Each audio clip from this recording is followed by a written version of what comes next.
Test.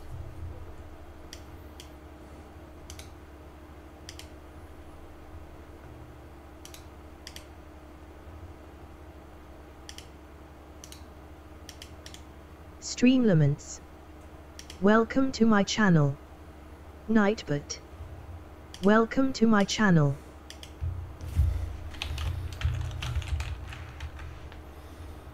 She's alive.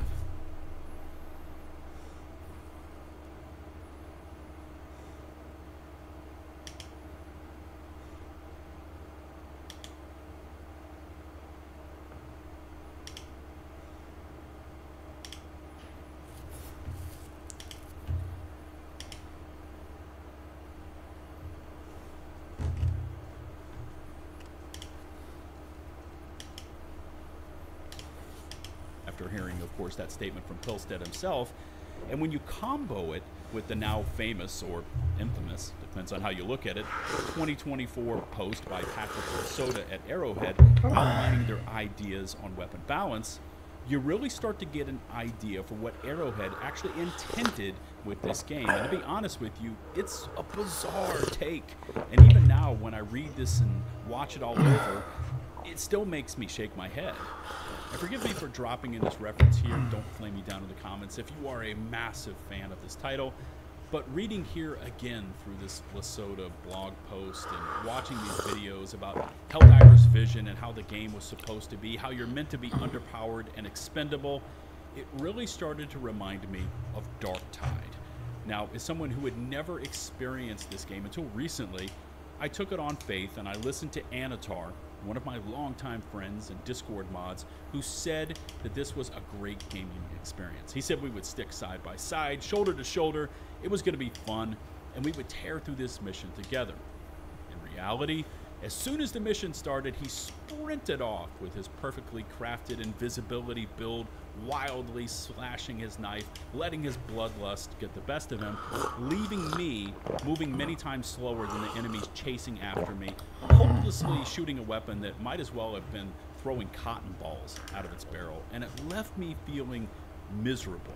After our session, I uninstalled the game, and to this day, each and every time he asked me to squad up, I declined. Helldivers in its early form was to be a take on this Darktide formula, bringing into the fold milsim elements, all kind of blended together into what can only be described as a pain simulator. And for context, I'm not a super sweat lord player, and I'm not a casual. I kind of fall somewhere in between. And I can say honestly that I'm... Uglavnom ti štima. Jesse, evo, šta se radi? Ćao. Ste bili u dosluhu sa Komarom? Skoro. Zašto? Nismo, nego Bio sam... igram Ark Raidera. Ne, bio sam do njega, jedno sat vremena. Aha. Gledali smo South Park, kak je to sprdnje. Nakitili su na ga Donalda Trumpa, samo tako je. U svaku epizodu ga pokažu, ono, god opa sa malom kitome. I sad kaže... Kako je stalo, Renade? Evo je connected. Reconnectuje se, kaže. Pukala igra.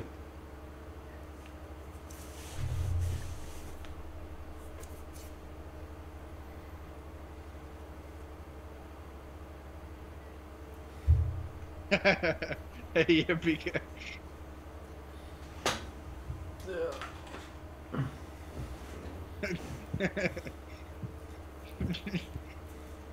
A nemam ni ja light tamo da ti dam, jebi ga. Imaš i ti, Nenade, light tamo da mu daš? Ne, samo ni 10. Imam, ali imam samo 116 metaka. S kim ste vi tu u ekipi, pitam se. Znaš i ti Snake ovog Saleta? Ne znam. Nema ga na listi prijatelja. Jel on konzol... Evo ga, vrate, s nama Roka. Jel on konzolni igrač ili PC igrač? PC, jel? PC, ali ono, tu je da čovjek ga na disku dao iz. Ne dolazi toliko često. Pa ni ja ne bi dolazio da se oliko prepiramo. Svi.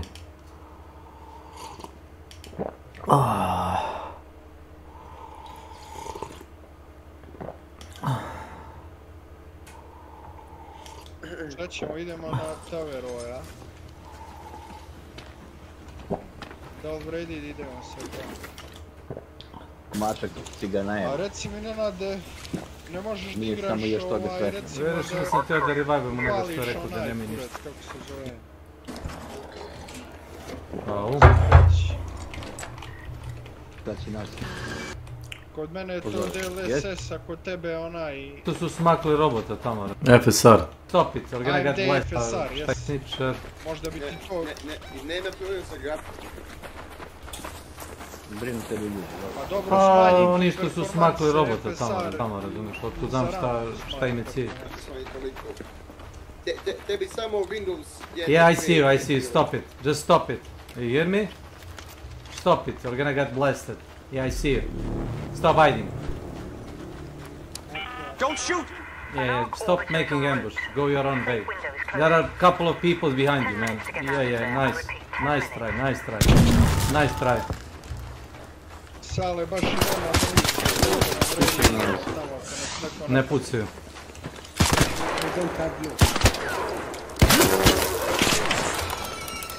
You don't have loot. You don't say. I'll revive you. I'll revive you. No. Wait. Ubije sam sebe. Htio sam njega Professor doživi. Amizi. Welcome to my channel. I can hear the fight, but it is lost to me. You'll see.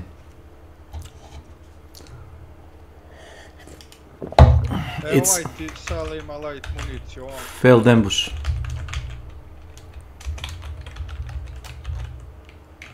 Evo ti ovdje, brate. Evo ti ovdje.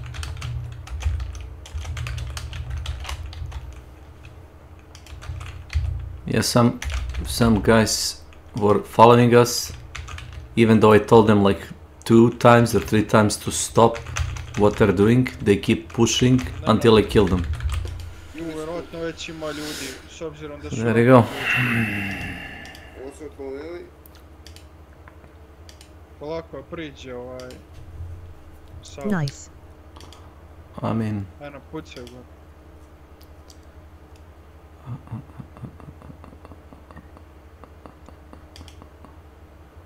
let me see. Is it assault or amazing? It is in salt if you want to put it. Yes. Well, it's like, you know, when you say to a kid, you're like a teacher in school or something, right?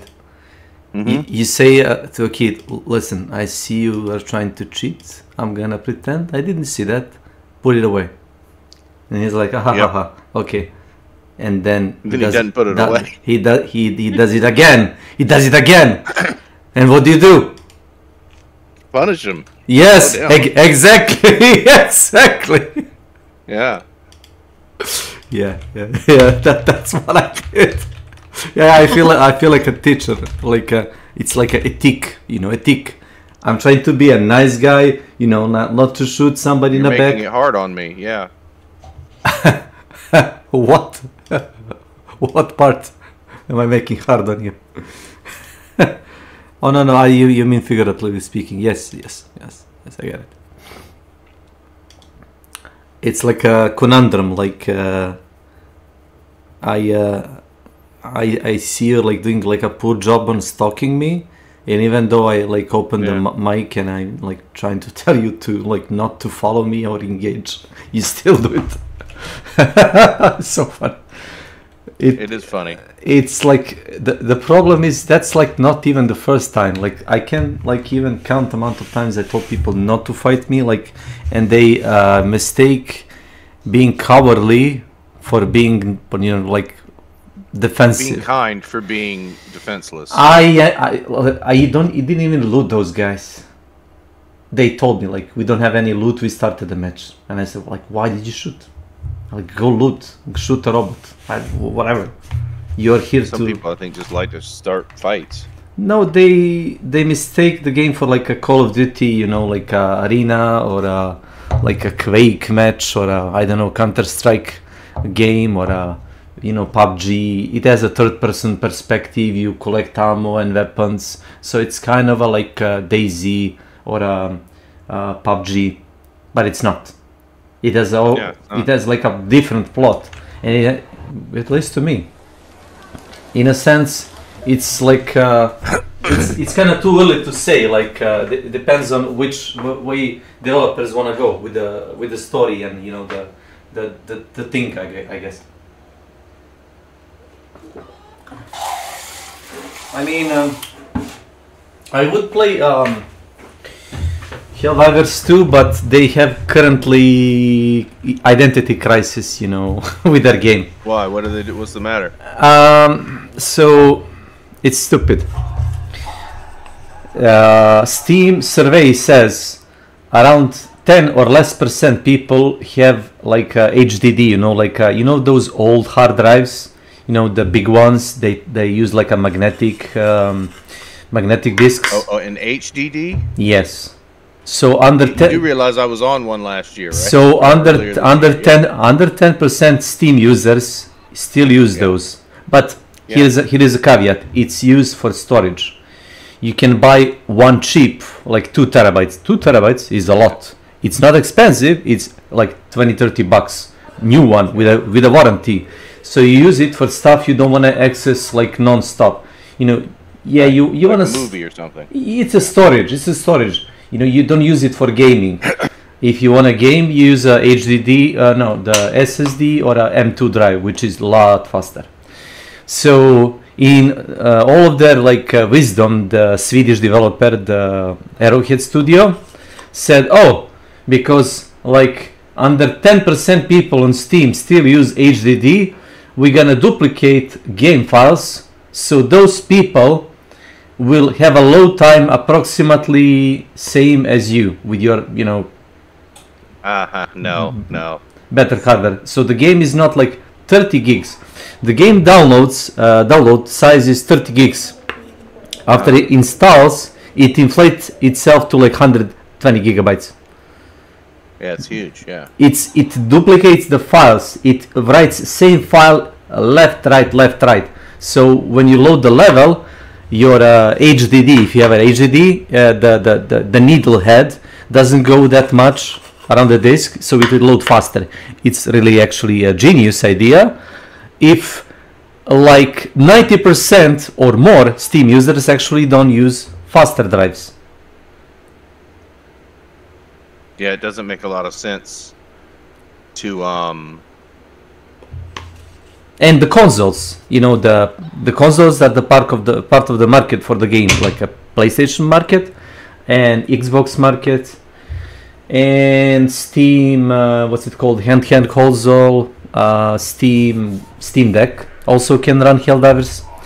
All of them use superior, you know, SSD drives, and they don't have issue with that. Their installation size is, you know, like twice less than a PC installation, because they use like an optimized version of the game. Meanwhile, the PC users have like a bloated version, and it's one of the issues. Like, you're running out of like space on HDD for the game that you run last year. Fine, it's one of the issues. There are like a lot of small issues. Like last summer, PC company made like a soundboard driver, like a slightly like updated. So now every game that uses that sound driver has a crackling, or like sound sometimes stops working, or sounds very different, or like hollow, because of the driver that developers used. And nobody can it looks like no developer can like deal with it, because, you know, it's fine, you know, it's like it's like Hunt Showdown all over again. It's a low priority bug. Meanwhile, every time I play Helldivers, when there is like more than 10 bugs on a screen and every bug uses like a different audio clip, my sound just stops working. Either my gun doesn't make any sound, or like a huge fucking bug that's stomping behind me to kill me, doesn't make any noise. Any sound at all? Yes, like a big fucking bug, big like a train or a truck, doesn't make any noise because, oh, well, you know, the sound driver just, you know, decided to stop working. And a lot of like small things are like piling up for Helldivers 2. It's a good game, but it has some issues, technical issues. And because of the tempo, they are trying to like stay like, you know, like, yeah, competent with the other shooters, with the other games on the market. They're trying to pump up content, which is commendable, but they are piling up a lot of bugs and technical issues. And they're not fixing it fast enough, and people are getting tired. Me also. I would still play game, but I don't know. I guess I'll play like a bit of Ark Riders until I see something good coming up with, you know, Helldivers, I guess. Same with the Hunt. Hunt is a good game basically, but the way that Crytek is handling it is now after seven years. Oh, we are back to the Hunt. Sorry. Oh, I waited for this, I guess. Time to trash Crytek. Never gets old. After 7 years, they decided to change it. Oh, we don't have any more events. Oh, what a surprise! Event lasts like a couple of days or a week top, not a fucking 3 months. At this point, it's not event. You know, it's just a new, yeah. It's a season. It's a season. Yeah, it's a season. And now Crytek says, "Oh, we are changing to seasonal content now." Oh, really? 7 years later. Great. And oh, is that one of the things that was in there? The roadmap, yeah. Oh yeah, they're putting back the, if you missed it, the event. It's not event, it's now season. They're returning back Post Malone and the Amazing Circus. Oh shit, man. And it's called Crescendo. You know. Haha. I know some people that really like Malone, but I don't. It's fine. It's okay. It appears that the guy genuinely, yeah, the money is good. They pay him. It's a free promo for a game. It's free promo for him. I get it. He probably likes the, you know, like a Western, you know, like style of the game. I don't know what you know, aesthetic. Maybe he's a fan of like. He seems to like the game. I mean, yeah, if nothing else. Yeah, which is kind of sad because the game isn't really in a, you know. I mean, here comes 2026. Hope Crytek has like something good in the store. What happened with David? You know, the bald guy with the big beard. I don't know. He disappeared. He disappeared. He did. What happened? Yep, he definitely just disappeared. Did they put him in a Turkish jail? You know, like a famous Turkish jail. Have you seen like movies about that? There is like a big, you know, wired area with like a chicken wire, and there is like holes in the ground. You get a shovel. You dug up like your, you know, little hut. You return the shovel and you live in a little hut in the ground. That's a Turkish jail. That sucks. It is what it is, you know. Why would they? I guess that sounds about right, though. Why would they, you know, owe you anything if you're like a menace to society? I mean, depends on what you did, I guess, right? But have they thought about like what if you don't return the shovel and you dig the ground? Just keep digging, yeah. Just go ahead and dig to the other side of the building or the area. Maybe they are on an island, so it really doesn't make any difference if you dig anywhere. You can't really get anywhere anyway. Unless you want to dig, I don't know, like 50 kilometers below the sea, something like that. So last night I did something interesting and fun. I don't think I like to do it all the time. I think he likes to do it all the time. I played with Blank, and he did naked runs. You know, where we literally went in with nothing. Yeah. And just got what you could loot and just went for objectives. Yep. And yeah, the key thing was, you were right. I did have the wrong key, and I went there and I did that. Is the Venator a good gun? It's a double trigger, double barrel Colt 45. Try that sometime. Which doesn't use 2 bullets, even though it says it uses 2 bullets. Gotcha.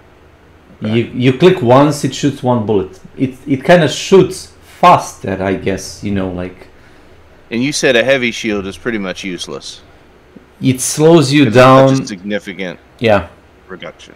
It gives you, you know, like a damage reduction while the shield is up, so you can soak up a lot more damage. But is it really worth it if you cannot move away from the damage to the cover? Yeah. So I don't know if you looked at like a skill tree. There is like a green branch. Green branch gives you off the bat use to wait. So what the use to wait does, I mean, there are no numbers here, but you know what it does apparently. It removes a shield equip speed penalty. Okay, so every shield, you know, induces like a speed penalty, but this thing reduces it to like, you know, lower degrees. So if you max this out, and it's really easy, you can level it up like from like level 1. Theoretically, I'm really like using only medium shield. I don't really feel like I don't feel any penalty while I'm moving. While if I equip like a heavy, yeah, you're gonna feel heavy.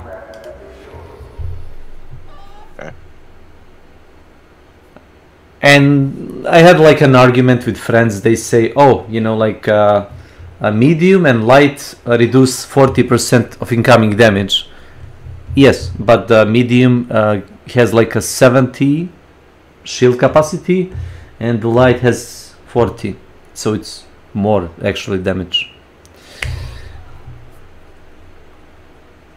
Still better. Wait, say that again. So you're saying the light shield is technically more than the medium shield?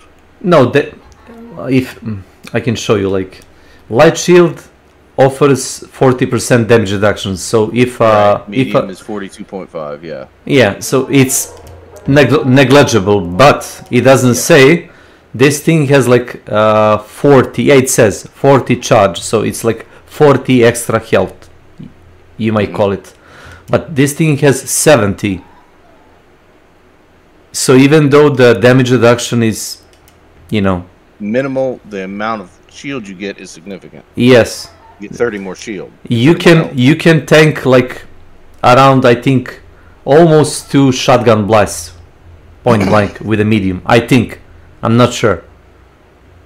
If you're carrying light, your shield is gone when they tag you once with a shotgun. Tag you second time, you're dead. And I'm still gonna keep shooting. I'm not gonna even try to approach you if I'm using shotgun. You know, people like to approach and, you know, not to waste bullets and just smack you in the face with a fist. No, I keep like shooting you with a shotgun until, you know, drop dead. You might call it cancerous, but no, because, you know, I want to keep moving, you know, and shooting, and not like standing in a spot like, you know, locked in animation.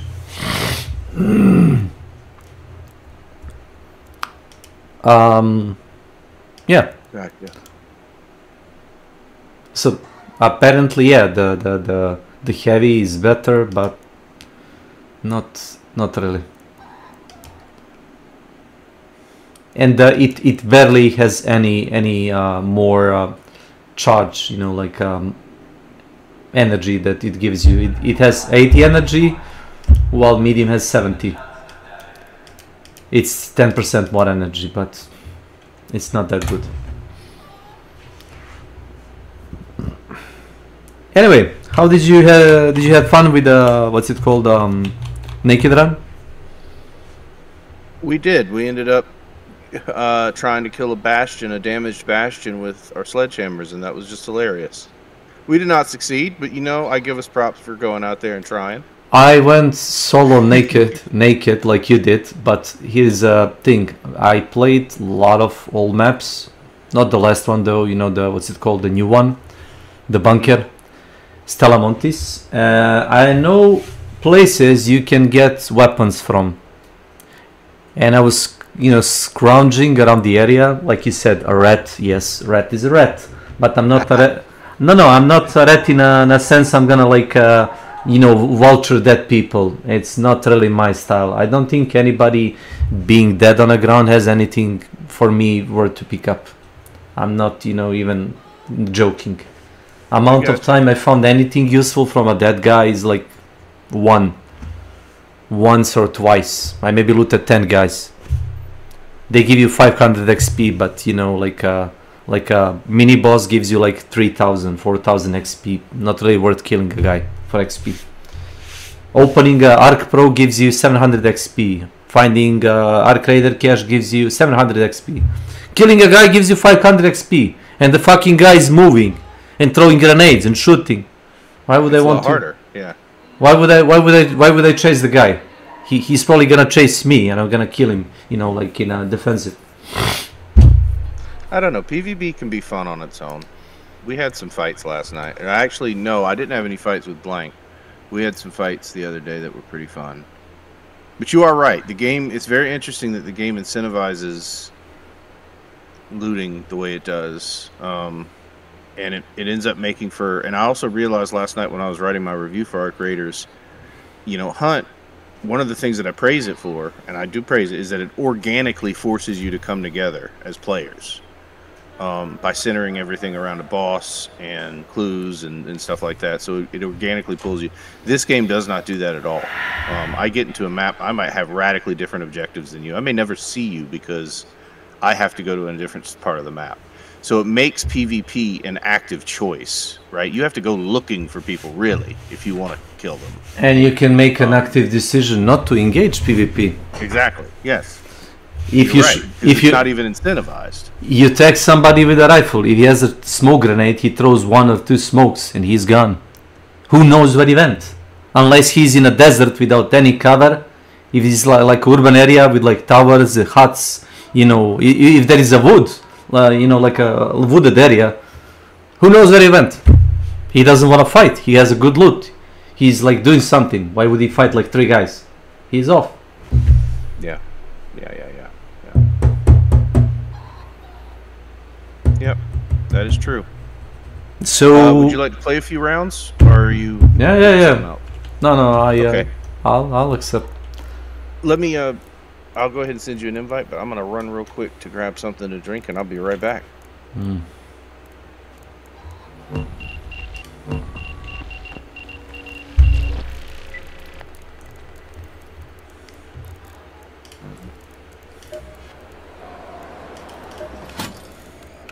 I'll keep it short. What?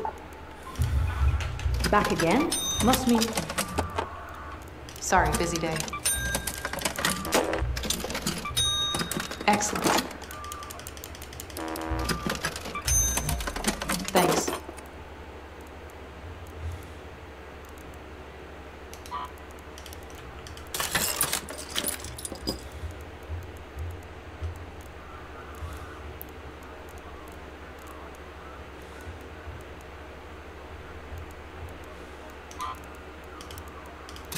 It's hard enough keeping the other neighborhoods in check as is. We can't go adding a famine to the mix.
Okay, I'm back.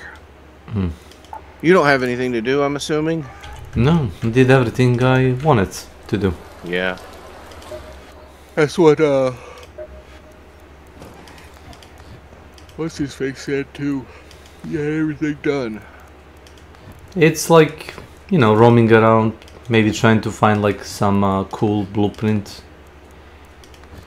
Stuff like that. Nothing too fancy. Okay, well. You got anything? I got 2 quests I need to do on damn Battlegrounds. Okay. If that's okay. It is, it is. I'm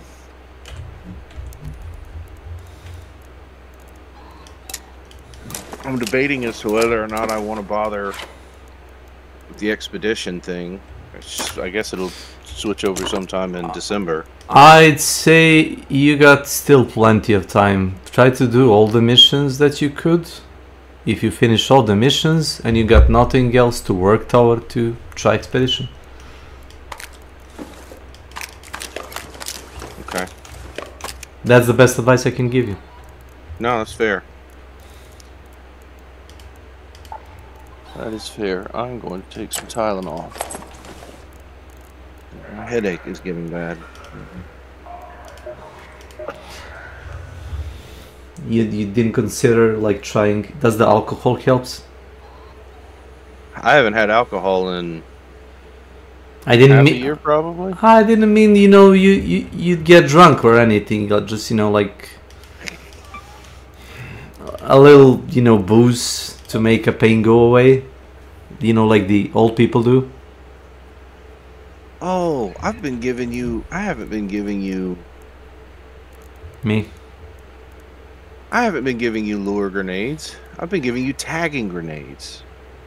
I'm gonna bring you in some lure grenades. Yeah, they're good. They theoretically should chase away, you know, the big guys. Yeah, no, when I was playing with Sully, it helped me out a lot. It can save your neck sometime. Well, he had been down by a Rocketeer, and I couldn't get to him to bring him back up, and so I threw the lure grenade because it hadn't aggroed me. And sure enough, it fucked off. And I was like, that's a good use for that. It's also nice to drop it right in the middle of an enemy team that's fucking with you. Yeah. To make them think twice. Yeah. I'm also curious. Yes. I was curious to see if I could make them, but I can't yet. Lure grenades. Mm-hmm. It's utility station, I think. Ex-collector. Welcome to my channel. Oh, yeah, I can make them. I don't have the resources, but I can. Okay.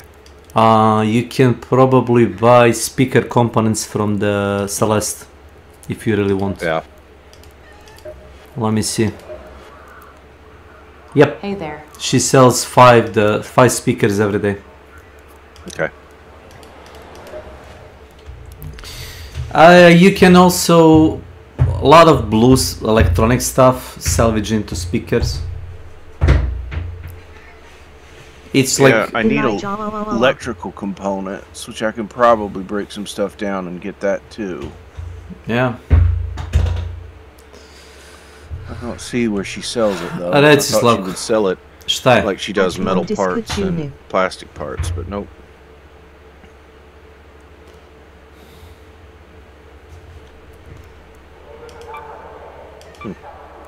By the way, none of that matters. I'll bring you some grenades in. Hoćeš da te zovnem šta, da igraš sa mnom i sa Mezijem? Jel hoćeš, ali ima da pričaš na engleskom. Nije problem. I know. Alcohol makes my headaches worse. Oh, really? Yeah. Of course. Would you mind me calling my Serbian friend to chat with us? No, go ahead. Can you give me a link to a Discord server? Yep. Yeah, let me invite him. Is this a trustworthy, nice person? he is the guy that can take off pants, and you know, if you are really like annoying person, he'll take off pants and he send you a dick pic. I don't know if I want somebody like that in my server. I don't want a dick pic if I annoy him. It doesn't really matter, you just have to annoy him.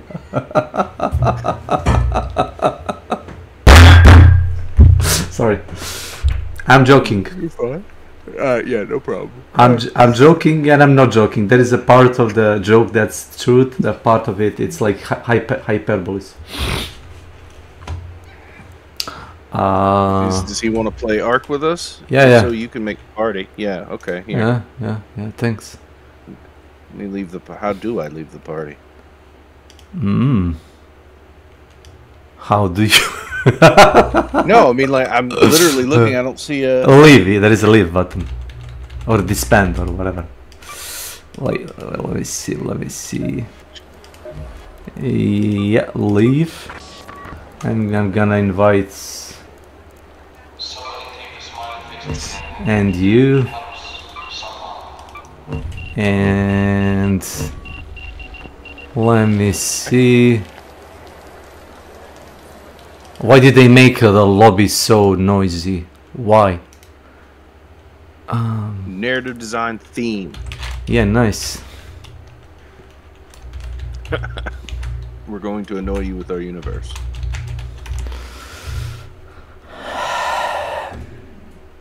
I mean, you can tune down a lot of sounds in game, but for some stupid reason, when you click on a play button, which is like a lobby, it's so noisy. Yes, it is. Amazing. So, alright, I'm gonna start selling some of these grenades, because I really don't use grenades all that much. I either dismantle grenades or sell them like you. Yeah. And when you do well, I could use the extra inventory expand, so... Yeah, sell them for money. Simple. Just a second. Let me see something. Slavko, posao sam ti invite za... Pa znam, ali mi se joinovalo preko Sonija, jebemo mater. Čak da neće da mi ide preko Sonija. Aha, prvo preko telefona. A ja, to ima neka pravila, brate moji. Da pročitaš nešto. Jesti da mi se verifikuje email adrese, što bi ja to radio, jebote? Čekaj, da ja pozovem čovjeka vam. A lakše, brate, ako ba... He needs to verify like stuff. Can we invite you there? In like a yes, private exactly. room? That's perfectly fine, yeah. Okay. Yeah. You're going into wild territory. Some might say uncharted even. Uncharted territory. Yes. Got it. Yes. Welcome. I need to turn my VPN on and make sure my antivirus is up to date. Got yes. No. expect strange. There you go. I'm already expecting a dick pic the first time I make a joke he doesn't like, so... No, it's like very annoying guy made the joke. Hello. Jest. Okay. S kim igraš? Wait. Kako da pozovem čovjeka ovdje, nema rolu za ovo. Stani malo. Pitaj Nenada je u pičku. Oh my god. Pozove on negde, bilo gde pa ga privuci ovdje. Check. Wait a minute.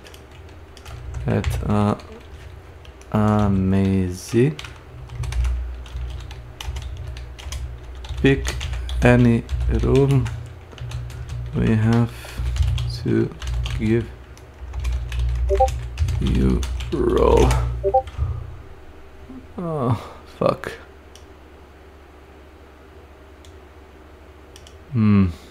Šta igramo, da znam da spremimo? Casual chat. Čovjek radi misiju na Damn Battlegroundu. Chat, I will drag you to voice room. Yes.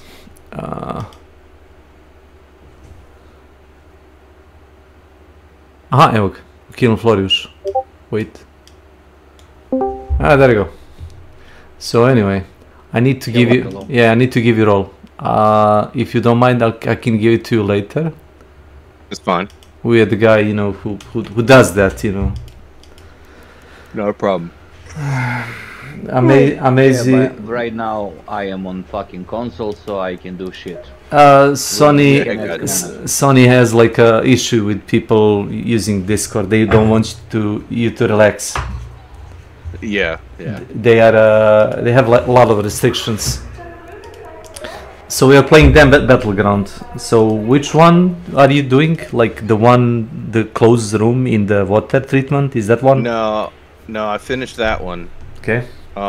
This one has me trekking through the scrapyard. It's called Broken Monument. Oh, I think. What's the name? other one Yes. has me searching 2 containers in the Research and Administration Building's medical room.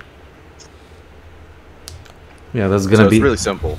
Yeah, for the second one, you probably need like at least medium armor and a shotgun. Expect people fighting or not. Depends on the luck. Okay. Yep, I'm running medium shield, Toro, level 4, and the pistol, whose name I always forget. Anvil. Anvil, yeah. Yep. Basically single action Colt. Oh. Yep. Revolver, whatever. I usually run the same. I'm not like what's it called, the Pharaoh, you know, the single shot rifle guy.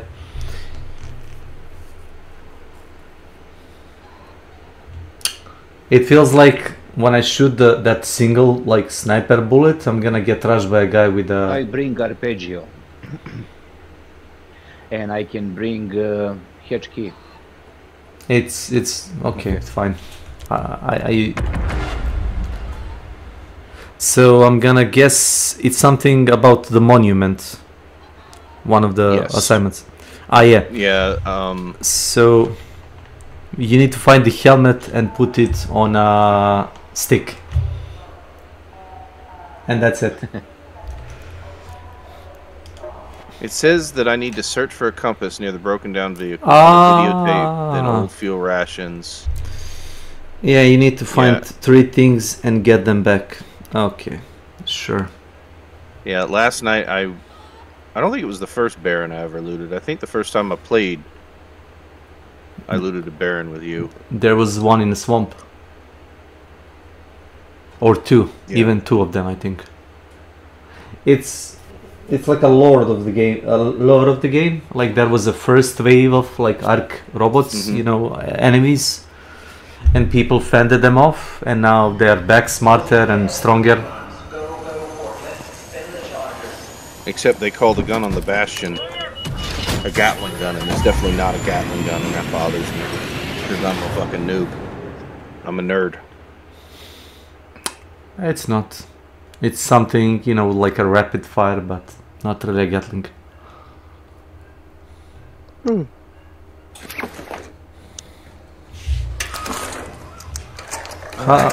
How was your day, Slavko? My day. Was ruined.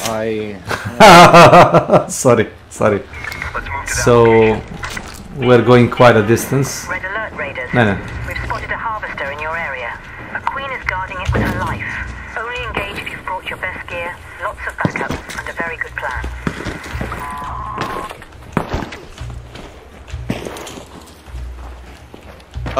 What do I call you, XP Collector? Is that fine? Just calling you XP Collector, or? He goes by Slavko sometimes. My name is Slavko, yeah. Slavko, okay. Did I pronounce it right? Yes. Yep. Okay.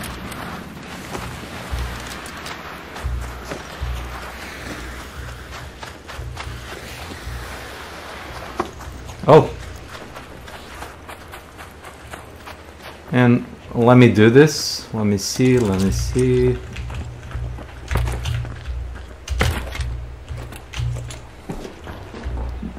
So you drop down by the ledge and you grab yourself with your hands and all the way down. And there is... Yep. Oh, I got a shotgun recipe. Slavko, do you have it? I don't know. Let me see. Il Toro. I think you do. I think I have one. I think. Come down. Yeah, you see that big shit? Don't approach it. Oh yeah, amazing. Yeah. Oh, I need to give you the shit that I brought you too. Really? Shit. Thanks for shit. Yeah, what? I mean, it's probably shit that you already got. Maybe. I have really. It's leaving. Okay, give it to me. Literally No! Oh. Yeah. Can you pick this up? Hey, Il Toro blueprint. Yeah. You didn't. You're talking to Slavko, right? No. This. No, this is for you. Oh, okay. Thank you. So if you have a safe spot. Pocket. Yep.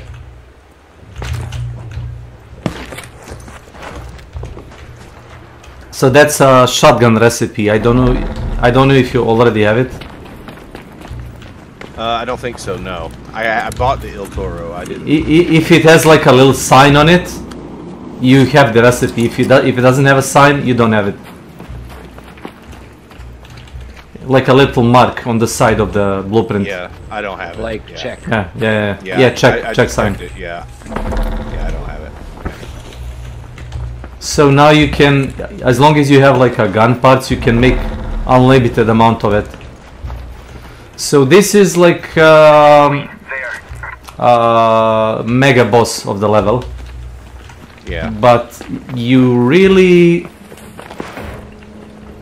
don't want to do this at this point in the game when you're trying to build up your base and do the missions. When you unlock everything and you already did expedition, yeah, you might come here and try the boss. Oh god. What's that? It's sending probes. Is that the harvester right there? Yep. And that's a queen. So the harvester has blueprints, and queen gives you queen cores.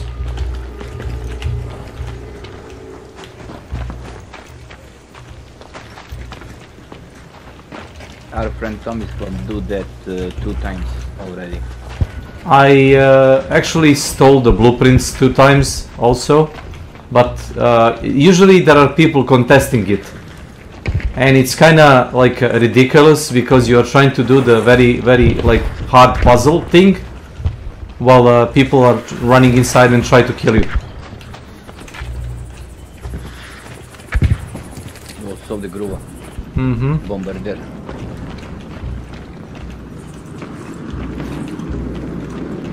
Bye space. Probe. Yeah, people are shooting all over the place. Here also.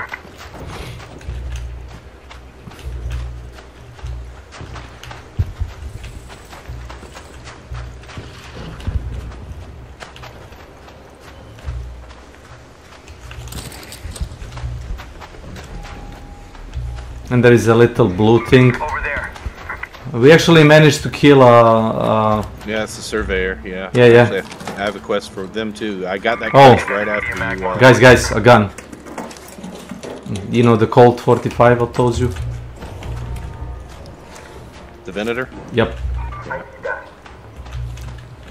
Well, anybody can take it.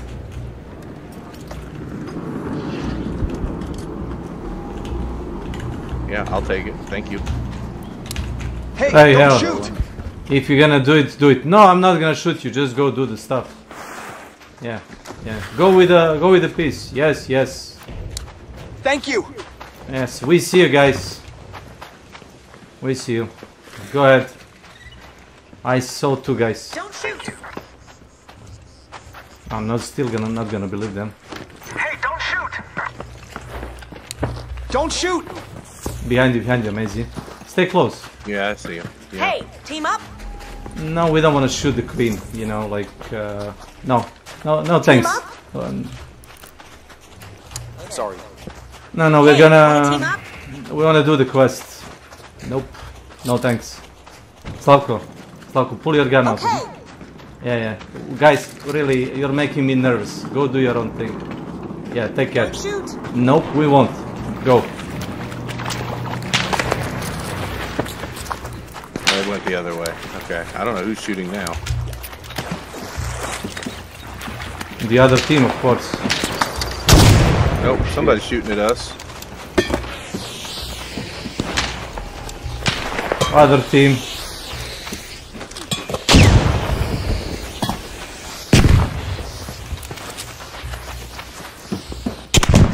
There. And that's why you bring smoke. Above. Yeah. Yeah, above.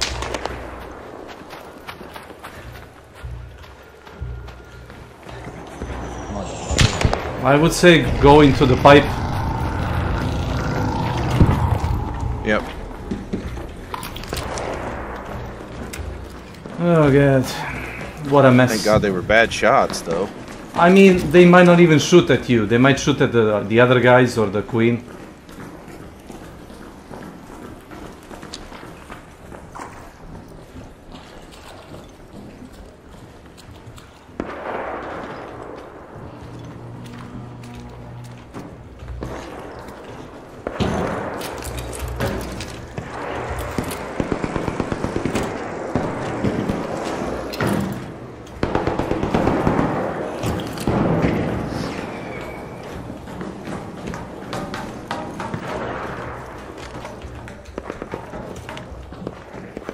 I mean, this is kind of good.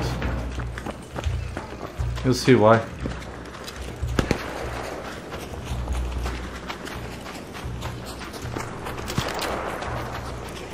Yeah, I see you, dude. I see you. Don't follow me. I'm gonna kill you. Do you hear me? Do not fucking follow me. I told you. Viewers Streambu.com remove the spaces at KSF. I saw the two guys next to the hut. Yeah, I actually didn't see them until you mentioned them.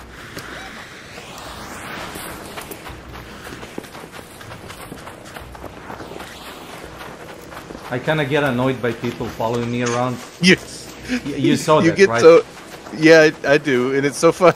It's so fun. I don't mean to laugh at you, but your voice just changes, and you get so aggressive. You're like, I "Don't get do mad. it! I'll fuck you up, man." Yeah, I'll get mad. Slavko knows it. I tried like I tried peace. I tried peace. They decide violence, and I gave them violence. Watch for snitcher. Yep, snitch.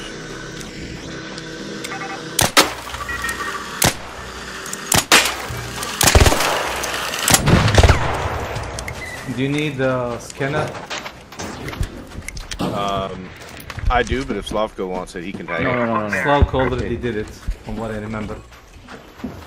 How do I know it? Because I did all the quests with all my friends. He probably were with him, yeah. Oh wait, Slavko. Or you, Maisie. 3 XP. Cash. Over there.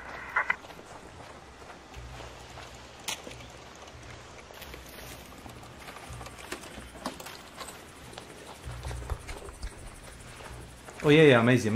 You'll still get like 700 XP. Yeah. Yep. Free XP. Yep. Found something. Looks interesting. In here. So you want this?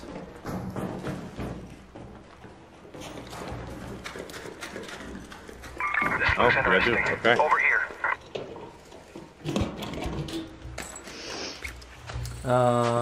Did you get the item and pick it up? I did, yeah. Okay.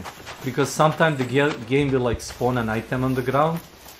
It won't really tell you to pick it up. You have to like. Yeah. It's not yellow like the quest, like the box was. Yeah.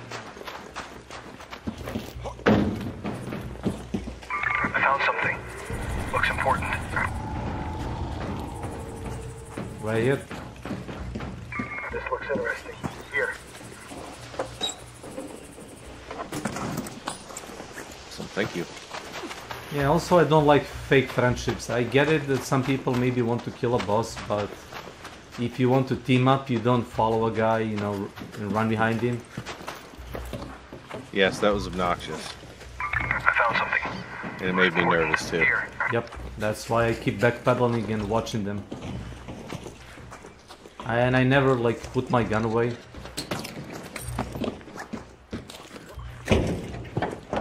And that's the third one, right? Okay, cool. Thank you. Yeah, that's it. Yep. And now we need to go to this Let's go place. to research and administration. Can you link the quest to like yes. Let me Hold see. on. You can click it or whatever. Yep. I'm trying to get some things done. To container research and administration. Research and administration. Yeah, that's the one. That's the one. Yep.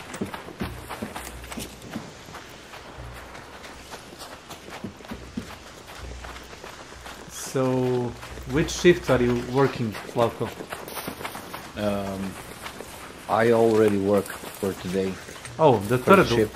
The third one. Oh, God. Okay. No. Tomorrow I'm the second shift. So I don't know about the US, but in our country it's kind of like a normal to work first, second, and third shift in a rotation.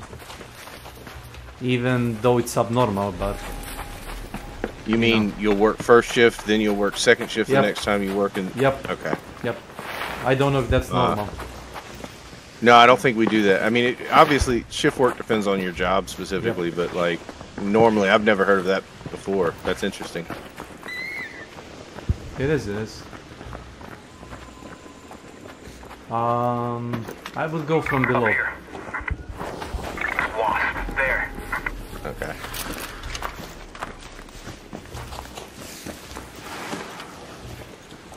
Did we encumber you with extra guns? No. Over there. Okay. No, I was distracted. Okay. So I told Amazy about your habit to undress and show a dick pic, Slavko, when you get mad. Oh, come on, man. I said it was a joke. No, that's fine. See? We need to go up, or? Yeah. In order to go up, we need to go, down a bit. Yes. Okay. No, we need to go in the building. Yeah. I hear it. So we need to go here, guys. A door. Oh. Yeah, you're facing wrong way. My bad. It's fine.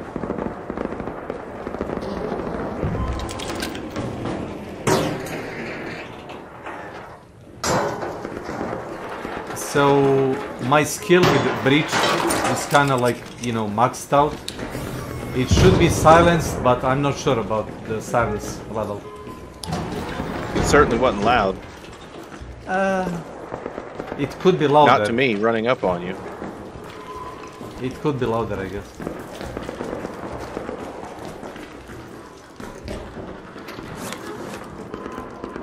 Duct tape, okay. So we need to go, right here. Door.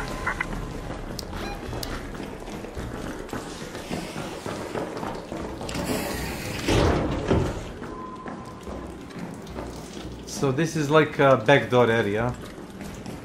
It's not really favorable because of the, if somebody wants to make you an ambush, it's easily doable.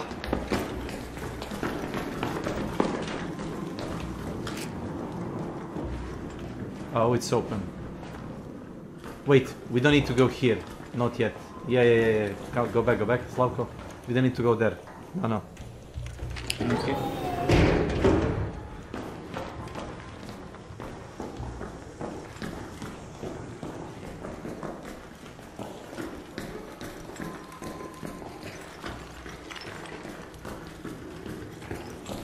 Watch for the little robots.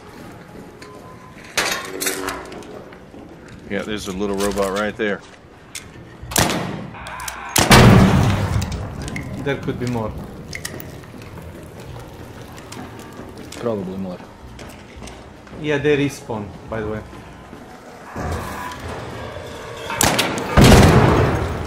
I didn't know they respawned. Yep. One more.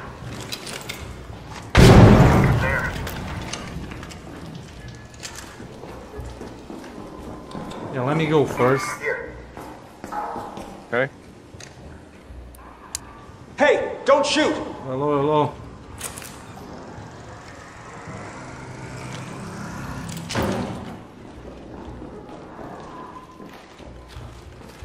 Is it clear? Yeah, it is, it is. I would be dead already.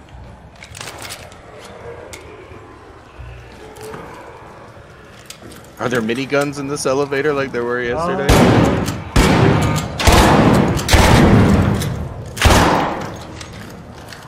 So you need to go to the medical, right? Was it medical? Yeah, the medical. Yeah. Thanks. Yeah, there is a minigun. Sorry. So building at the end of the hallway, right there.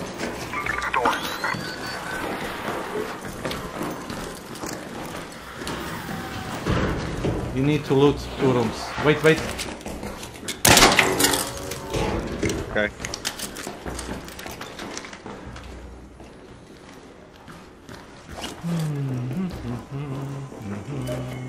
Okay, I just need to search one more container. Any. Yeah, anything. Any container.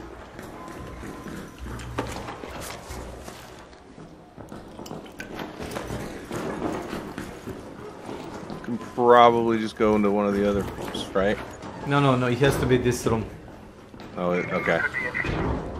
I did that container. And there could be a medical bag or something else. Yeah. I think is another room. Yeah, I think it would have to be another room, yeah.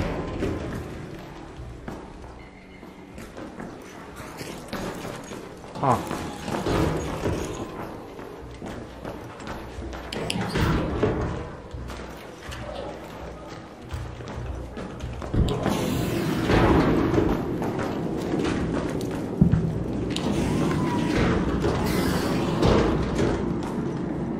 Here maybe.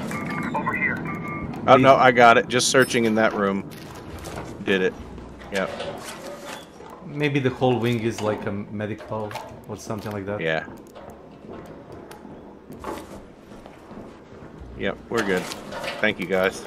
Yeah, you're welcome. That's it for this map. Pretty sure. Yeah, Let me yeah, we double can- check just to make sure. You can just exit if you want. Yep.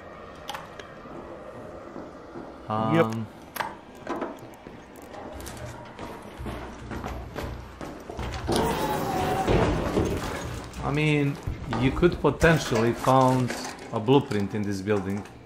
So if you wanna keep looking around.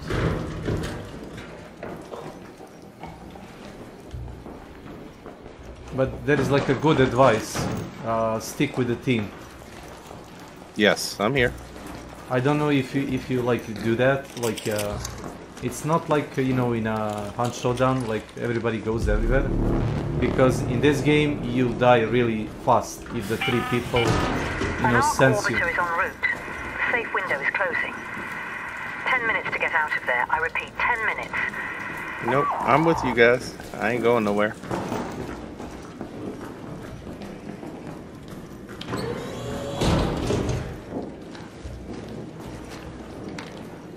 And this might be like a you know sound little gay or something, but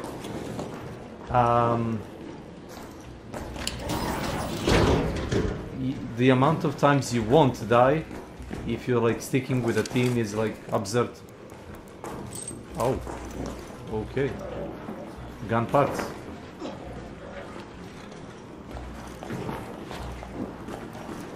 Backpack. Here. Anybody wants to stop to sell? Amaze you are upgrading your stuff. Silver tea's on the set. Over here. What is that? For sell. For sell. Alright, let me drop something.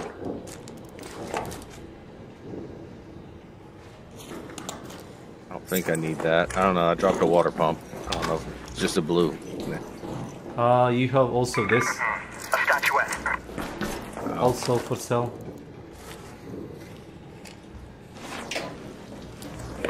Alright, thank you. Oh, whoa. I dropped ammo. Thanks. Yep. You wanna check for the crate? Sure. I don't know what crate you're talking about. It sounds good. Gun crate. It can spawn right here. If it's not here, then, you know, tough luck. Oh, gotcha. Yep. So we can. I'm sorry, Slavko. I keep running into you. I'm not. I swear, I'm not trying to. It's fine. It's fine. It happens more of the times than you can think. Bumping into, you know, allies.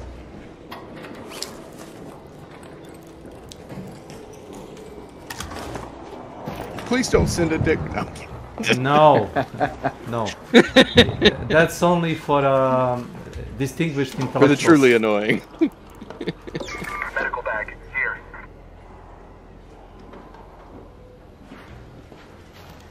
Okay, somebody's breaching containers next to us.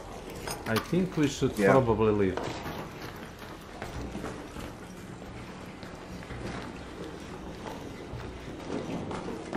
Okay. Okay, this way.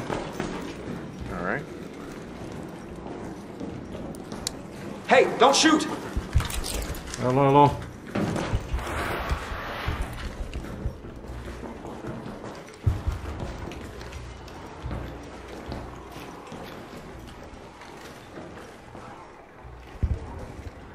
This might be worth checking. Here. Somebody dropped a stitcher and interesting. Augment. Yeah, I see, I see.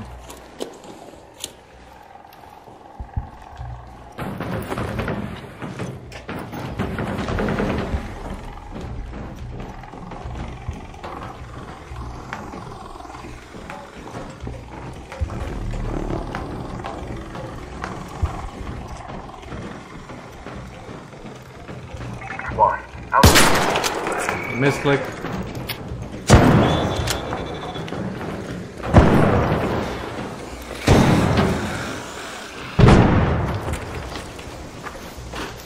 Good. I have a wireless mouse and I sometimes like smack it Head home at the Baron's hatch. on an odd angle, so sorry. And it clicks, gotcha. Yeah. It isn't really intentional.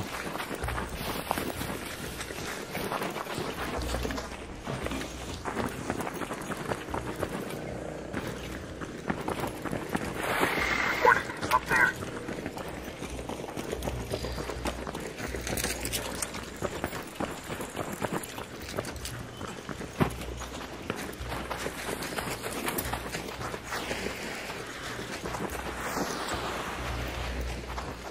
That's why you guys do it. Your stamina actually recovers while you slide. Yeah. Yep. Slightly. So it. Okay. I was wondering. I just thought So- Snake just really liked to slide everywhere. No, like, I guess it's easy to play this game, but to figure out some stuff, you have to actually, you know, play it a lot. Yeah. I mean, that's the thing. I mean, that was what it was like with Hunt, right? I mean, Arc on screen. Yeah. 5 I minutes feel like I left. didn't truly Go start find your learning way how to home. play the game until about 500 hours in. I would say you didn't start to learn, not you, like anybody. Like you need at least Yeah. 1,000 hours in a hunt Yeah. to actually. To truly start to master it. Yeah.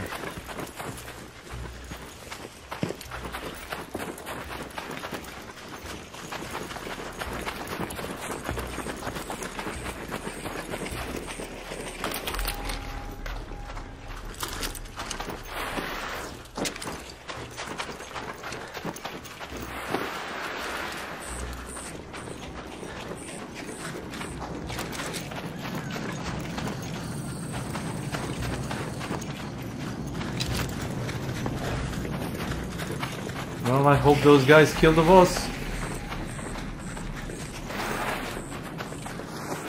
You know, the ones shooting it.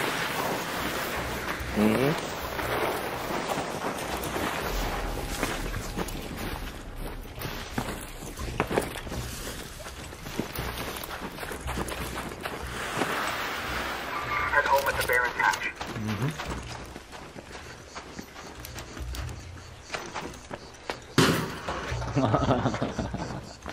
Yeah, we can go. Ain't nothing gonna be in there. I mean, yeah, theoretically it can, but practically. Yay, GG's. Yeah, there you go. Nice, nice.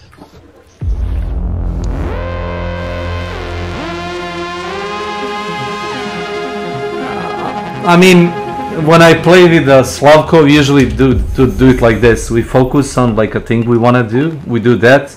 If we have more time, we try to loot what we can and go out. It's like a problem for me now. When I did all my quests personal, I get into the match, you know, to roam around, you know, try to find like a blueprint or something. Not really looking for any guns particular.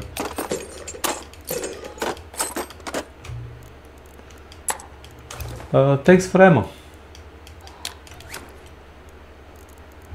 No problem.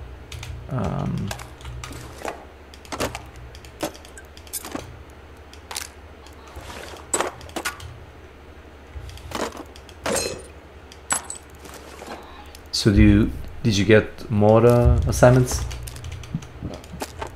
I did. Yeah, I gotta figure it out.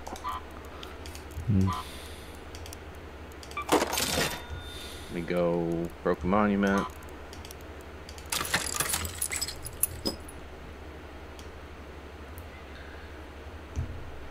Is that the one where you need to like search for remnants of the past something?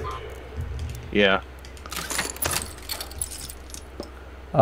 Things we lost or something like that? Does it say go to Foscari outpost or something like that? Hold on, sorry. Okay.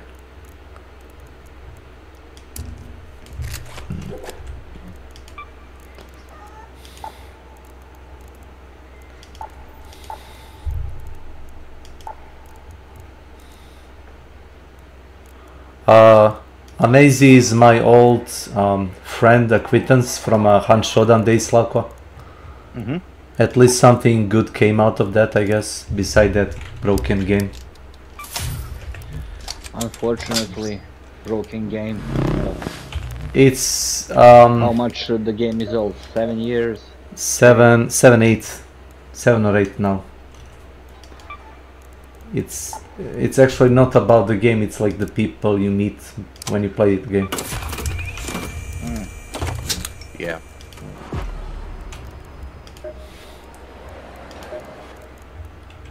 Raider, good to see you. Enjoy that. Okay.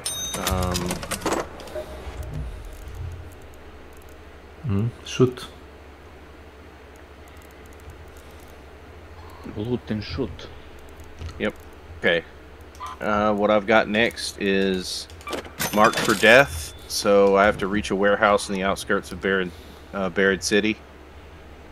Apparently somebody's lifting drops or something. A reveal in ruins. So I have to search for an ESR analyzer in Buried City. Ah, easy. Probably in the hospital. No. Apothecary. I'll show you. Yeah, let's go. You want to carry something specific? Hold on, I thought that there was... What we are playing right now? Buried City. Okay. The ones where you are searching for gun smuggler crates and tracks, and the other is a ESR analyzer. We did it like 5 times already, Slavko. Yeah. Okay. Yeah, so that's that. Let me make sure my... Yep, okay, I'm running in the exact same stuff, so... I brought the, what's it called, the lure grenades. I found a couple of them in the building where we were.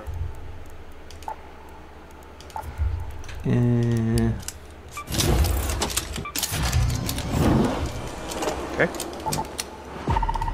And Buried City. Buried City. Do you want me to bring any of you guys a silencer? If you bring me one, I'll put it on my uppercut, because that's the only thing the anvil is to me anymore. Every time I try to say anvil, I think uppercut. It is. It is. It's a single action high caliber revolver.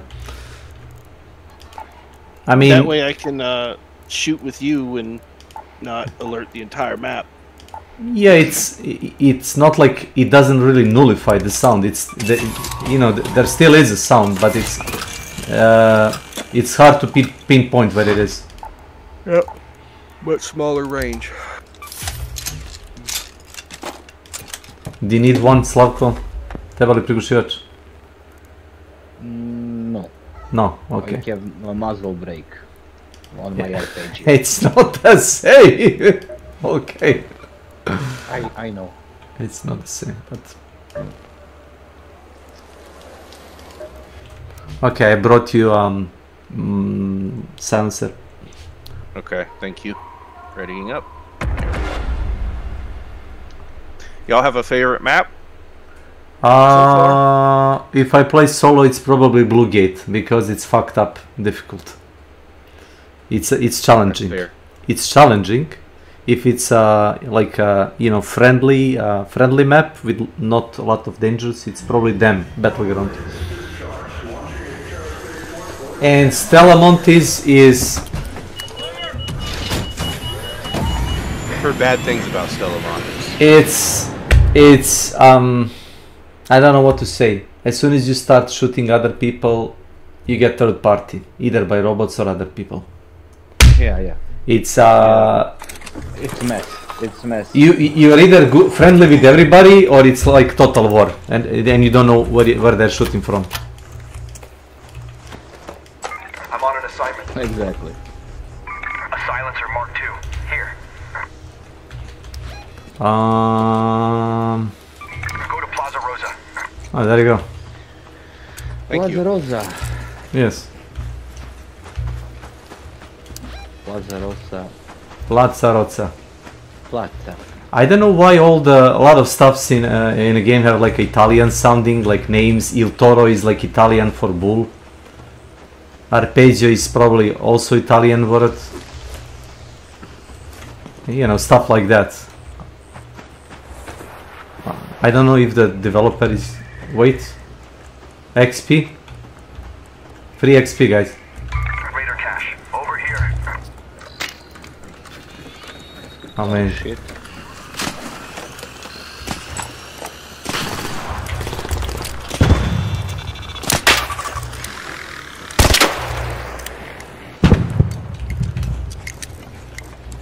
Raider cache. Heavy ammo. Oh, okay. Thank you. You're welcome. I think that's a Bastion or Bombardier.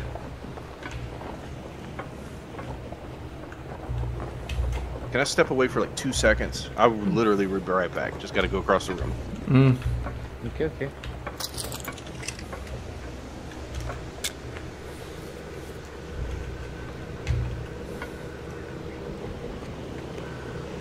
Above us, I think, is Mitch.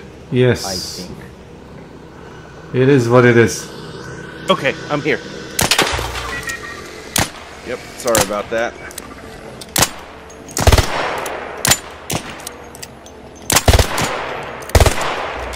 Yeah. Is that good? Alright.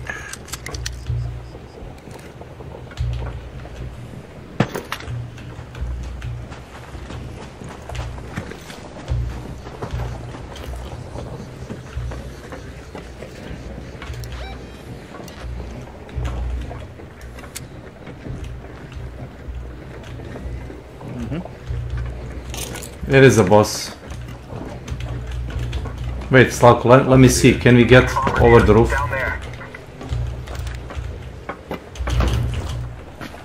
I think we can, guys. You Try want to this. kill it? No. Yeah. Get up okay. over the roof.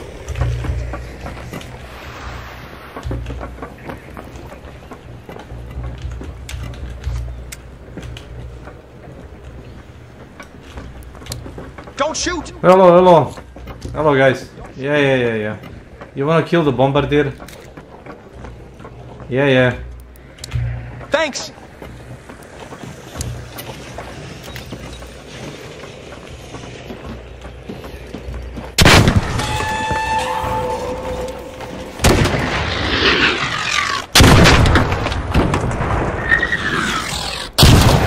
You gotta move. You gotta move. Yeah, go down street level.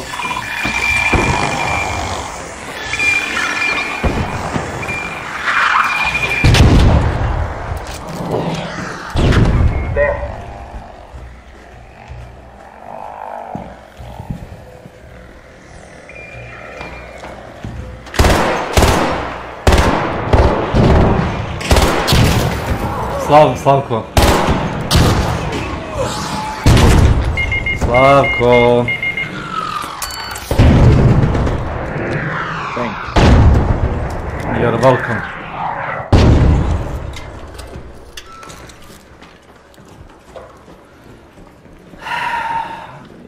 He lobs, what's it called, the grenades. Yes, it was hilarious. One went right at my feet. It was awesome.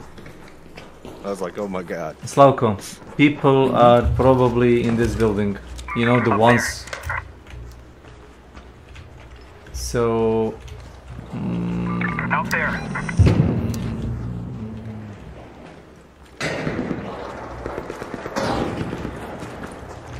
You were opening that? Yeah. Okay, sure. Every little bit of experience helps. It does.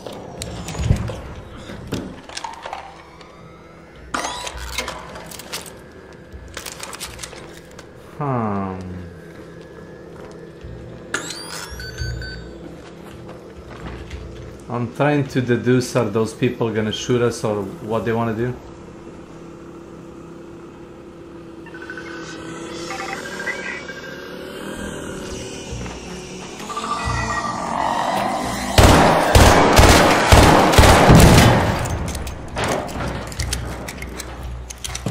Interesting.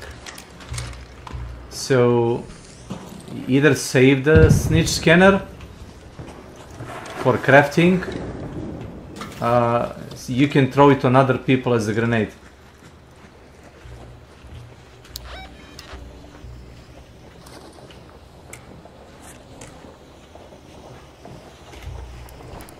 Hey! Hello, guys. Hey there! Don't shoot!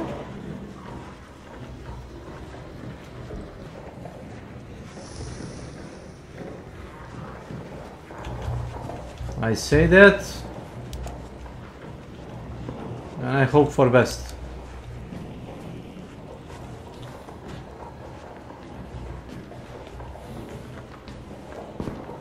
I want to search up this building, then go to apothecary if this is empty. Okay.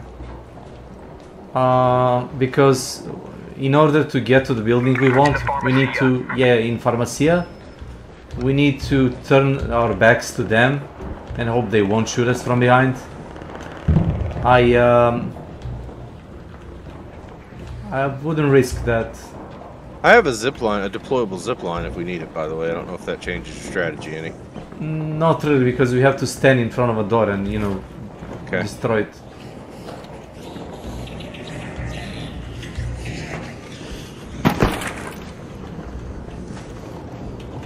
Okay, let's try. Found a spot. Up here. Okay. In the Pharmacia. Where are you? Down. Street level. Okay.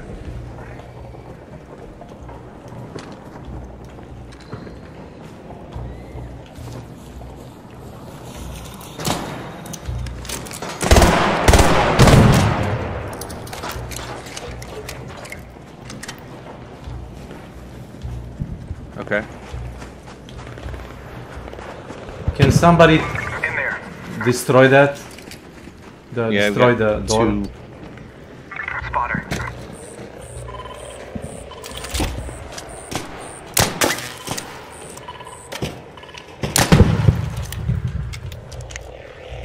Hey, let's go. In the Pharmacia.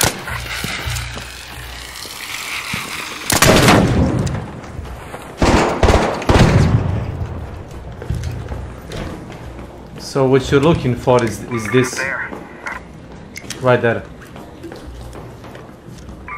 Okay. Probably. Yep, that's it.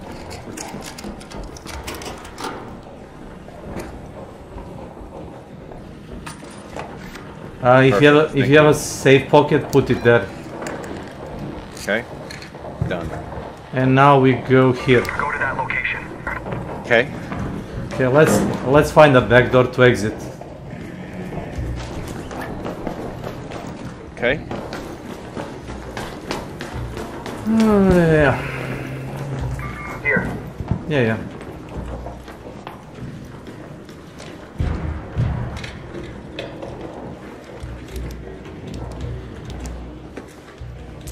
I mean, sometimes people will choose to ignore you.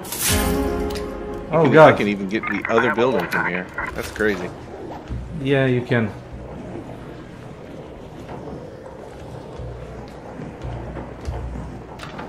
I found a Wolfpack grenade randomly.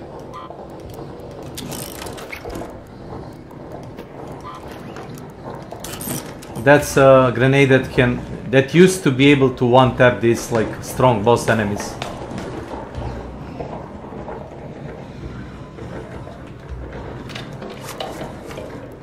Oh! Does anybody has a shotgun? Nope. I do. Yeah, put this in your shotgun. Okay. Get to where you are. Upstairs. Over here.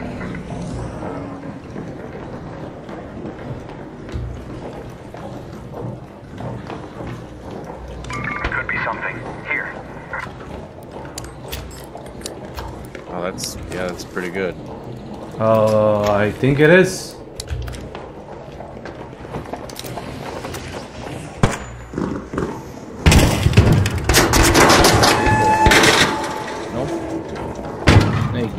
Is that you, right? Yep, that's me. I threw a grenade on a big guy. Nice. Okay, Slavko, let's go. Anybody has a trigger grenade or something like that? No. I only have Sticky? blaze grenade.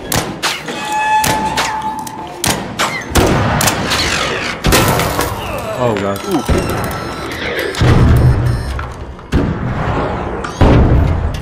Ljudi, si mrtav, a? Nope. Medium shield, baby.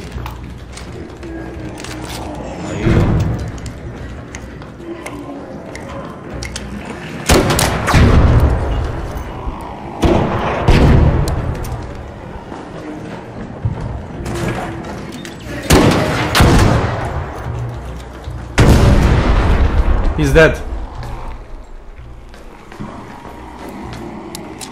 He's dead. You killed him? Yep. Yep. Yeah, the explosion sound. It's like in a hunt. It's like there is like a different sound when it explodes. So. I've got parts we can use down here.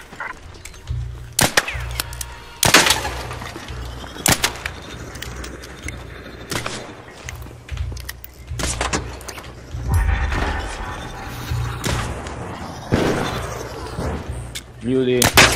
Yep, people shooting. Slavko, move it. Yep.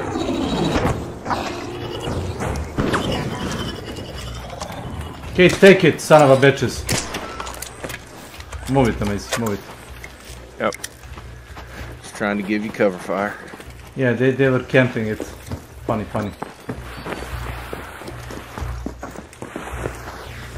Yeah, see what I tell you? Those were the guys that we saw.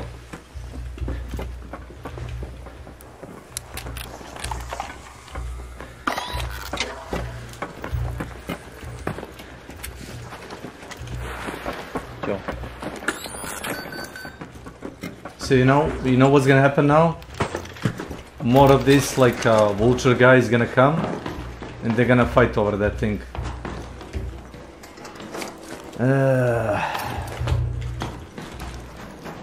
Oh, dead end. Very nice.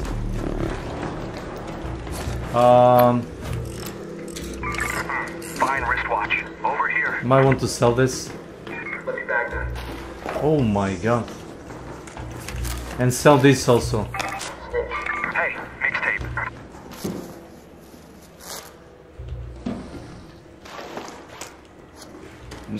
Do you need money, Slavko? If you don't need money, give it to him. He wants to upgrade the inventory stash.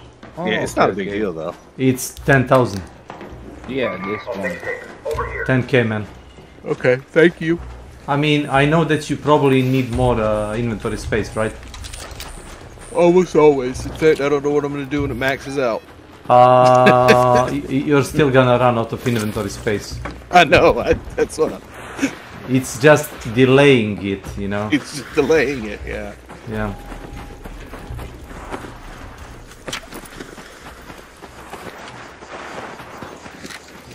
So somebody heard us, you know. They saw us like throwing a couple of bombs on that guy. Decided to wait up and, you know, camp. I don't know what to say.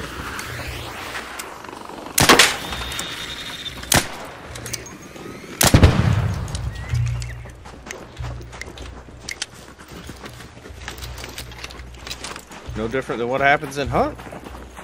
It's the same, Let's but... go, boys! Wait. Maximum XP. I hear. Ah, I'm glad. A Raider cache. I'm glad you hear it.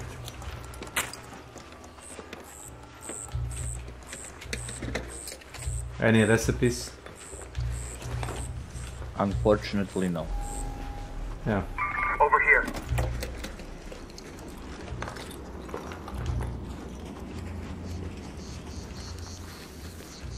Probably ammo and grenades, right? Yeah. Maybe a gun. Sometimes a gun. By the fuel depot. It can give you what's it called, the blueprint, but there is no guarantee. When we were doing the naked runs last night, those were a saving grace for us. Yeah.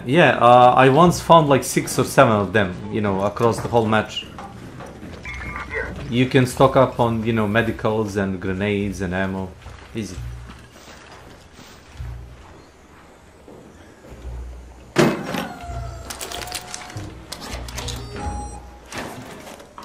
Oh. A kettle. Here. A smoke. Yeah. Take it. A field depot. I took a smoke grenade. Okay, you go ahead and loot first. Okay. Yep, I'll grab whatever. I'm technically full. Here is the thing. You There's get stuff I can drop. Anybody use a noisemaker? Because I don't ever use them. No. You use it when you loot a building. You put it like, you know, across the floor or in the entrances. And when somebody passes it, it makes a noise, so it's like a warning sign. Gotcha. It can be good depending on like placement, I guess. So, other than, you know, looting for the parts and whatnot, we actually got more XP than those guys, you know. Those guys that were just waiting, you know, to vulture.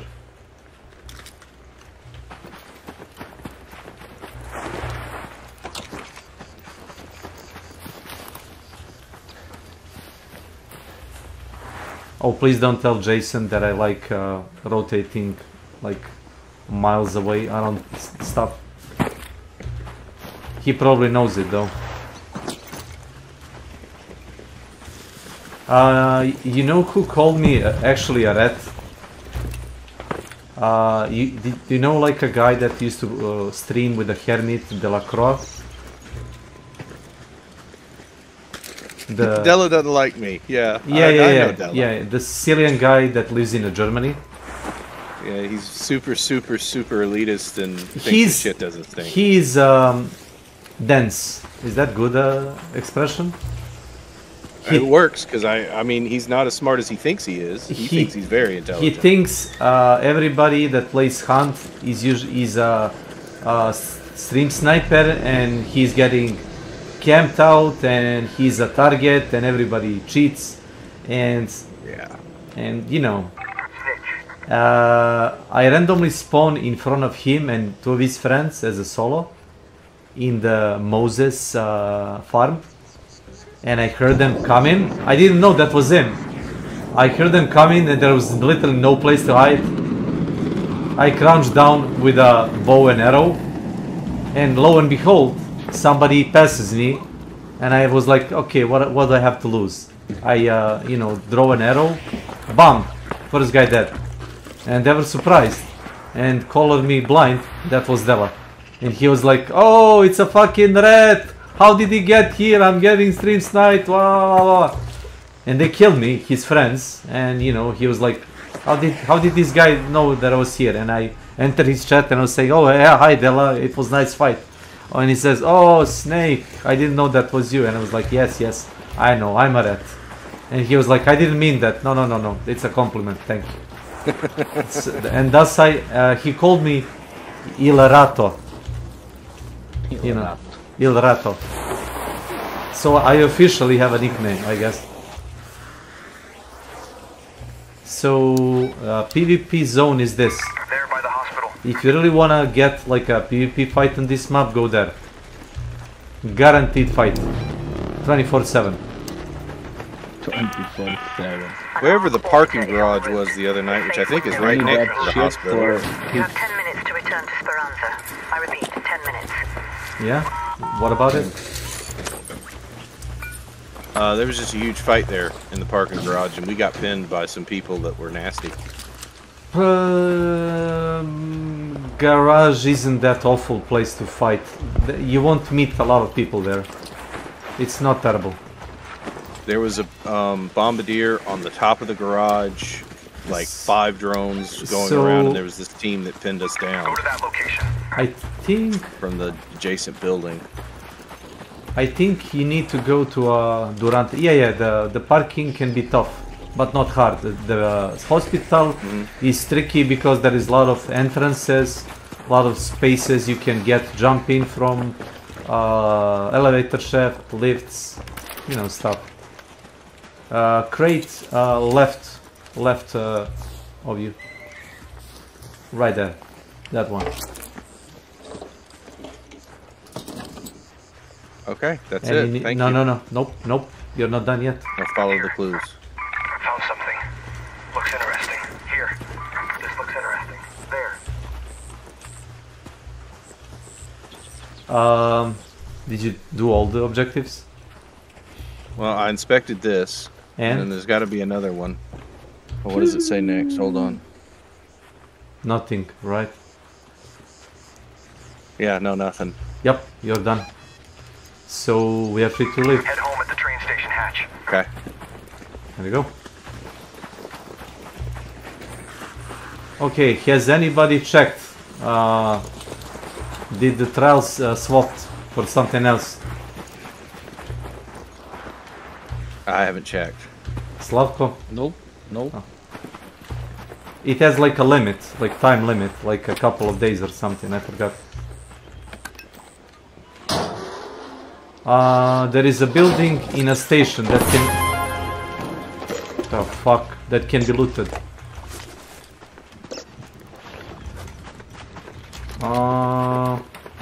Anybody wants a mine recipe?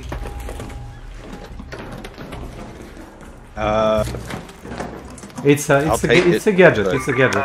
Jolt mine blueprint. Over here. Oh no, I've got a jolt mine. I think everybody has it at this point. Right? Yeah. Probably. Thank you. Yeah, I get like that. Yes, save it.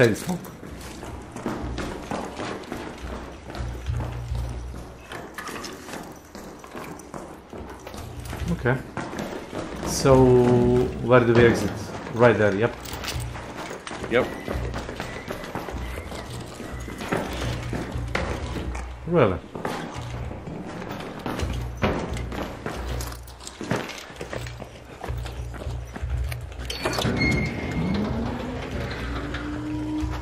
Everybody in.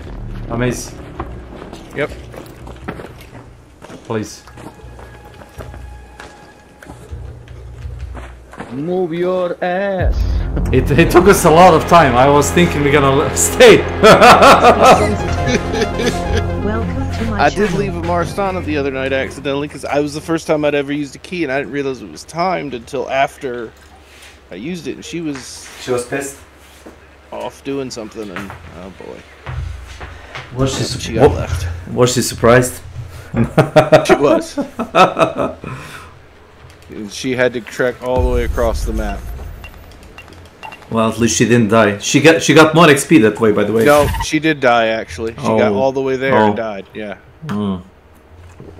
I would be pissed, I guess. Alright, I actually need to get off. I need to go eat something. Thank you guys for the games. Okay, man, okay. Thanks for hanging out. Yeah. Yep. See ya. Yep, see you guys. Bye. Take care. Bye. To ti Erik. Ne znam u last name, ali ono... Znam ga za 4-5 godina. Fin, kulturan čovjek. Pa jest, nekad je streamovao Hunt za 100-200 ljudi. Opa. A dok nije puku sa živcima, znaš. On ti ima... Znaš da su oni svi tamo u Americi na tom ADHD lekovima. To znam. Mislim, čak i ako nemaju problema, razumeš, doktori ubede roditelje kao da deci daju lekove. Čekaj. Da, klasika. Tako da ne verujem da stvarno čovjek ima ikakav poremećaj ili dobro. Sve u glavi. Samo stres. Mi daš štelo i ti. Samo ovi zvuk. Drugi su ne gurnemo u dupence. Neka te.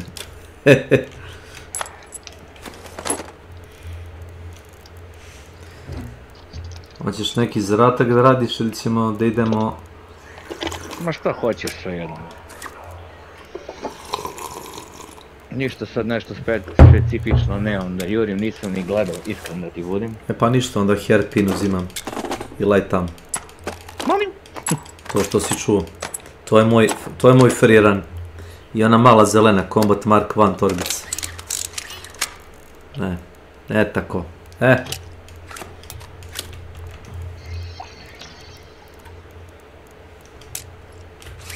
Ovo te ne košta ništa. Ej, da ti ponesem ono i tvoj lepo blueprint da ti dam ono. Koji? A jebote ono Jolt Mine. Ma imam ga bre, sad čuvaj ga, uvali ga nekom isto ko ja. Mislim, minu sam mislio da uvališ. Poštano. Da vidimo malo. Kakva je situacija. Volim je ovako da pričam si od ima i da se zajebavam, nije mi problem. Bez tenzije. Pa naravno. I bez kampovanja u mestu kao sa Guardian i sa ostalom ekipom.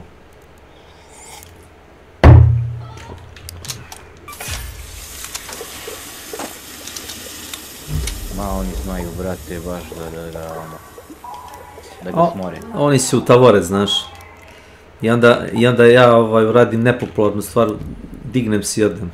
Odatle, znaš. Nepopularnu stvar.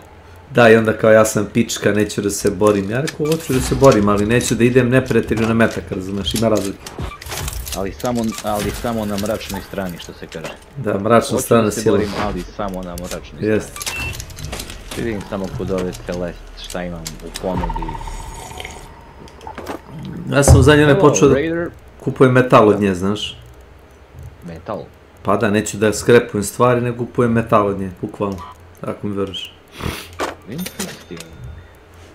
Ja tada skrepuješ dosta stvari da bi uzeo metal. A zašto kad mogu da ga kupim od nje za relativno male pare, proda buljuk toga.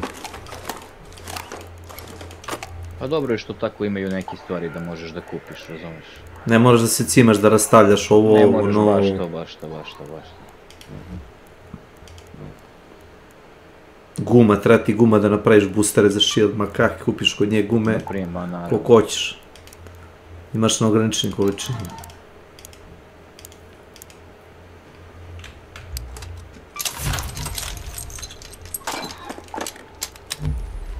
Ide gas.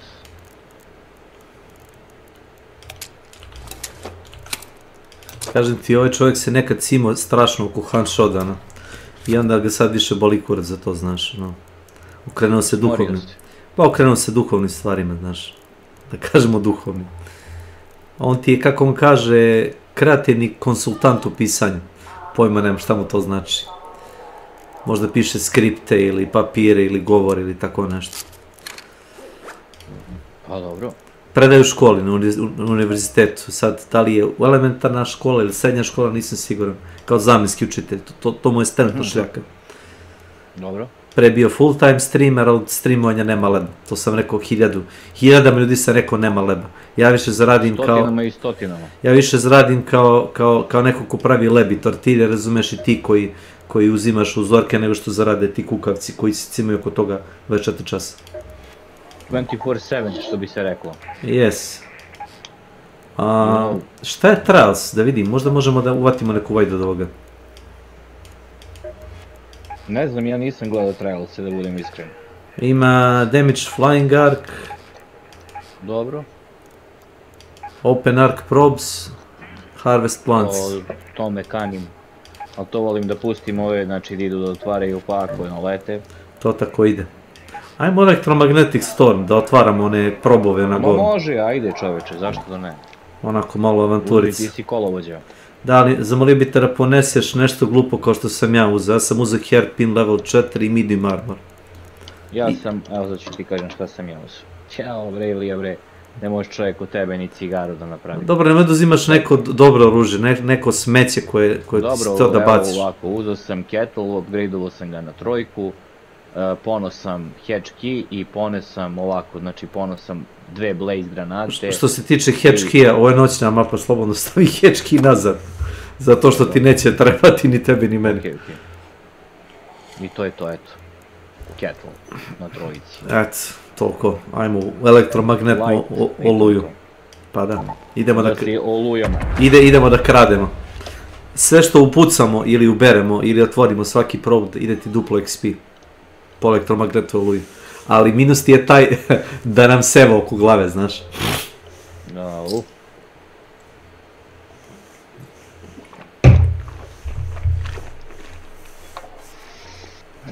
bože, bože, bože, bože. Volim ja mazohizam. I svaki raider cache koji lutuješ po elektromagnetnoj oluji ti se računa kao da imaš duplo veću šansu da nađeš bolji loot nego što bi normalno našao ga, na primjer. Ne, seri. Da, to garantovano ti ja kažem. Tećeš.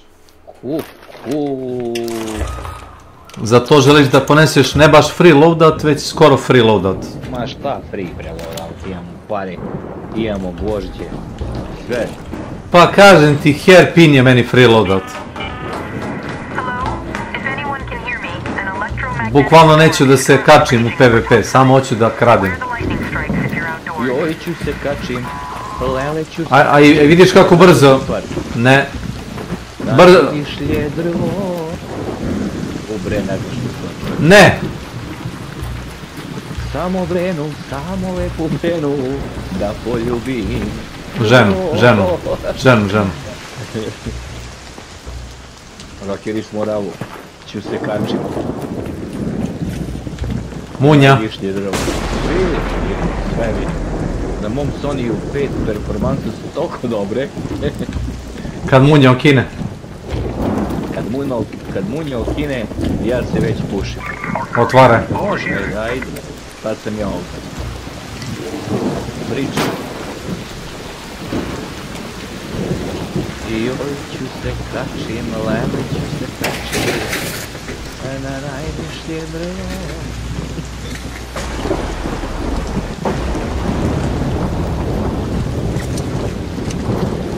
Te neko puca, mrdaj.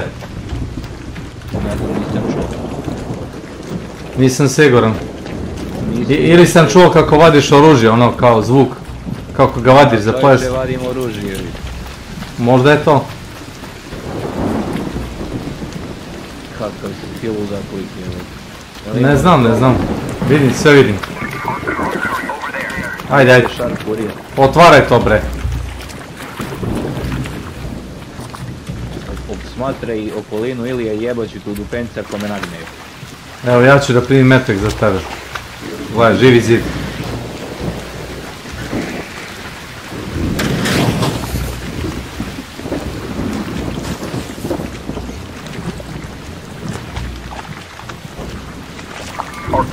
Ajmo, ajmo. Ako nije blueprint, neću ni da nosim.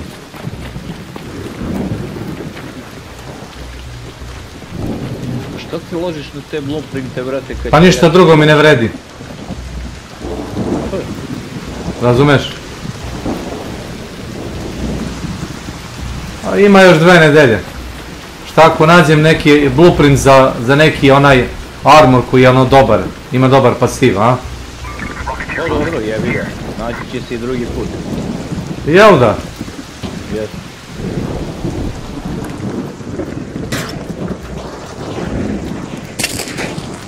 Jo. Nim udarilo struje. Znam. Baterija. Opa. Roketira, ono, šta god, kako se zove. Dakle, ne treba. Roketier driver. Pa skupi, to će ti treba stigati. A eno ga smo već kod roketira. Oj!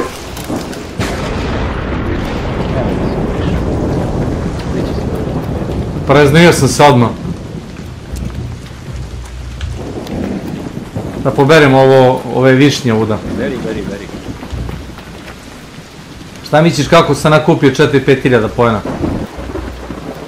Sve ovako. Evo imaš ovdje. Ma računa se i tebi, znaš.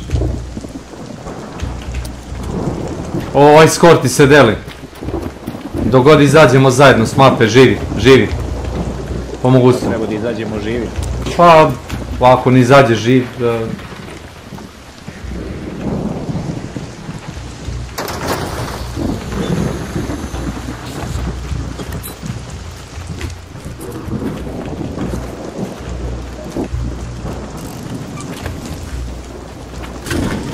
Munja! Može ili ja. Dobit ću šlag od tebe, čoveče.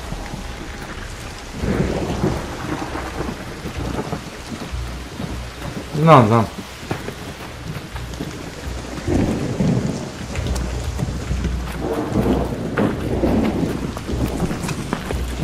Pazi.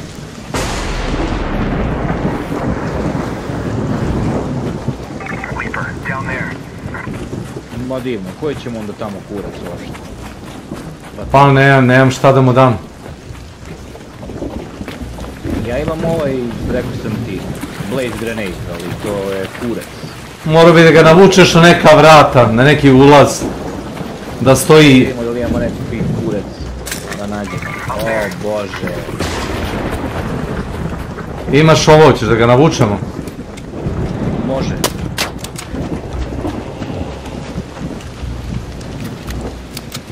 Misliš da će ga izgoriti? Samo dođi unutra.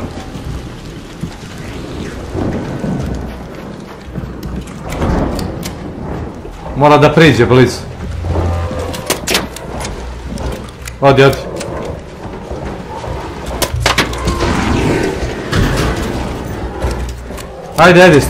Ajde doktore.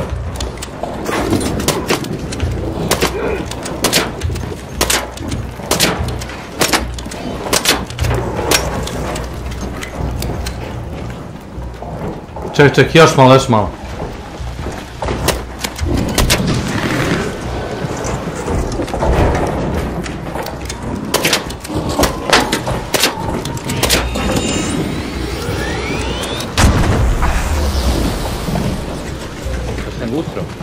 Pa malo, moraš lepše da je baciš.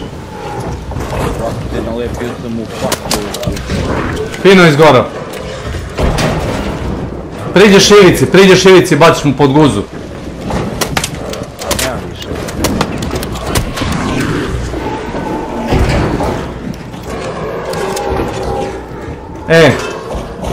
Ajde da nakupimo eksploziva. Slušaj, ajde da nakupimo eksploziva pa da se vratimo, da ga ubijemo. Ajde. Šta ima, šta ima?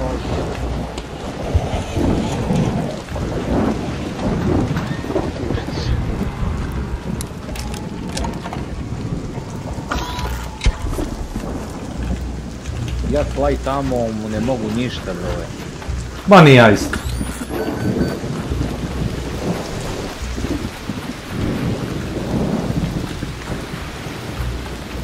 Ostavi ga na miru, vratit ćemo se ako nađemo neko oružje, odi. Odi, odi. Hello. Yellow. Hey, don't shoot! Hey there! Don't shoot, bitches! Watch for Spider. If you have any gun, he is half toasted. Try to finish him off. Ujebot.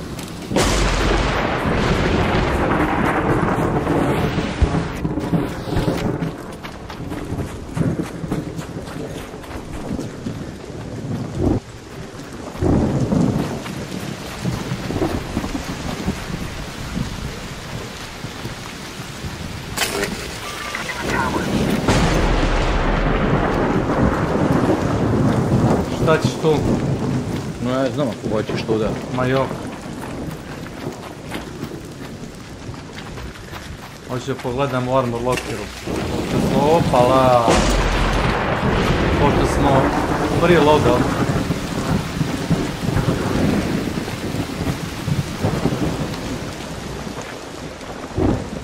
Ja nisam preloadao. A uzeo si Kepler, nemam pojma šta ću. To ti je free. Neću ti kažem ćelo. Kepler ti je free. Ja tvrdim, odgovorno tvrdim.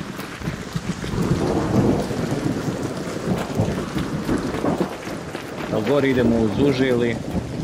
Uz uže. Uz uže druže. Pazi samo gore kad se popneš, da ne bude iznenađenje. Pazi.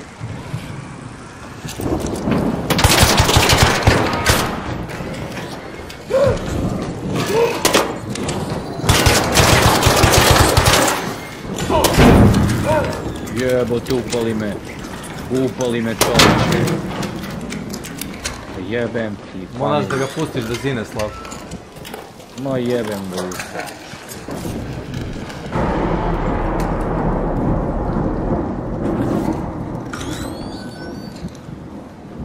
Jeste.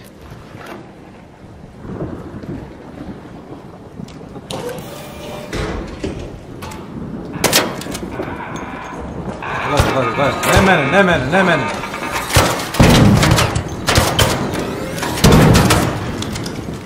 Slajdeš unazad, kreneš da točiš u rikvarci, slajd. Slajdeš unazad dok gledaš u njega. Radi svaki put. Kaže 50% of the time it works every time.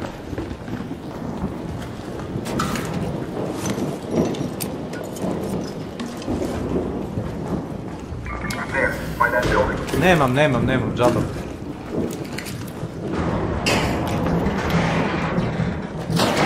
A ti ni ne znaš šta je ovdje, jel da? Dođi vamo, broj. Dođi vamo! Kak je vez ima briču do ti? Vidi jesi srećne ruke. Ne, ja s blueprintovima nisam nikako. Evo, samo ću duzim Ilija, kako se zove... Comfort gun parts, eto. Ali možeš tako? Dosta. Evo ti sve ti puno. Vidi pa.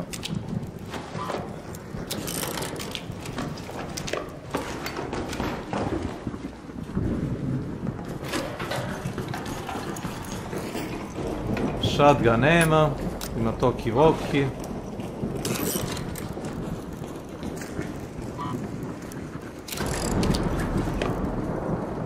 Showstopper ima. Da. I luž grenade.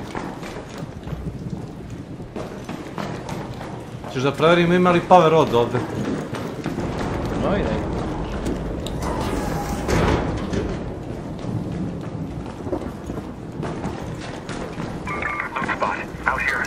Samo me pokrivaj, ja ću.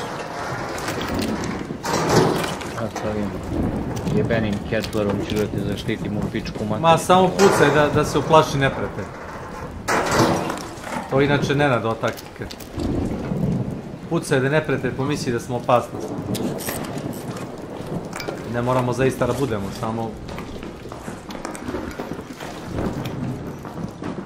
Okej.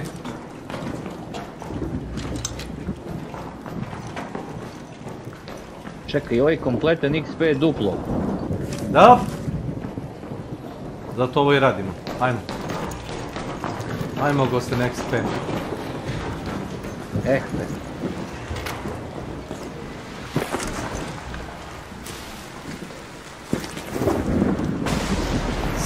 Salto.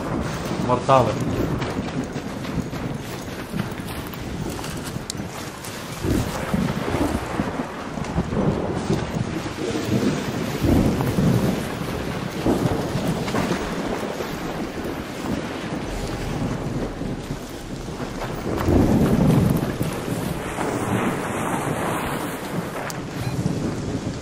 Preduslov je da izađemo. Oj! Tu je izlaz. Ne idemo tamo. To sam Markovo. Dobro. Majko, šta se dešava? To ćemo tamo teško da prebegnemo preko onog Highwood Valley polja. Ajmo vamo. Jedino okolo nešto, znaš. Pa... Znam, tu i ja čujem. Viš da se crveni tamo. Pogledaj, Snitch je nekoga snimio.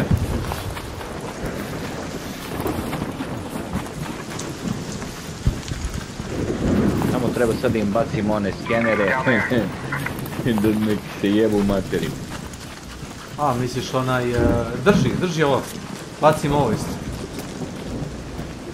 Allure grenade. Valjać. Ja imam dimne bombe.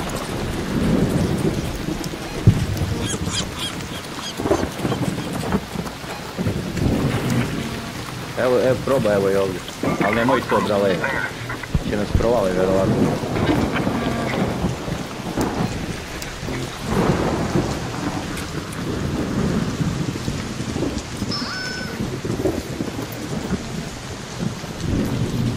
Baci se.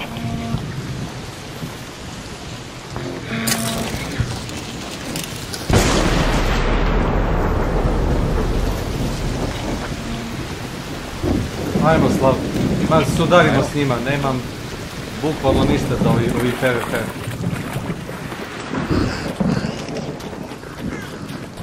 Ovdje nije ona. Jeste, dođi vam. Šta je? Pa security breach, čovječ. Pa znam da je security breach tu, ali moraš brzo oduzimaš.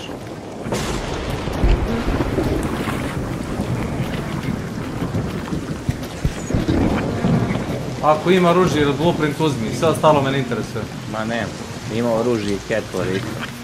Izlazi.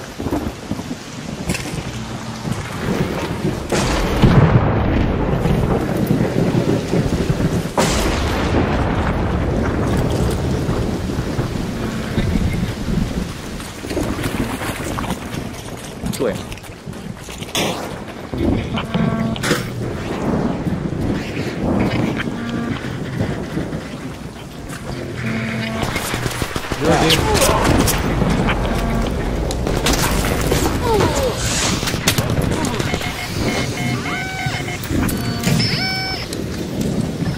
Beži za mnom, pusti to!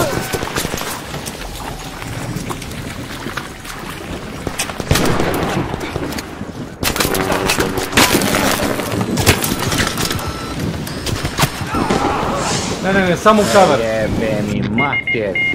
Taman da uzmem kamer i kurac. Pa ne, jesi vidio, zašto koristi dim? No, enjoy that. Enjoy good loot. Znao sam da su tu i rekao sam ti da ne vredi ovo uopšte, znači truda. Ali ne dobiješ ništa za trial ako pogineš, znaš? Znaš to? Znači ne vredi truda ovo uopšte. Samo su nas bez veze isfarbovali. preblizu je bilo njima, čuli su da lupaš Steve. Ne čuje se daleko, ali čuje se dovoljno daleko, ajmo tako da kažemo. Aj jebi ga. Grmljavine, kiša i pičke lepe materine i čuje se kurac moj. A čuje se kad si blizu, o tome se radi. Vidi, meni su oslobodili malo inventare, ja sam sad stavio baš free kit, da im šta ću dobiti.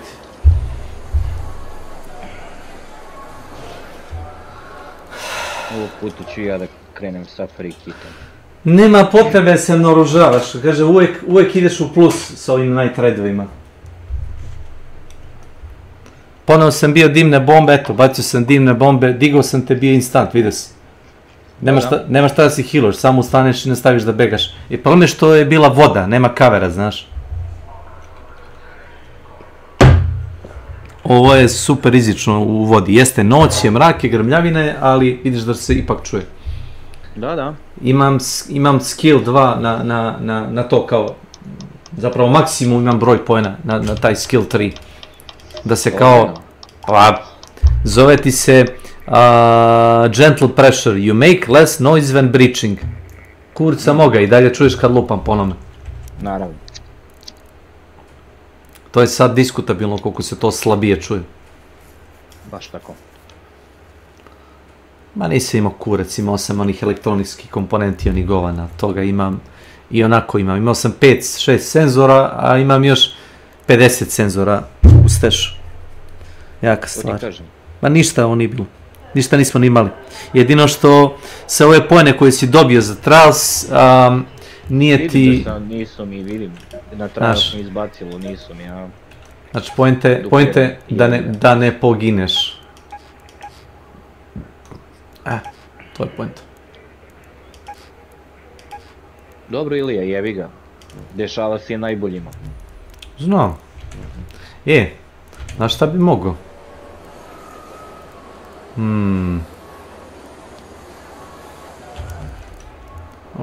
Samo sekundu. Živeti slobodno. Živeti slobodno, la la la la. Baš tako Ilija. Ma znam.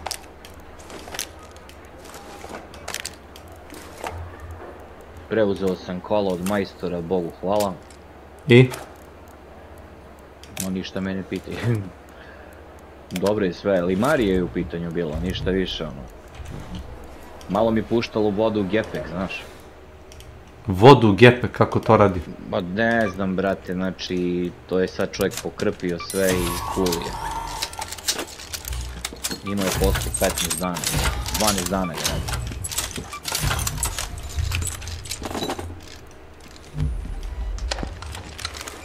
Jebi ga i posle otkrijemo da su ta kola lupana malo, razumiješ, ništa strašno, ali su lupana. I onda jebi ga, posle je odrađeno stao i kraljavo, to je puštalo vodu i kurac. Sad ga dečko uradio fenomenalno. Ćemo da vidimo, neki više na policiju rastavit ćemo, da vidim kako će kola da se ponaša.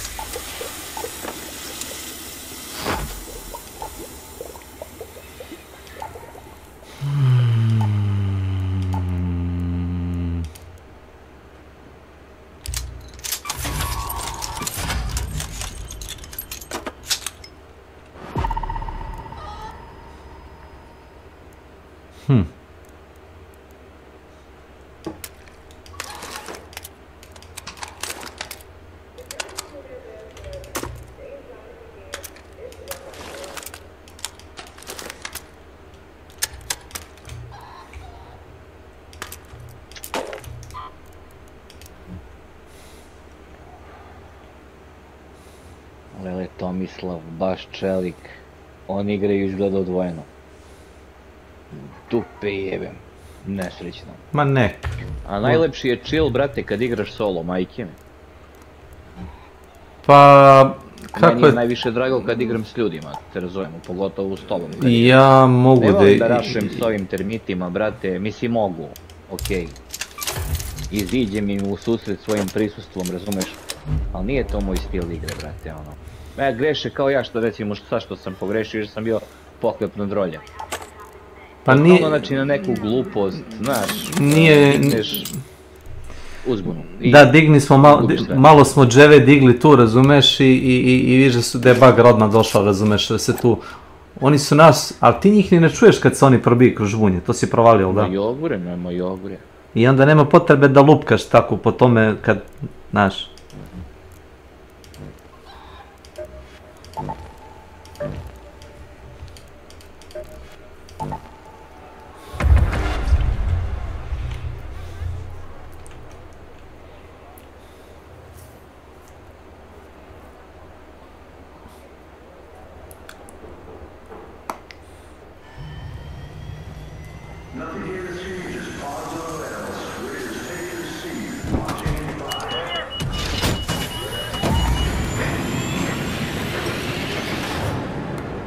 Ide gasi. Ide.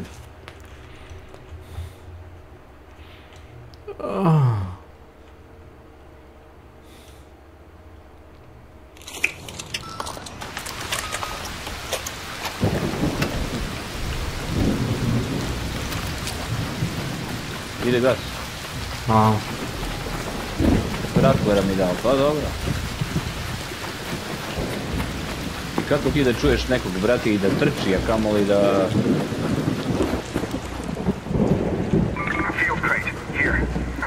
Da, fuel crate. Ajde, uzmi, pokrivat ću te ja. Uzmi ga. Ne, ja bi tebe pokrivao. Ako je bio željan da ga nosiš.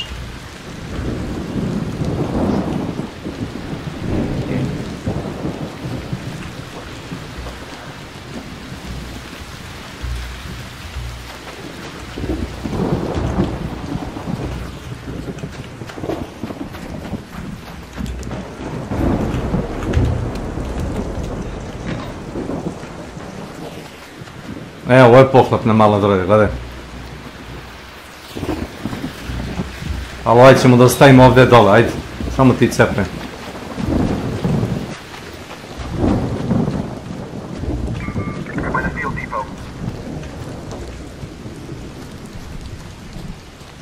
Tamo se već... Baci taj tu i idi po onaj drugi, nazad. Pa šta sam ti ja, čovječe? Nosač! Šta? Nosač!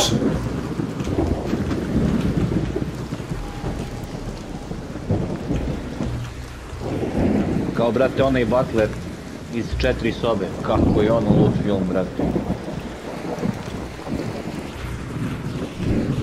Ajde, Butler, nosi to. Evo, vidiš da trčkam.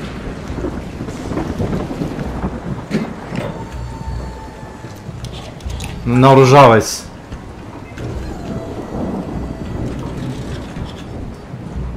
Opet Rattler za koji će mi kurac stoje. Imaš još jedan sanduk, ajde probaj još jednom. Ajmo, Jugo Lutrija, dolazi.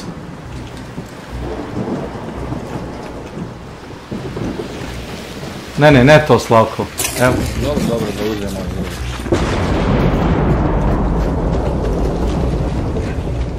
You know, diddling widdling. Pa što ti ne pogledaš šta je ostalo? Ne interesuje me.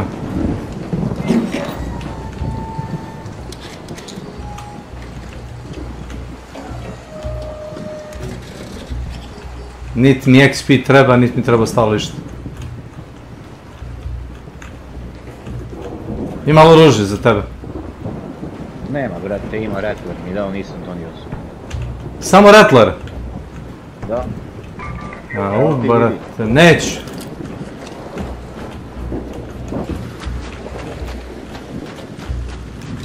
Za Rattlera sam vezan.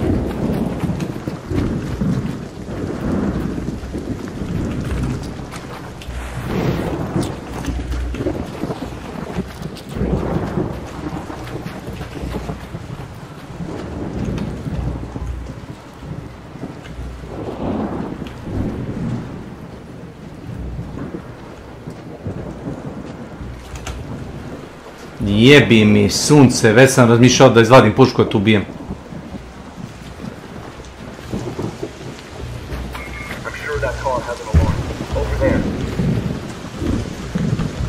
Aj za mnom. Čujem sve.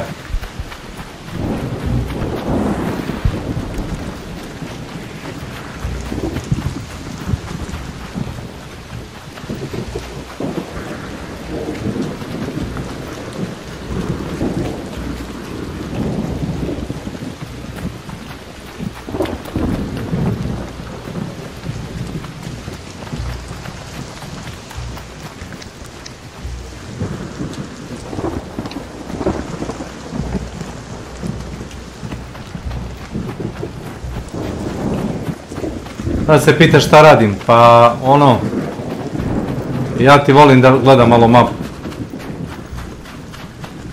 A ako ne zagledaš, nikad nećeš i naći, tako kažu stari ljudi.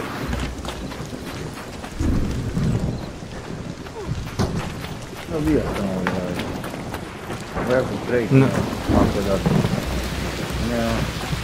Ovdje bude. Gore. A da. Tu bude, ali...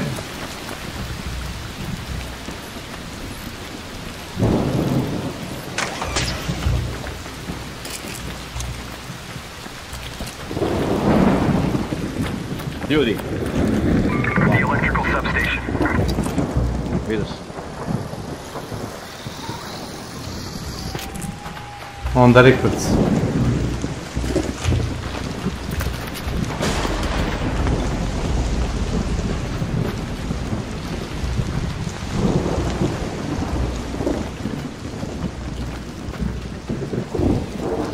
Hoću da probam da usmrtim nekog lipera. Imam onako... Imam nekakvu ideju za lipera. Ovo treba da se otvori, ali da, neću to ni da diram. To nam traje, da? Ajde, lupaj ga ako hoćeš. Oj. Oj.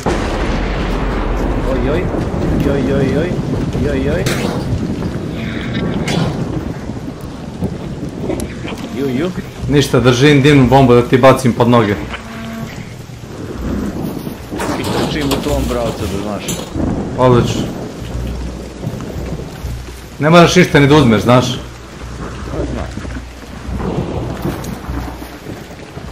Ju. Scrapyard.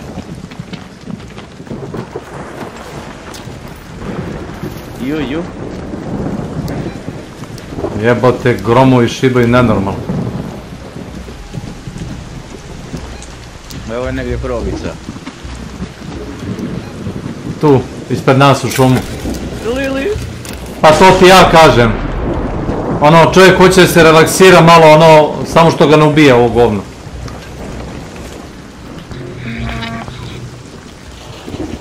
Toliko je glasna ova grmljavina da nisam ni čuo kad si udario pajsarom, znaš.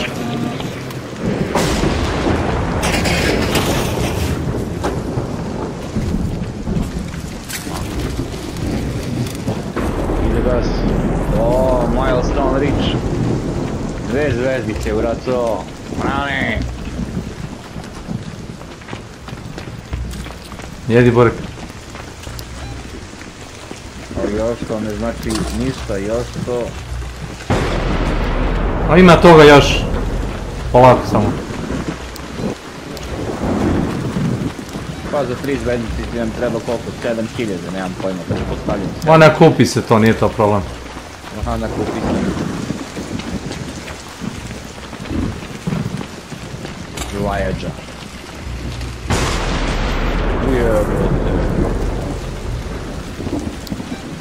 There by that outpost. Vidim šta je to. Bunker. Nije. Raiders bunker. Nije. In that outpost. Oil. Karic.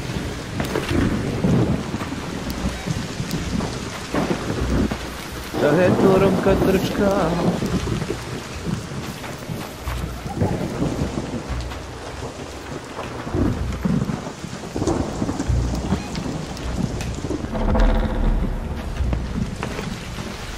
Aha, okej.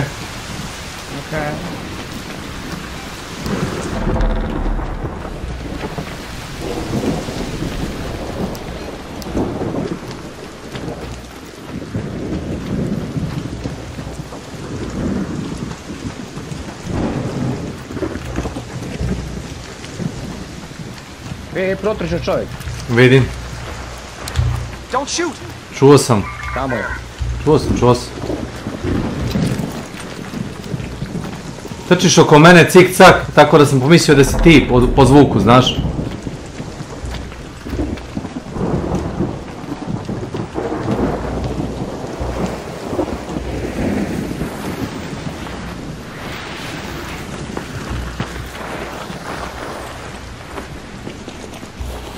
Ovo je baš do jaja. Po putu je dobro. Božnje.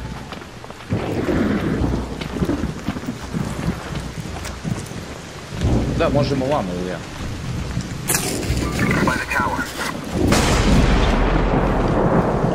Bežični torek, čovječ.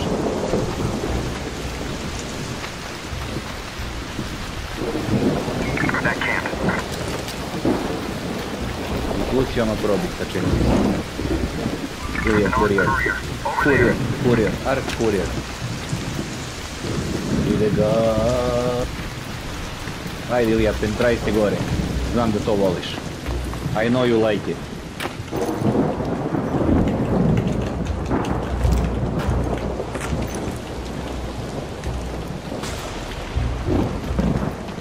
Gdje, ovdje? Samo opušteno, ovdje vre gore. Ma ne treba mi ništa gore, ajmo. Jebi ga sad.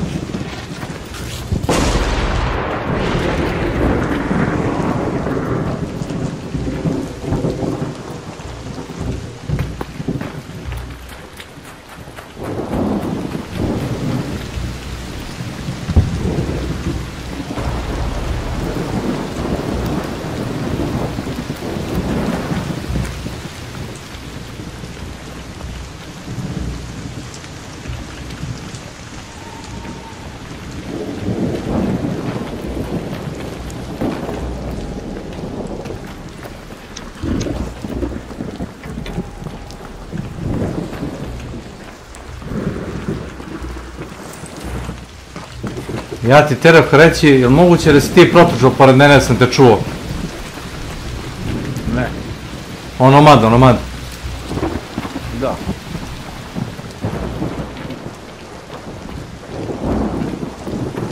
Ne znam da li ti ovo treba, mislim da ti treba ti nešto drugo. Nemoj toga da lupaš ovdje, ajmo. Ne, proba. Ne, vajda tamo, Ne bi ja tog kavera nema. Ja bi izbjegavao te, kao malo pre isto. Tu gdje nemaš da staneš, pored bilo čega, na... Pa malo pe staju sred vode, nigde ništa, jesi vidio? To ti je tako namontirano... Tačno namontirano da pogineš. Ti proboj u sred vode.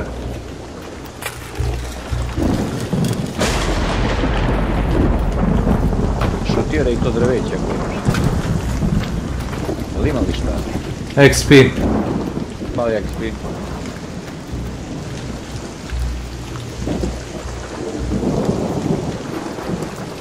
Imaš čime da ga pogodiš. Pukni ga nečim. Pukni ga, brzo, pukni ga bilo čime. Samo jedno, 2 put. Dobre, prestani. Samo se malo razmakni da nas ne pobije. Zajedno.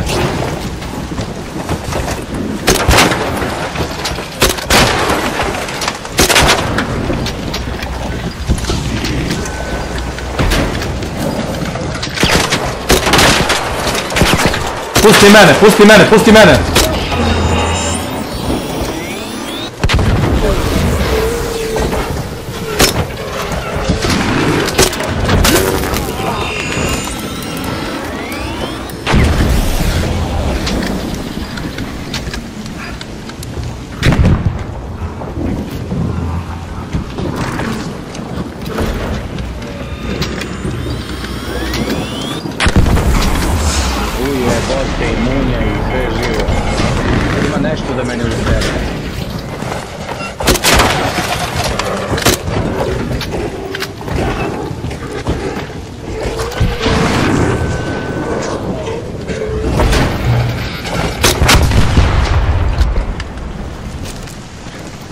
Ne idi, evo padam dole. Pazi, pazi, pazi, munje! On nabih se u drva.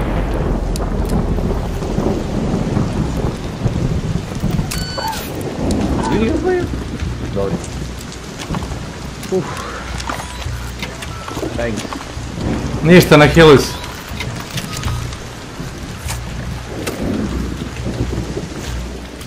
Znaš ime sam ga ubio?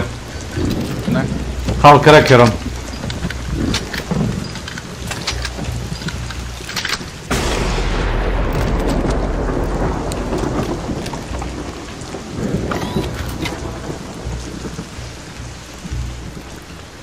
Češ da mu počupaš šta možeš od ovih gluposti. Pa ćeš ti? Ne interesuje me. XP ti treba. Uzmi sve, veruj mi. Ne mogu, nema mjesta, čovječ. Pobacaj da ja pokupim. Opet kažem, lutuj svaki deo. Kako nemaš mjesta, šta je skupljao da sad nije mjesta? Ark problem. Jo, daj mi Ark Alloy. Daj mi Ark Alloy ili tako nešto ako nemaš mjesta. Nemam Ark Alloy, imam 3. Imam 5 sad. Evo, sad ću ti... Brže će ti ići ako pokupiš svaki deo, razumeš šta ti pričam? Znam. Nema mjesta, čovječe, pa je ono. Baci, pokupit ću sve što ne možeš. Sve baci.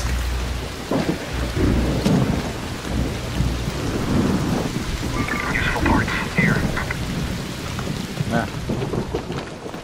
Evo, bacim.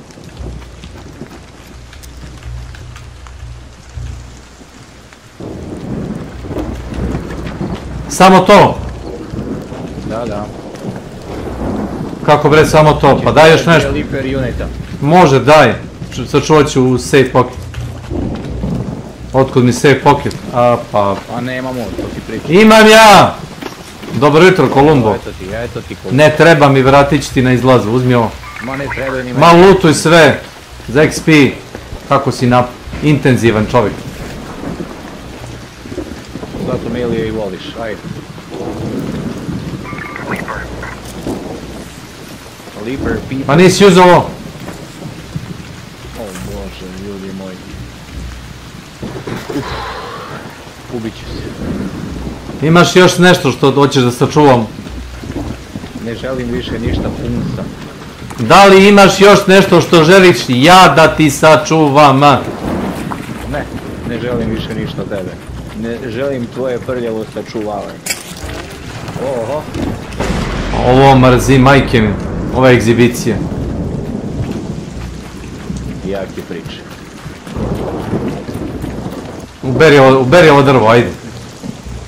Uberi ga. Koje drvo da ti uberem? Ovo? Magareće.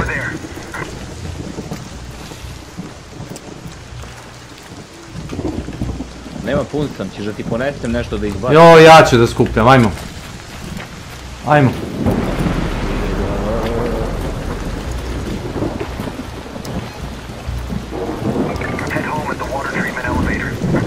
Rano je za to, samo sam Markovo. Rano je za to. Pa Tomo bi do sad 3 puta izašao. On bi, nema vremena jebi ga, prošao iz pola meča. Jebena proba, majku joj jebem u pičku. Ne smijem? Ne, ja ne smijem. Strame.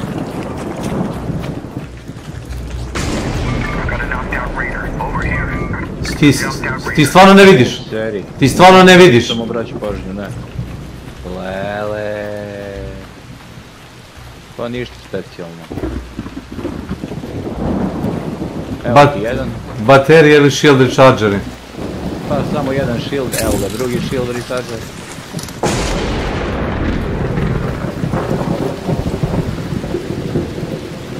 Ajde ću da uzem Rattler, greota da ga ne ponese, majke mu ne bio.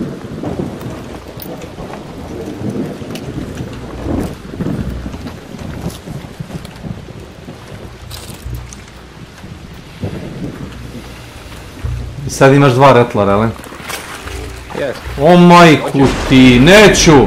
Imam shotgun, koji će mi? Imam shotgun, baby, specijalno za tebe. Ili ima ovdje nešto, nema ništa? Nema ništa, sve ovo laž. Nismo ili u nekom Matrixu.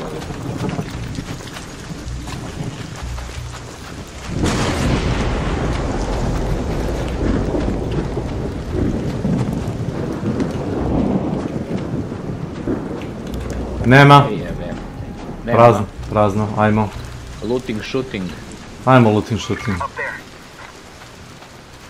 Malo ćemo lootat, malo ćemo šutat.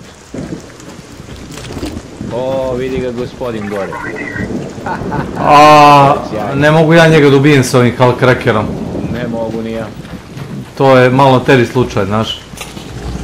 Pazi. Ide ga. Idemo na vamo, šta ga jebem. Primorani smo. Ima da nas izroka ili ode sve u kurac. Ovdje nemamo gdje da pobegamo. Ne, skrenuo je, dođi nazad, dođi nazad. Evo, ubiću se, majke. An arc orbiter is en route. The safe window is closing. 10 minutes to get out of there. I repeat, 10 Nemam minutes. sad sprint, brate. Šta nemaš? Stamina. Hoćeš one pomoranđe ti dam da jedeš. Neću. Sve.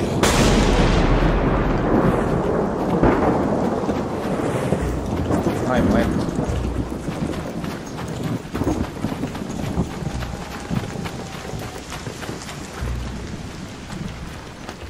Levo. To je drugo levo, čovječ. Evo ti ovo.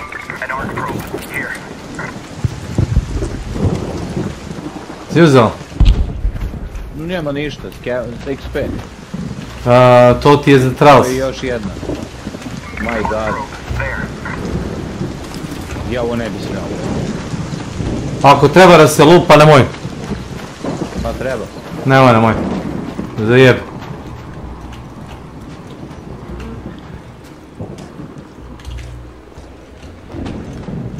Pa tu možeš, ajde, na zatvorenom je prostoru. Ajde. Ajde, lupkaj.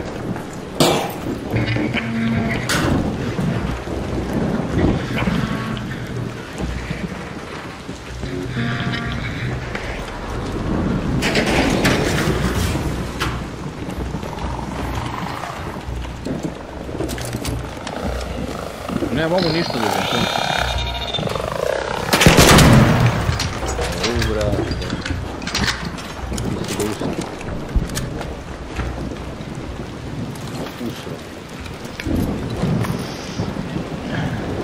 Ide ga.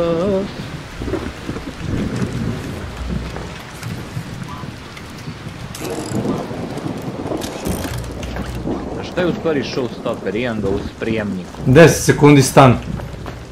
Samo malo je loše urađeno, znaš.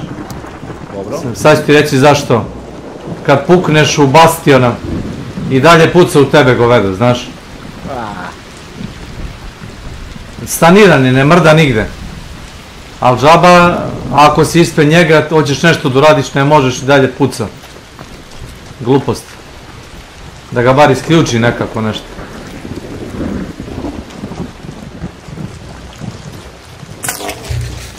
Tu je,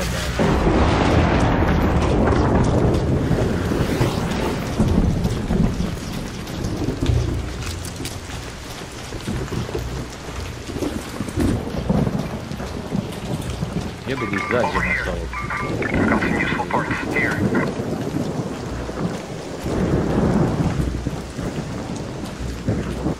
I tata visine, tata.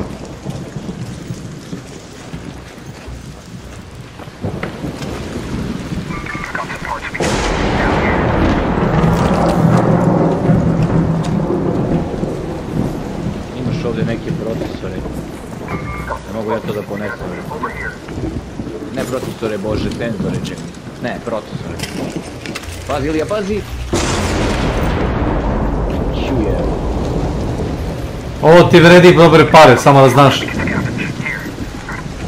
Baš dobre pare. Da vredi, znam.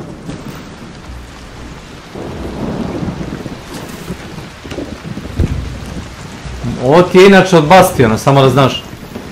Ne od bastiona, od granadira. Deo. Dobro. Znači granadiri u močvari, verovatno, znaš. Pa najvjerovatno. Čim su one tagging, oni mali robotići što taguju ljude za njega. Možda Ti. i ustrali.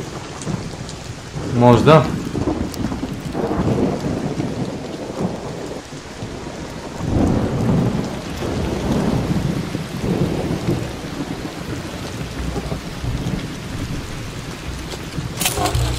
Oj, oj, oj.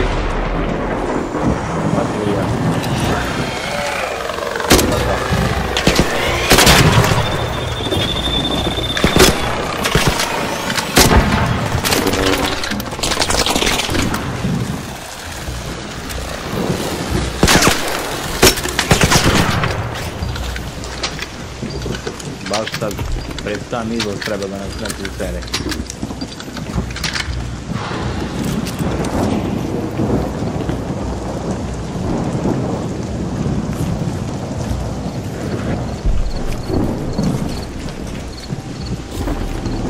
Uzimaj baterije samo.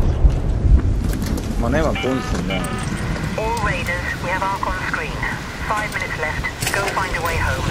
I repeat. Ajde kurac.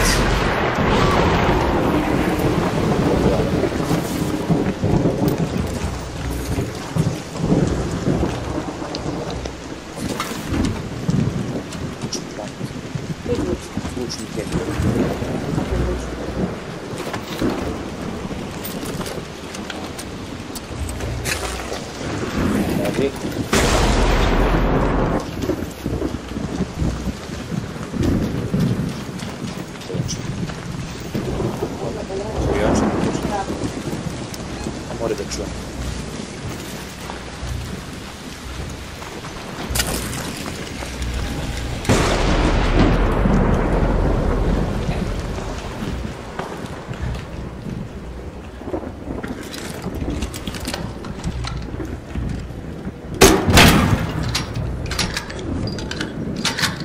To su cool cracker, šta je to? Da. To ti samo za Ark Enemy. A za ljudi imam shotgun, razumiješ? Polako, polako, polako, polako, polako, baš polako. Ne žurim.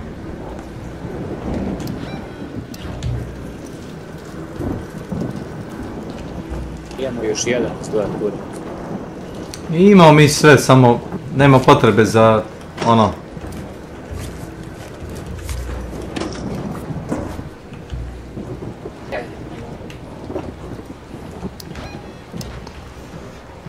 Ay, ay, ay, ay, ay, Puerto Rico.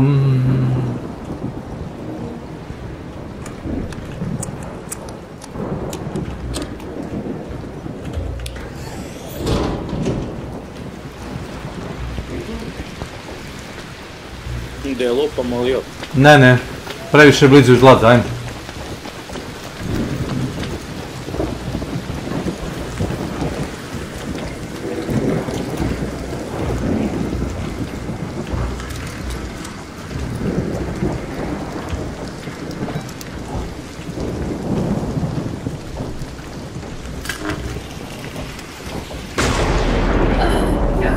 Kako je ovo bilo moguće?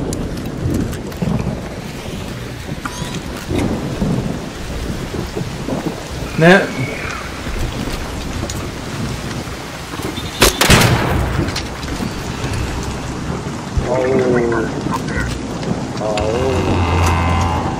Zovi izlaz odmah. A juri na meni. Trči kod kontejnera, nemoj bežati dole.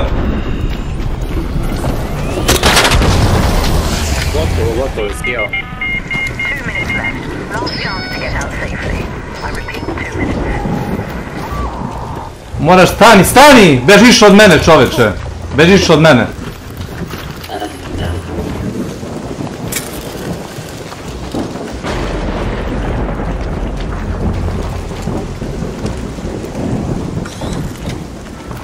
Stoj ovdje i ne mrdaj.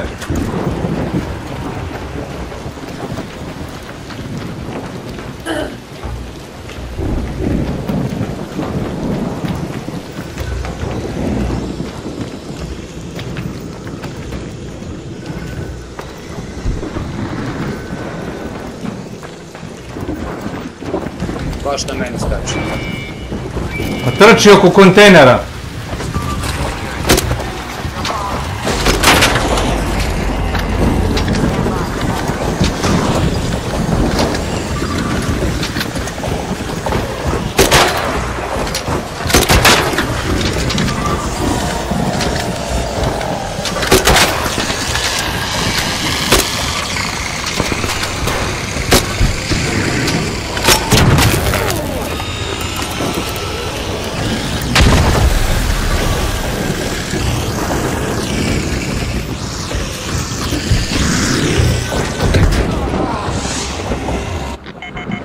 brate.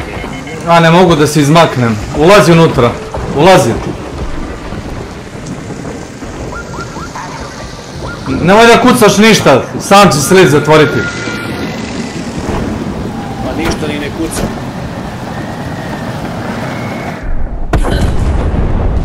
Koliko sekundi odbrava? Piše na monitoru. 26 sekundi, automatski se vraća. Znam. Pazi, pazi, sakrivaj se. Mrdaj. Zovem. Ajde.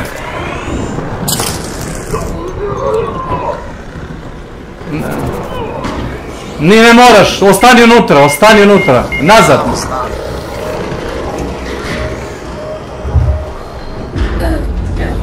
Uspjeli smo svakako. Slavko, kad tako krene deskakuće, samo ga motaš oko nekog objekta, razumeš? Ne trčiš na otvoreno, stićete kako god pobegneš od njega. To pokušaj da ti kažem. Nema veze ko imaš oružje. Ja sam imao Hulk Cracker pa sam trčkao oko onoga da me ne bi sačkao. Da.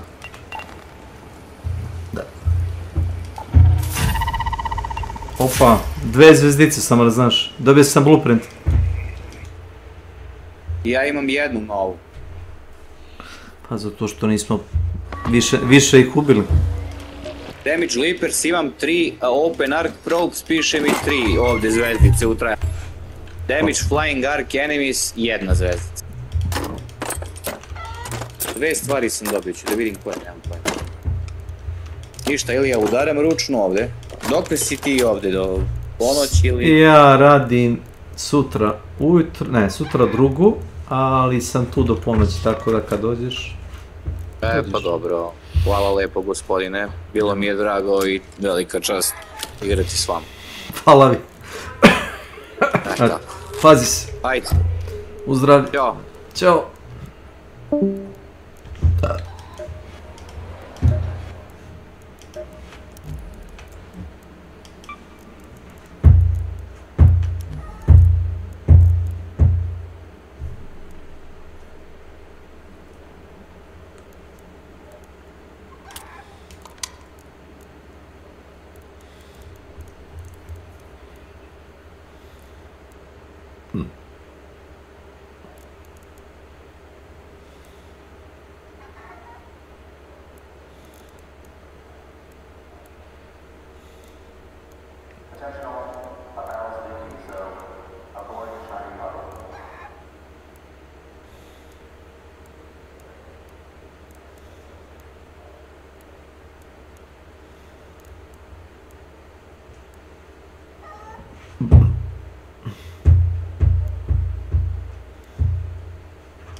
Slušaj, ne mogu ti staviti ručak u mikrotalasno, grije se vruće. Stavi ga unutra u frižider, da. Ćufte neke, šta? Ćufte, da, u sosu i... Hvala, vidio sam. A uzmi ujutro mlijeka, imaš tamo keksića dolje u sudoperu, ima neki, ne znam, nešto sam ja kupila u Lidlu. Dobro će, hvala. Hvala.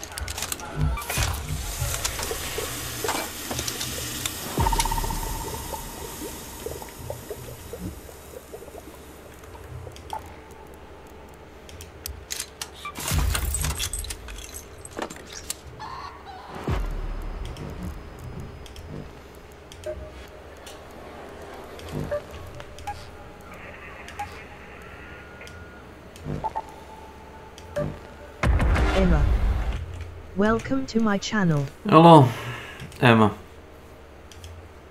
And my daily life, IRL job, family, and all the stresses life has to offer, I don't need to spend $40 on a game that is uniquely qualified to add to my stress levels by consistently placing me in situations where my weapons are too weak, my stratagems are consistently affected by negative modifiers, and everything in the game is either faster or more powerful than I am. I'm just calling a spade here, but I get my ass handed to me by real life on a weekly basis, and I use gaming as a way to escape that torture chamber, not to add to it. Know what I mean? But here's where this Helldiver story takes a dramatic and hard turn, because despite this bizarre extra on a Star Trek episode take on a shooter Arrowhead envisioned for the game, we as the players actually found a way to overcome all those deficiencies and power through. We found the outliers and used those to our advantage to overcome all the negatives that were at that time stacked against us, and to really get to the heart of Helldivers, which I still believe is what drives the game today, and that's just to have fun. Back then, it was the incendiary breaker, shield, backpack, railgun combo, and we rode that triad to early victories in the Galactic War until the spreadsheet balancing and pick rate jumbo took over. Back then, we were succeeding at a rate that was counterproductive to Arrowhead's internal narrative of the game, and that had to be altered. So began what we still see to this day, this wild swing between player power fantasy, meme-producing horde-style shooter, where the fun is the shooting and frenetic combat, offset by this other side, where the game swings severely in the other direction, where outliers that Helldivers can use to gain advantages are quickly found and eradicated. Quasar cannons self-charging, fire versus factory striders, overpinned with melee weapons, all gained us unintended and kind of outlier positive effects, all quickly removed from the game. Included in that other severe realism vibe are power levels being lowered, at least for us, damage against Helldivers being increased dramatically, and the now infamous word of realism being used to justify decisions made to reduce our player effectiveness, but also to justify enemy buffs and modifiers against us. And this all contributes to these wild swings of it's so over, we're so back, as different factions of the player base actually begin to enjoy their desired version of Helldivers, only to see it ripped away when the next update drops, and for the game to be turned on its head over and over and over again. Now, we could also add into this ping-pong effect the extremely untested and half-baked updates, and how the studio just continuously stacked broken shit on top of broken shit, leading us, the community, to take the unprecedented step with a live service game, and that we requested that the studio just please stop the content updates and instead take the time necessary to fix the damn game. But for Helldivers, it's important to look all these decisions over and kind of take it all in for that final effect.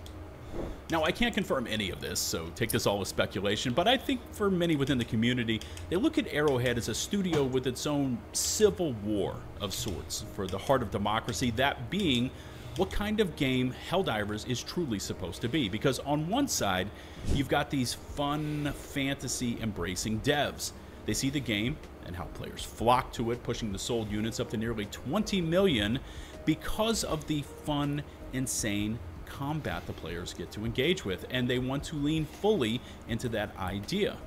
Now, recently, Arrowhead's CEO was quoted as saying, and listen to this, quote, "It turns out that if you give the players what they want, they'll be happy."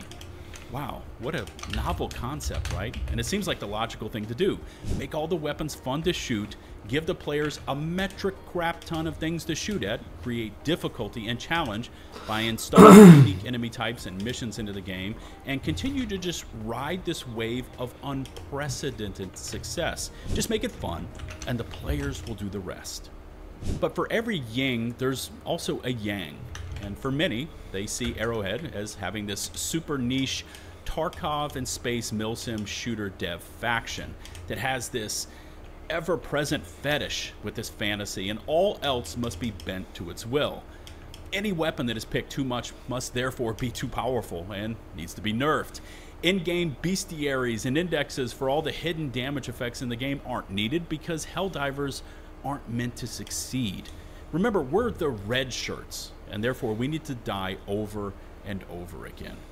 Weapons need things like drag and sway for realism while also making them not fun to shoot. Enemies receive these secret buffs left undocumented and nowhere in the patch notes, raising durability while also lowering the status effect damage our weapons do against them.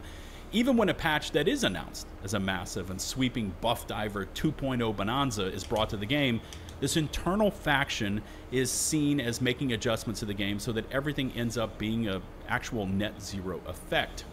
And through it all, after this theorized internal dev faction war kind of plays out, it then metastasizes once the community gets a hold of the game post whatever the latest update is, and we get to see things like, for example, the Coyote, and how they said it had not been altered, but everything to do with how effective it was versus enemies and how much burn damage it did had been altered.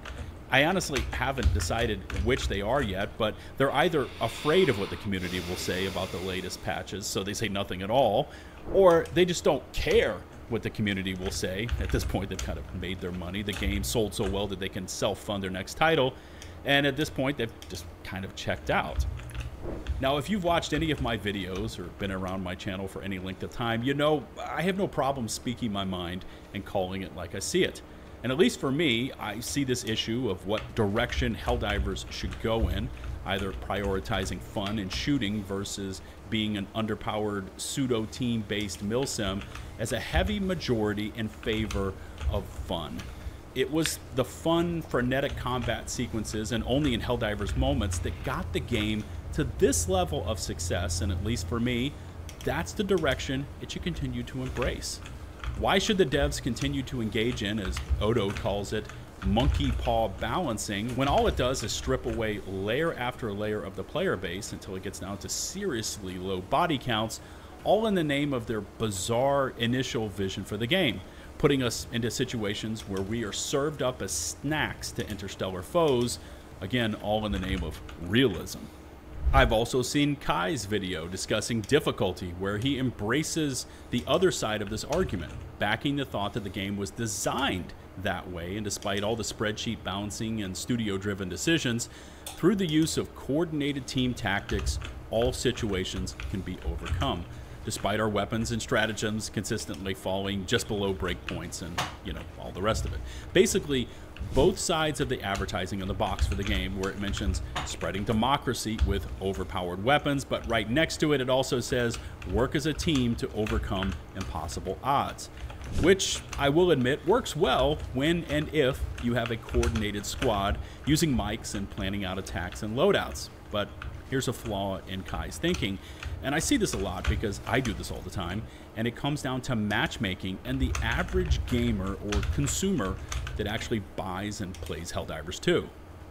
You see, I'd venture to guess that for the majority, and I hesitate to say vast because I honestly don't know, but I guess that for most players that play Helldivers, they have limited time to do so, and they don't want the added pressure of speaking with randoms in the matchmaker, and they just want to kind of boot up the game, slap on some gear, and for them, get wrapped up in the coolest aspects of Helldivers, which is shooting lots and lots of things. It's basic gaming enjoyment, man, and along the way, there's some massive explosions, there's some random deaths. They might make it off the planet, they might not. They finish up a couple of campaigns, and then they turn off their systems for the next however many days or weeks. For this majority, it's not about difficulty. It's not about collecting samples. It's not about pulling off a gambit or what weapon was just nerfed or buffed while also buffing an enemy to compensate against it. They just want to log on and have the game feel fun and give them a sense of power, while also not hard locking their PCs or dropping down to frames that are in the teens every time a big explosion goes off around them. Personally, and I'm speaking from experience here, I drift between these two expectations for the game.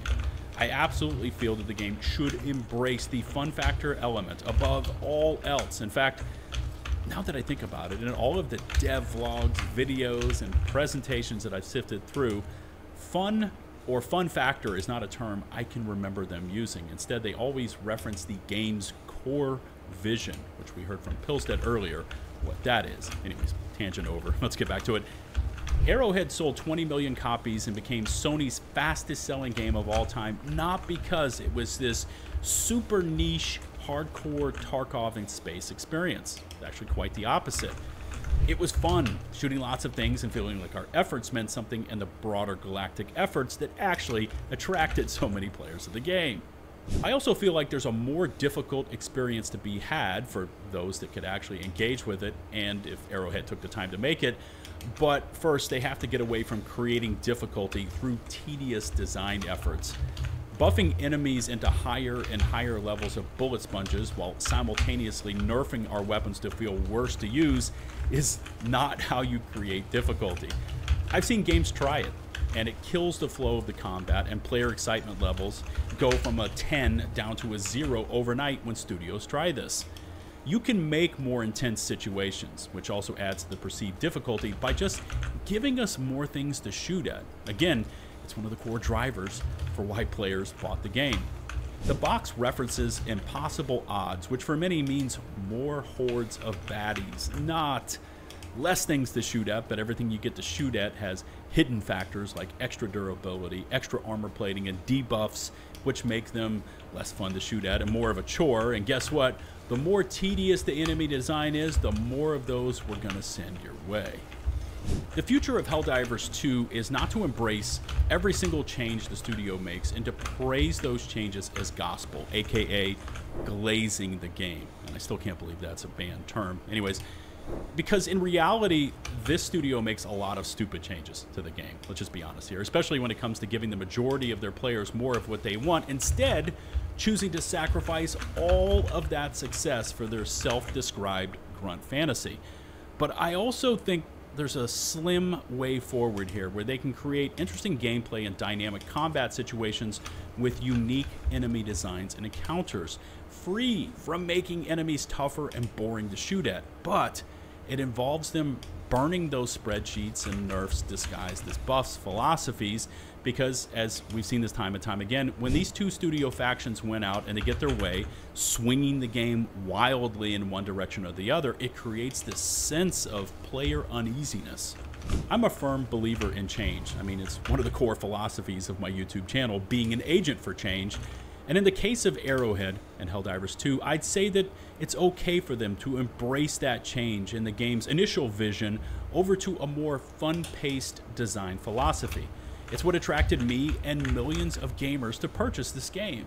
I mean, I absolutely adore coming out of a mission after firing 5,000 plus rounds, and I've racked up 1,300 plus kills while escaping situations that nobody should have a right to. The drama, pacing, and unique and stunning visuals make this game a winner. But this constant internal struggle to pull it back towards, as I've said many times here in this video, this niche Tarkov experience, it has to stop. If I want Tarkov, I can get that kind of unforgiving game experience inside of Tarkov. That's not what drove millions of purchases of Helldivers. The same goes for Arma or any of those other past influences Arrowhead drew upon for their inspiration. The game has given us a taste of what it can be when fun is prioritized above all else, and that feeling's intoxicating. Furthermore, difficulty can be achieved through unique challenges and numbers while foregoing tedium.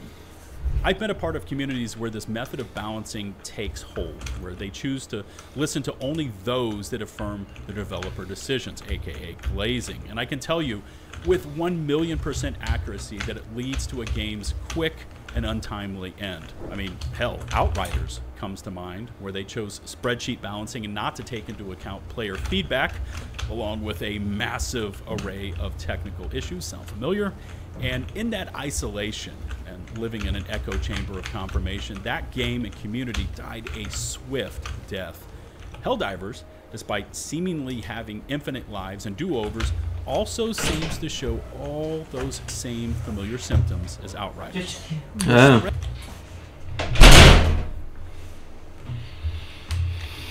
Spreadsheets and pick rates take precedence over all else, where fun is a forgotten concept, and in the end, it may be balanced internally to what the developers see as their ideal vision for the game. The only problem is the players and their loyal supporters left long ago, leaving the studio alone to enjoy their creation. I'd like to thank all my current channel members for your continued support. If you happen to like the video, please hit subscribe and ring the notifications bell to receive my future upload alerts. And until the next one, this is Lieutenant Buzz Lightyear, signing off.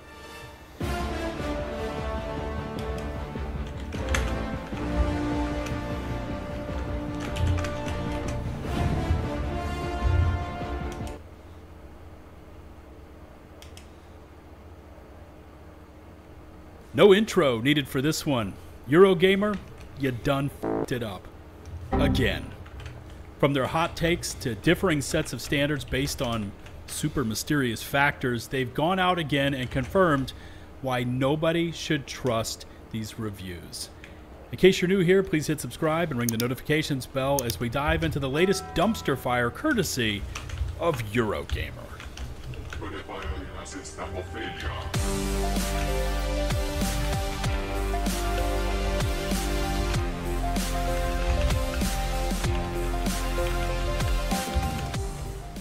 To say that Call of Duty Black Ops 7 is not doing well right now would be the understatement of the year. Currently sitting at a rating of mixed on Steam, with only 41% of those reviews as positive, with over 1,400 reviews logged in total. Now, something that absolutely blows my mind here is how it is currently still holding an 83 on Metacritic, ranging from a perfect score, that's right, a perfect 100 put on record from Gaming Trend, who says, quote, Call of Duty Black Ops 7 is an incredible feat by all teams involved. There has not been a Call of Duty game yet that has the scope of Black Ops 7 or the interconnected social experience it provides. Every facet of the game, whether zombies, multiplayer, in-game, Dead Ops Arcade 4, or campaign, feels like it was crafted passionately. Outstanding gameplay and progression systems backed up by a packed title. I'll be playing Black Ops 7 for a very long time. Black Ops 7 is the pinnacle of modern Call of Duty, blending the past with the present in a way that's worthy of the grind you'll be putting into it. And we go from there down to the lowest current score from critics, sitting at just a 70 from the likes of CG Magazine. But thus is the allure of these publications, wanting to keep their access and stay in favor with Microsoft and Activision. And so the fear of posting a scathing or even truthful review and never getting early reviews and such, again, is too much to risk. Hence these review scores and these bloated numbers, once again confirming everyday gamers and consumers' distrust in these review organizations. However, gamers have tried out Black Ops 7 and are casting a different gaze on this latest Call of Duty, with over 1,200 reviews, hitting it with just a 1.8 out of 10. And here are some of these reviews, and like I said, they are scathing. Here's one from Steam that says, a gigantic piece of bleep. I've had viruses on my computer that were more pleasant to install than this. And here's another from Metacritic, who gave this game a 0 out of 10. They said, it's so bad and disappointing that words fail me. And this is coming from a fan of the series who has played every COD game. It's the end. And likewise, the player counts are not doing well. The franchise is a shell of its former self, and those counts show it. I mean, here's Warzone 2 back in 2022, hitting nearly 500,000 concurrent players on Steam alone. Black Ops 6, just a year ago, by the way, 315,000 concurrent plus. And that's a very important marker, by the way, one which will show you just how far this franchise has fallen.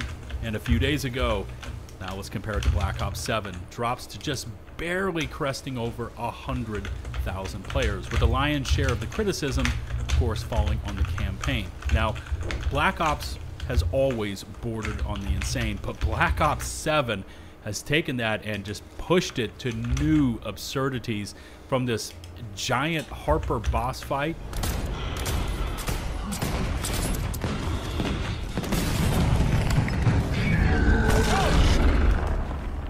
to whatever this is, and just listen to these comments. That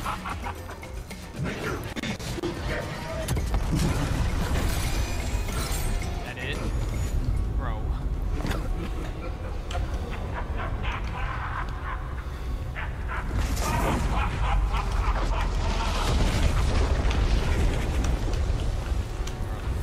What the fuck am I playing, bro? At one point, you've got a character with a bionic leg and arm who jumps into the action, blocking all the incoming damage. Did she just fucking turn into Captain America? Did she just turn into Captain America? What am I playing? And then whatever this is, I just can't. Words are not enough to describe whatever the f is going on here. What the fuck? Yeah, bro, welcome to Call of Duty campaign, dude. Like, what the actual fuck am I playing? And in all reality, it's not good. And for many gamers, this is the worst that Call of Duty has ever looked, outside of multiplayer, which I hear is actually pretty good. But the campaign, from its always online requirements, the fact that it looks this weird and out of touch, kind of just phoned in, reused assets. It has no pause function or saves. Yeah, you heard me right. It resets you to a checkpoint, or just the absolute weirdness and wild aspect of how it forces you into co-op, even when you just want to play it solo. I mean, it's a hot mess. That's all you can say about this game. It's a mess. But overshadowed by all of this campaign madness, which you just got to witness, is the point that Activision has gone in and made generous and blatant use of generative AI, a point that they don't actually advertise or own up to.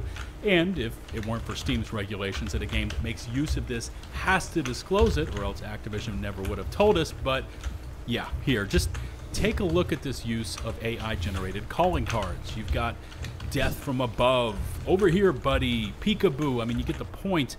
And all of these are tied to specific in-game requirements, which is not the issue.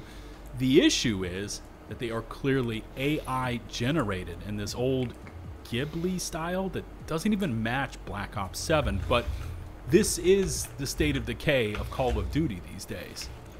Which, through all of that context, now brings us up to Eurogamer, who are back in the news with their review of Black Ops 7, in which they say, quote, "A shift away from single player leaves Call of Duty with its most lopsided and homogenous entry in decades, though what it does offer is consistently good fun when accepted on its own terms."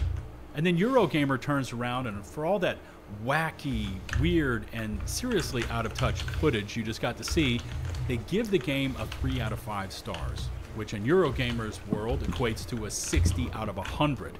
Now, we can agree to disagree, and in this case, disagree heavily, but Eurogamer can't say they can rate it what they want. But clearly the fear of being shunned for next year's Modern Warfare release was here, and Eurogamer went soft on them, or at least that's the way many gamers felt. However, all of this Black Ops 7 campaign weirdness has now led up to this, and the point that Eurogamer, despite all the blatant use of generative AI sprinkled throughout this latest Modern Warfare title, never once mentions that fact in their review. So apparently it had no effect on their score whatsoever, or at least that's how it would seem if you were new to the game and their review scores, which, just to jog your memory, is in direct contrast to last week's review of Arc Raiders, where they praised the game for nearly 2/3 of the review, but then spent the last 9 paragraphs lambasting Embark for their use of TTS, or text-to-speech, based off of real contracted voice actors. In fact, Eurogamer's review of Arc Raiders was so low in comparison to other outlets, and where it had been scoring, it actually dropped their overall review score by a few points.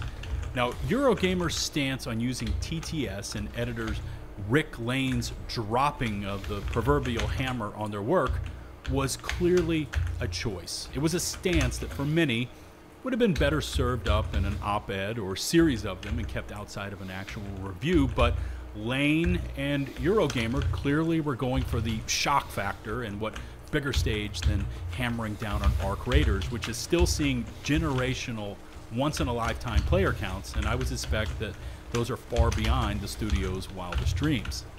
But what Eurogamer's stance also did here is set a precedence, because if one game that has received a glowing review only to get smashed in the final chapter for its use of TTS AI, then apparently this must be the standard moving forward, right? If AI is the line that must not be crossed, then all that dare venture past that mark must face the same consequences. But clearly, here in the case of Black Ops 7 and reviewer Jeremy Peel, again, there was no mention of Activision's use of AI within the game for many different assets. So, just to jog your memory here again, Arc Raiders, developed and produced by an indie studio, Embark, with only the finals under its belt for previous releases, sees a stratospheric launch but then gets blown to bits by Eurogamer for TTS AI versus Activision and Black Ops 7 with its weird-ass campaign, no saves, no pausing, forced co-op, uses AI clearly in the game assets, but it's made by a multi-billion-dollar studio, and it receives a full star higher than Arc Raiders with no points deducted or a mention of its blatant use of generative AI.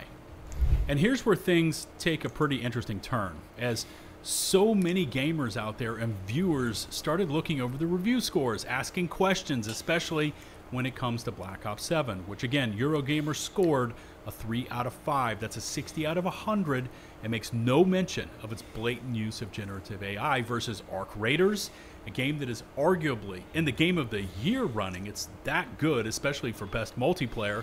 It scored a 2 out of 5 with Eurogamer, ultimately being smashed to bits the last third of that review for its use of TTS AI. And your comments started pouring in. Gamers were asking questions, so much so that it prompted a response from Chris Tapsell, Eurogamer's deputy editorial director. Here's what he said. Hello, I know that there's a lot of discussion around the Arc Raiders review and AI here, so just wanted to pop in and clarify a few important points here, which should hopefully help. With Rick's Arc Raiders review, it's important to note that he did not criticize or mark down the game for containing generative AI or AI as a whole. He actually discussed one form of AI in the game relatively positively. For example, as said here of the AI used in the game's animations, quote, "It's an interesting technology and the effects it produces during matches are undeniably convincing." Instead, the criticism made in that review, to reinstate it again here for those who haven't read it, is this: that some of the AI, namely the generative voice AI used in that game, was something that directly, negatively impacted his experience of playing the game and ran in direct contrast to the themes the game sought to explore. As Rick said, quote, "Yes, using AI voices does compromise Arc Raiders, not just ethically, but artistically too." Again, from this editor, Rick, this was clearly a choice and a stance he decided to take with Arc Raiders. Continuing on, this is the point it's important to note. We're not calling out games for having any AI at all. We have no blanket policy on this, and opinions on this do not need to be consistent across all reviews on Eurogamer. I would argue that is absolutely incorrect.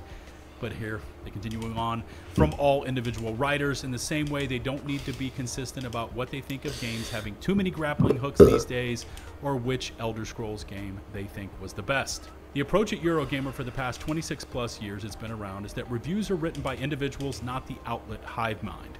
We celebrate the variety and diversity of thought that brings, rather than seeking to squash it. Instead, when it comes to consistency, what we always aim to ensure is consistency across our reviews and the quality of arguments put forward. Their internal consistency, i.e. whether they make sense in the context of that review. I would argue that the Arc Raiders review does not make proper context of that use of TTS AI, but anyway, whether the point is well argued and convincing, whether it's made with specificity and evidence, etc., the depth of thought, and crucially, whether the reviewer feels supported and free from external pressures in expressing their personal response to an analysis of a game when it's well justified in the text. What should ideally identify something as a Eurogamer review is that it's clear the writer is thought hard about the game they're writing about, not that it expresses the exact same opinion as every other Eurogamer review before and after it. In the case of Blops here then, Jeremy didn't particularly notice or take exception to the generative AI used here, despite people pointing to certain undoubtedly ugly assets as examples. It's actually not just confirmed at the time of writing what actually is Gen AI anyway.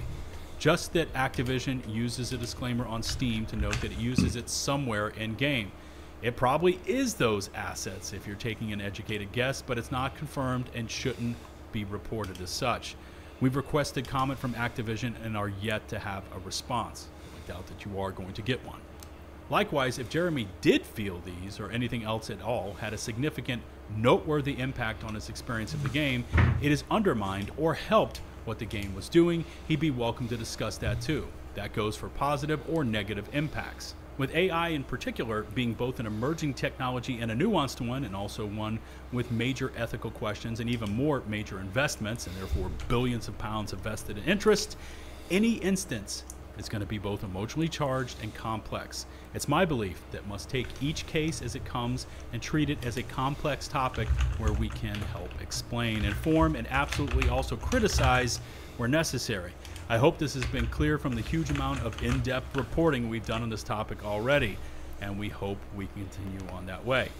Ultimately, though, to come back to reviews, great criticism comes from great insight, which itself comes from individual writers considering all possible aspects of a game, including its context and how it combines as a whole, and then entrusting their gut with what they feel is important to discuss in each case. With the comments here, obviously feel free to talk about AI stuff, but please keep them on topic and respectful. Discussion is welcome and necessary with topics like this, but anything which crosses the line into abuse or similar is not. You can see our code of conduct for more if in doubt, but I know the vast majority of our regulars are angels and would never need to, of course. Kind of interesting that Eurogamer left the comments open to all to post on this editorial comment, with this one really kind of summing up this entire Black Ops 7 score versus Arc Raiders score experience. Here's what they said. I had 5 minutes of idle time on my day when I saw the Arc Raiders review and thought, bullshit. Then scrolled through the comments and went back to my regular life. I had 5 minutes of idle time out of my day now to see the COD review, thought bullshit, and saw your comment. Once I click post comment, I don't think about this anymore. Anyways, all that to say, people don't need to actually have any sort of overwhelming reaction to feel the opportunity to say something when they don't agree. I don't think it's a surprise that most people don't agree when Game of the Year contender should be marked 2 stars for having sparse AI voice, while the copy-paste FPS franchise that doesn't even bother to fix their AI-generated texture gets 3 stars. And this will be the debate for every outfit and organization moving forward. That question of do they or do they not use AI? Eurogamer was clearly going, as I said, for that shock factor with their 2 out of 5 rating for Arc Raiders, but has now set a laughably and completely opposite set of standards for Activision and Black Ops 7, ranking it as a better game, which it isn't. No offense to either of these games, but it's just not true. Black Ops 7 is not a better game than Arc Raiders. It's now down to the gaming public to hold these rogue sites like Eurogamer and the rest of them to task. If the line is going to be set at AI bad, no AI good, then all games that use it, ethical, generative, TTS or not, must be held to that same standard and across all their editors. But my suspicion is that these groups will never do that, as it comes down to access, and for that, they will clearly bend the rules when needed. If you haven't done so already, please consider hitting subscribe and ringing the notifications bell. Thanks to all of our current channel members, for without your support, content like this would not be possible. And until the next one, this is Lieutenant Buzz Lightbeer. Hello, you absolute legends. Final Fantasy...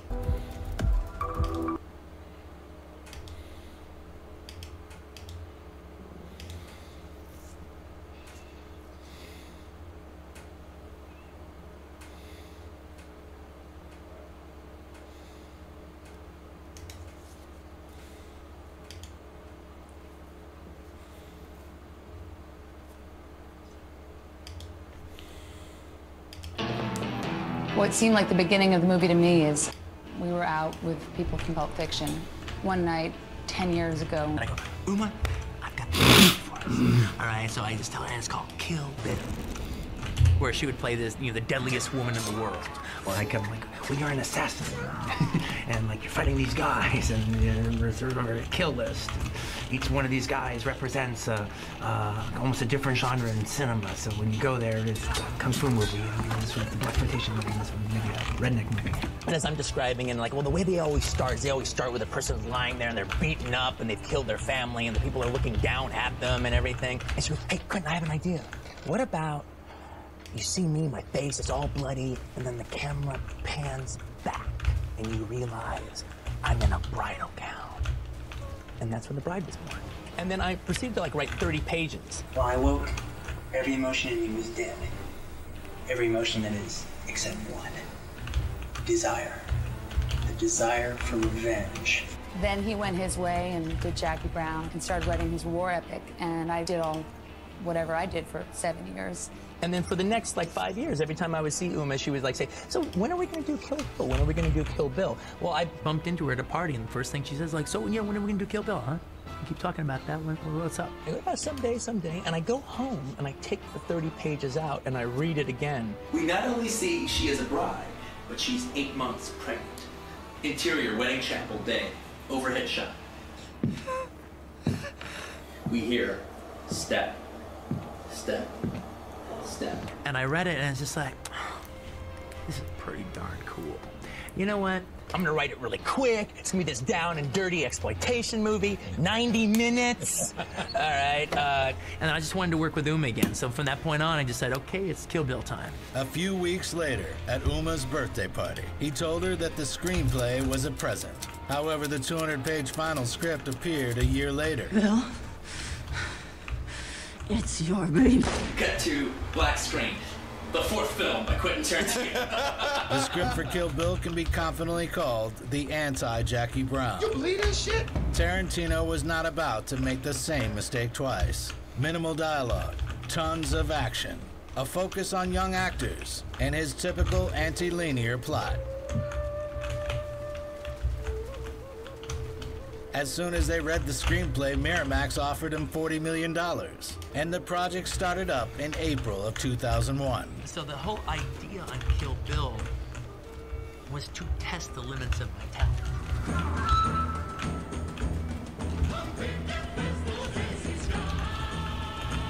After Uma Thurman, the cast was joined by Michael Madsen and Samuel L. Jackson. Yeah, well, that was kind of thing. I have a big Sam Jackson cameo, and just kind of keep the camera behind him. Like, oh, hell, that's Sam! Y'all got a song?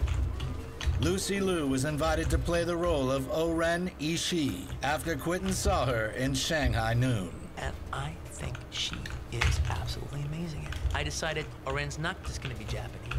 She's going to be half Japanese, half Chinese, Asian American, and she's still going to rule the crime world in Tokyo. Price you pay for bringing up either my Chinese or American heritage as a negative is, I collect your fucking head. It was harder to find an actor to play Bill.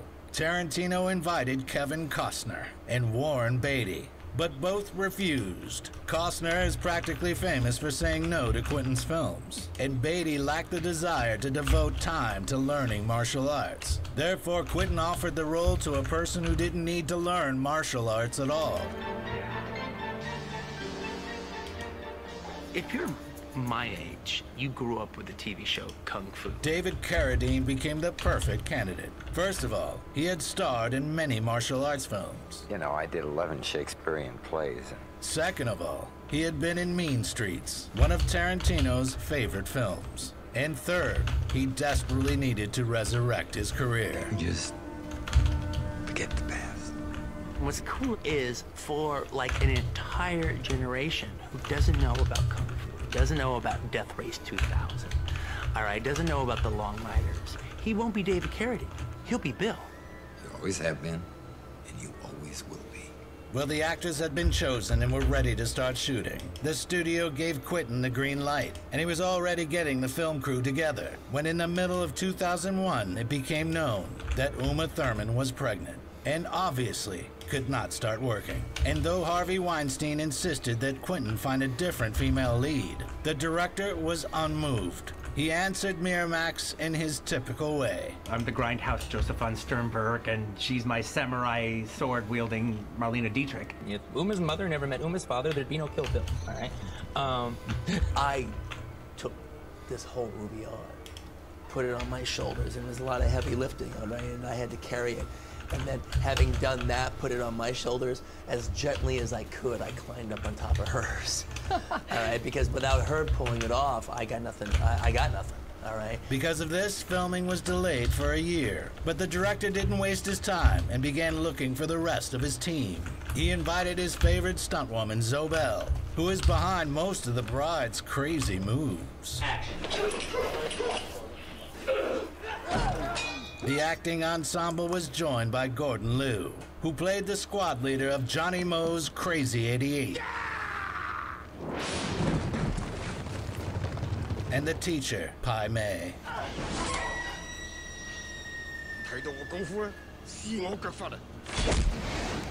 The character of Pai Mei is not an original character. He was in a bunch of Shaw Brothers films before. Initially, Quentin had planned on playing Pai Mei himself. So I trained for 3 months, all right, to do the fights and everything like that. But then also I had Gordon Liu right there on the set. I had this icon who could play him because, you know, when he was a young man as a hero, he used to fight against the characters like Pai Mei or characters like that. So now he's older, he gets to play the nemesis that he always fought, which is really great. True to his tradition, Quentin also invited actresses who needed a job, like Vivica Fox. He was in the video store, and he saw Two Can Play That Game sitting on the shelf. And he said that it stopped him, and he said, wow, I haven't seen Vivica since really Independence Day. And he went, there's my Vernita.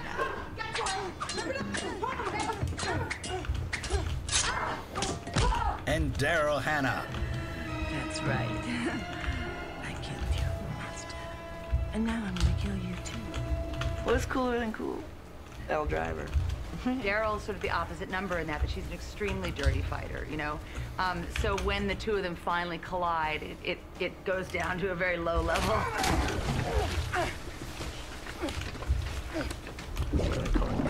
War of the Blonde Gargantuans, you know? 2 Amazonian chicks just beating the hell out of each other. Later, Robert Richardson joined them, who had previously filmed Platoon, Casino, and A Few Good Men. The cinematographer, Robert Richardson, came to me at some point halfway through the House of Blues and he goes, Quentin, I've done action scenes before. I have never done anything this difficult. There is a reason why they do the best action in Hong Kong, because this shit is hard. In order to choreograph the fight scenes and train the actors, they hired Wu Ping Yuen, who had worked on The Matrix and Crouching Tiger, Hidden Dragon. When he first talked to Yuen Wu Ping about him coming in and doing the picture, and he went through a lot of stuff with Wu Ping, and Wu Ping said, what do you need me for? And the truth is that he doesn't need anybody else. I mean, he could probably make these movies all by himself. The music was done by rapper. Listen, I met him when I was doing the promotion for the film Iron Monkey. He asked me would I like to produce the soundtrack in the way that I produce Wu-Tang albums. I said, well, it's, you know, whatever, you know, I do, that's easy. I mean, that's like nothing, if that's what you want, consider it done. Rizan has seen every movie I have, so we could just like, well, you remember that theme that they used in the pre-sequence in Invincible Armor? Oh yeah, that could be really good. And you know, remember in 2 Millions of Death, you that sound? I go, that would be fantastic. Then what about just like a sound effect? Oh, that's a great idea. And so that's what we did. And you know, it continued on with Volume 2. In the case of Robert Rodriguez, Robert's been doing the scores for his movies now for like at least the last 4 movies, if not longer. He came up to me and goes, you know what, Quentin, I want to write the score for Volume 2. I'm going to charge you $1. All right. Now, you're like me, you come from independent films, you can't turn that down. You know, that's just a bargain. All right, you know, you know.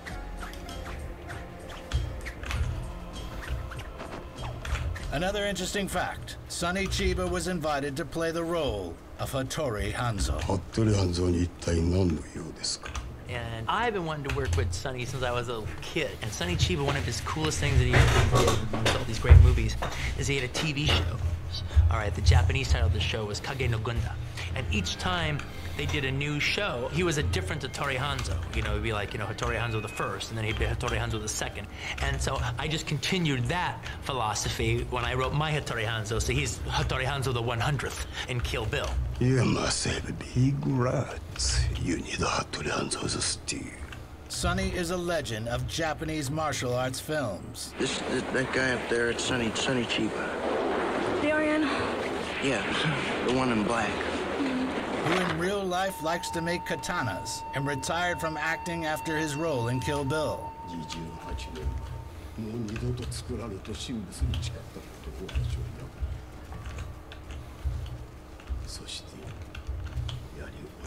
Only 5 months after Thurman gave birth to her son, on the 17th of June, 2002, filming finally commenced. Action!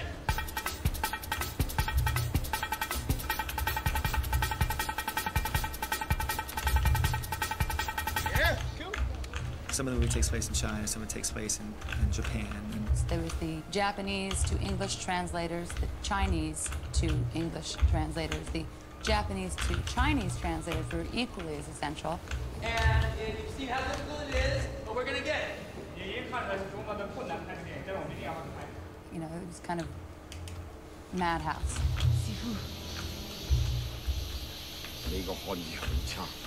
When talking about the creation of this film, sooner or later all discussions lead to the House of Blue Leaves. I sat down to put one of the greatest action scenes in movie history on screen.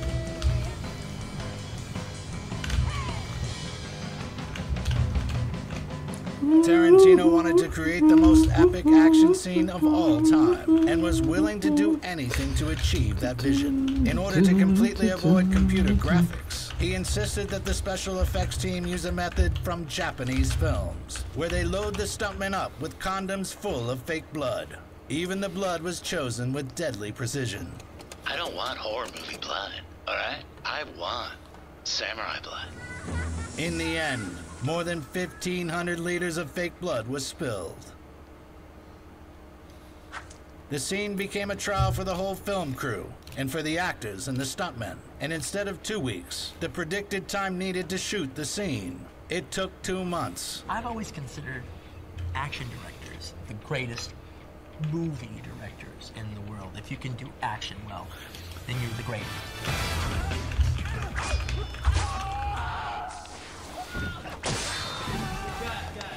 Great job. Its final version, by the way, was shown in the US and many countries in Europe in black and white, whereas in Japan, for example, it was shown in color. All this because the MPAA wanted to give it a rating of NC-17 instead of the typical R rating.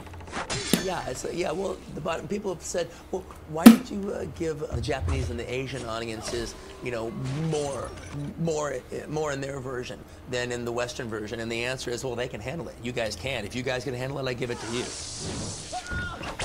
One of the most random lines in the film is the comment made by the club manager with regards to Bud's hat. How many times have I told you? Don't wear that fucking hat here. Well, I bought that hat in Durango, Mexico. I didn't have a plan for it, but I was wearing it to the read-throughs to Kill Bill. And Quentin comes up to me and he goes, "You're not wearing that hat in the movie." And I go, "Well, I wasn't really planning on it." And he's like, "No, but every time you show up, you got the hat." And I go, "Well, that's because it's my hat. It wasn't a setup, you know." The next day, there I am in the hat, and he says, "You know, I can't now picture you without the hat, so you can wear it in the movie." And so I did, but then, later on when we were shooting, he wrote the scene where I have to take the hat off in the strip club. And him and Larry didn't tell me that he was going to say that on camera, that he was going to tell me. And I want you to keep that shit kicker hat at home. And so when I take that hat off, that was no acting for me, because I didn't want to take the goddamn thing off. Also, in front of the club where Bud works, Butch's Honda Civic is parked, the same one which Jackie Brown drove. But Quentin didn't limit himself to references to his own films. You know, there's different ways to watch my movies, and different audiences will get different things from it. You know, if you grew up like with this stuff the way I did, then you can watch it and you go, "Oh wow, I get this and I get this," and it goes beyond pastiche because you're getting like 6 different levels of references in one sequence, thus becoming something new. But that's if you get that stuff, and you're like, "Come on, give it to me, give it to me, give it to me," and I'm giving it to you.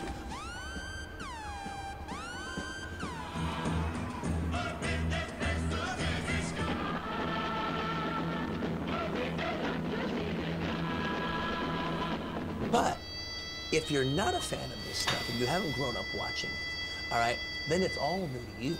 You could almost make an analogy that there is almost a hip-hop equivalent, you know, to the ways this is sampled and that sampled and this sampled, but doing it in a cinematic way. Kill Bill became a paradise for Easter egg hunters. A scene worth special mention is the one where Daryl Hannah is depicting the pain of Elle Driver, clearly inspired by the suffering of Pris from Blade Runner, which she had depicted 20 years earlier. Another interesting scene was this one, filmed at a real Mexican brothel. All the extras seen on the screen were real members of this ancient profession. Esteban was a pimp and a friend of Bill's mother. I love the idea of him being in both movies. I love the idea of having the same actors play different roles. Just make them, you know, just really give them real good character stuff. All right, and I did that. And it's one of the best scenes in both movies, as far as I'm concerned. I've always thought Michael Parks is one of the greatest actors in the world. I think he's just as good as Dustin Hoffman, or Harvey Keitel, or Robert De Niro, or Al Pacino, or any of those guys. And if you were wondering why Thurman didn't star in any more of Quentin's films, the answer surfaced only in 2018. On one of the last days of shooting, Uma asked to be replaced with a stunt double during this scene. However, no double was scheduled for that day, and the stunt coordinator had the day off. So Tarantino convinced her to do the scene herself, reassuring her that there was no danger involved. A few minutes later, the actress lost control of the car and crashed it into a tree. She received many injuries, including a concussion and knee injuries. It was this event which corrupted the chemistry between them. They only made peace later in 2018, when Quentin helped the actress get footage of this event, which he attached to the sexual assault charges in the Harvey Weinstein lawsuit. But that's a separate story altogether. Filming took 155 days and finished on the 3rd of March, 2003, 3 months later than the shooting schedule. Yeah, we're way over schedule, and we're way over our original budget. But it's still the biggest motherfucking bargain in town. We're Miramax's competition to the Matrix. We're Miramax's competition to Die Another Day in Star Wars. Kill Bill was supposed to be one composition lasting around 3 hours, but Harvey Weinstein suggested that Quentin split it into 2 parts. Tarantino happily agreed. If I had released it way back when, as one movie, all the grace notes would have been gone. All the things that I think really make it special would have been gone. That anime sequence, gone. Or reduced to just a nod, all right? Pai Mei. The Larry Bishop scene, the scene where Bud's boss had to go, all right? That defines his character. You would not feel half as much about Bud as you do without that scene. But if you've got to tell your story in one go, Esteban Vallejo, Michael Parks, gone. Don't need it. I couldn't do that. I mean, that was not what I spent a year and a half writing. I spent a year and a half writing this wild opus action thing that had those non sequiturs and those little grace notes and those little character touches. So to make it one movie at a more affordable time, I would have lost everything that I put in there that I thought made it special. So that's why I decided. Kill Bill Volume 1 premiered on the 29th of September 2003, and Volume 2 on the 8th of April the next year. Together, the pictures brought in over $350 million and became Quentin's most successful work to date.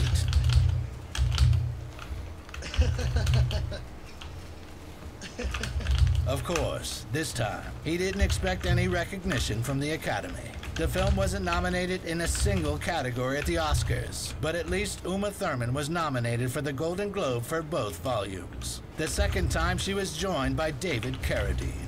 However, the main success of this trilogy was the fact that after a series of unfortunate events and failures, Tarantino once again regained confidence in his abilities. The full-on Quentin movie, the full-on artistic experience of what I'm trying to offer, like distilled to just completely cinematic form.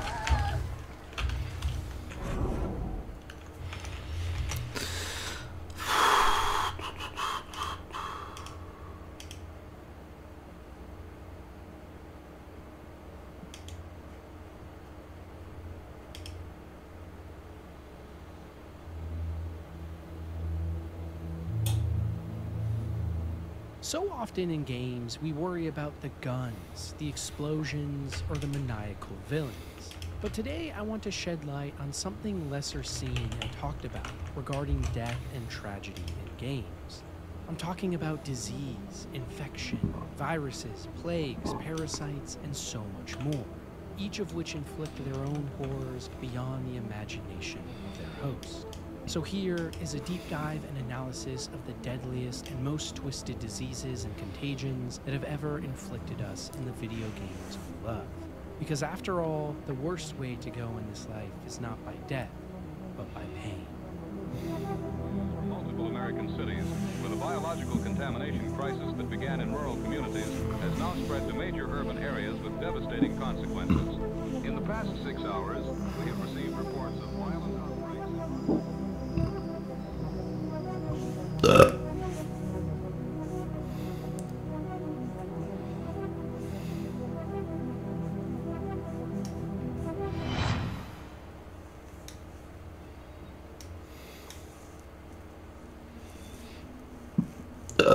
Out of all of the horrifying diseases and ailments afflicting the citizens of Tamriel, the continent all mainline Elder Scrolls games take place on, there is one that stands above the rest. Because while some diseases, like the Knotten flu, left devastation in the lands of, say, the Black Marsh and led to conspiracy theories about the lizard race, none have had as widespread and memorable an effect as the Thracian plague.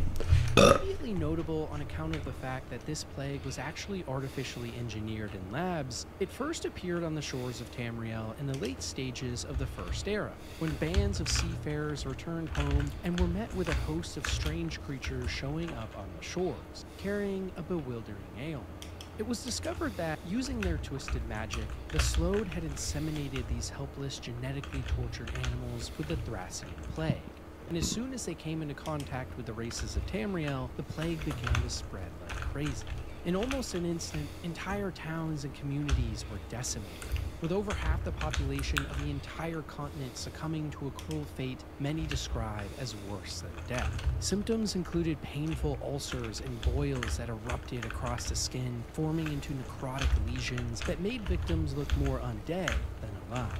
The bones inside one's body would become so brittle as to snap under the weight of the skin, and seeping mucus and discharge would radiate from the eyes and ears as the disease ravaged the senses, turning hosts into nothing more than mindless sycophants whose only order was to try and satiate an unquenchable thirst, which resulted in multiple instances of victims drinking water and liquids until their bellies enlarged to the point of shattering the brittle bones within. It was an absolutely horrifying way to go, reminiscent of the Black Plague, but even worse, and this time from an artificial origin, resulting in the entirety of Tamriel being thrust into utter panic. In the Somerset Isles, for example, entire cities like Cograd were so ravaged that the ruler Kinlord Nympharion resorted to flooding all of the town and killing its inhabitants. To the north around High Rock and Iliac Bay, the nobility was so scared they completely abandoned their palaces and took refuge on the Isle of Balfera, while their own peasants fell in the streets. And practically anywhere you went, along the roads and in cities, were nothing but the remains of lost cultures and thousands of bloated and rotting corpses. Compared to, say, the Elder Scrolls we know and love nowadays from the games, this period in time would have been an utter nightmare to live in, and it's hard to even imagine that it happened at one point. Being forced to see the destruction of so many families and loved ones firsthand. Maybe most frightening of all as well was the Thracian plague had no cure. Some accounts tell tales of those like Archmage Cyribane, an Altmer wizard who was able to combat the plague somewhat with magic, but for the most part, any of those afflicted with the disease were assured a horrific death with no hope. And that meant, in order to actually stop this outbreak, the only option for the denizens of Tamriel was to stop it at its source, which resulted in one of the first times in Tamrielic history that practically all inhabitants band together, forging massive armies that sailed across the Abyssian Sea towards the lands of the Slode. In one of the most ferocious military campaigns ever written about in the universe, the races of Tamriel landed on Thras and butchered the Slode like cattle, using every bit of violence and force necessary to practically wipe the entire race from existence, forcing them into hiding for many years to come after the event. By taking out the source of the Thracian plague, Tamriel finally was able to again pull itself out of the drudges towards progress, with the remnants of those still contagious affecting Tamriel all the way up until the end of the Second Era, with most of the final reports and sightings stopping here. And in the aftermath of the tragedy as well, entire new forms of government and cultures were formed, with regions like Cyrodiil seeing massive gains in power over the Eastern Kingdoms that led to most of the power structures and struggles of the more modern eras we see in the games. It's here that even new religions were formed this time around, along with new landowning classes forces shifting in power as the lower population sizes gave a chance for the lower classes to fight for better wages, just like in the real Black Plague during the medieval era of our world. And it really cannot be overstated not just how disturbing the Thracian Plague was, but how much of a profound effect it left on the continent of Tamriel, the place we play in all the mainline Elder Scrolls games so far.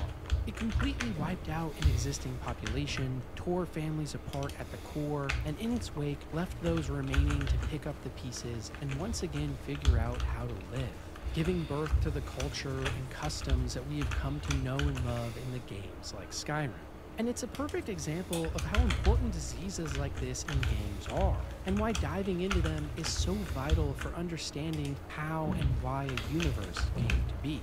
So often we focus only on wars or political events to see how history in games, and the real world for that matter, is shaped, when often it's the organisms, both man-made and natural, that have the most drastic effects. And in terms of things like this, we have a lot more where that came from.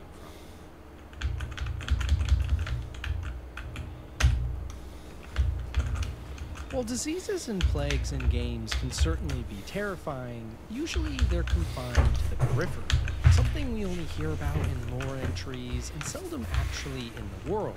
Or if we do, the effect it has on us specifically is usually very minimal.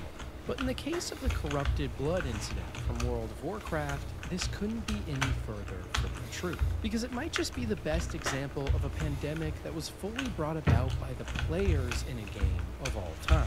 And the story goes like this. Back in September of 2005, the newest raid for World of Warcraft was released. Called Zul'Gurub, the instance saw players fighting through a green and swampy-looking environment, where at the very end of the encounter, a final boss known as the Sorcerer Blood God would appear.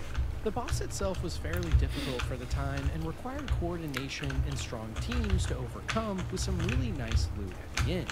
But Hakar is no longer remembered for this difficulty, but rather one specific skill he would cast. Known as Corrupted Blood, this dot or damage over time effect simply read as the following. Deals 263 to 337 damage every 2 seconds, spreads to nearby allies.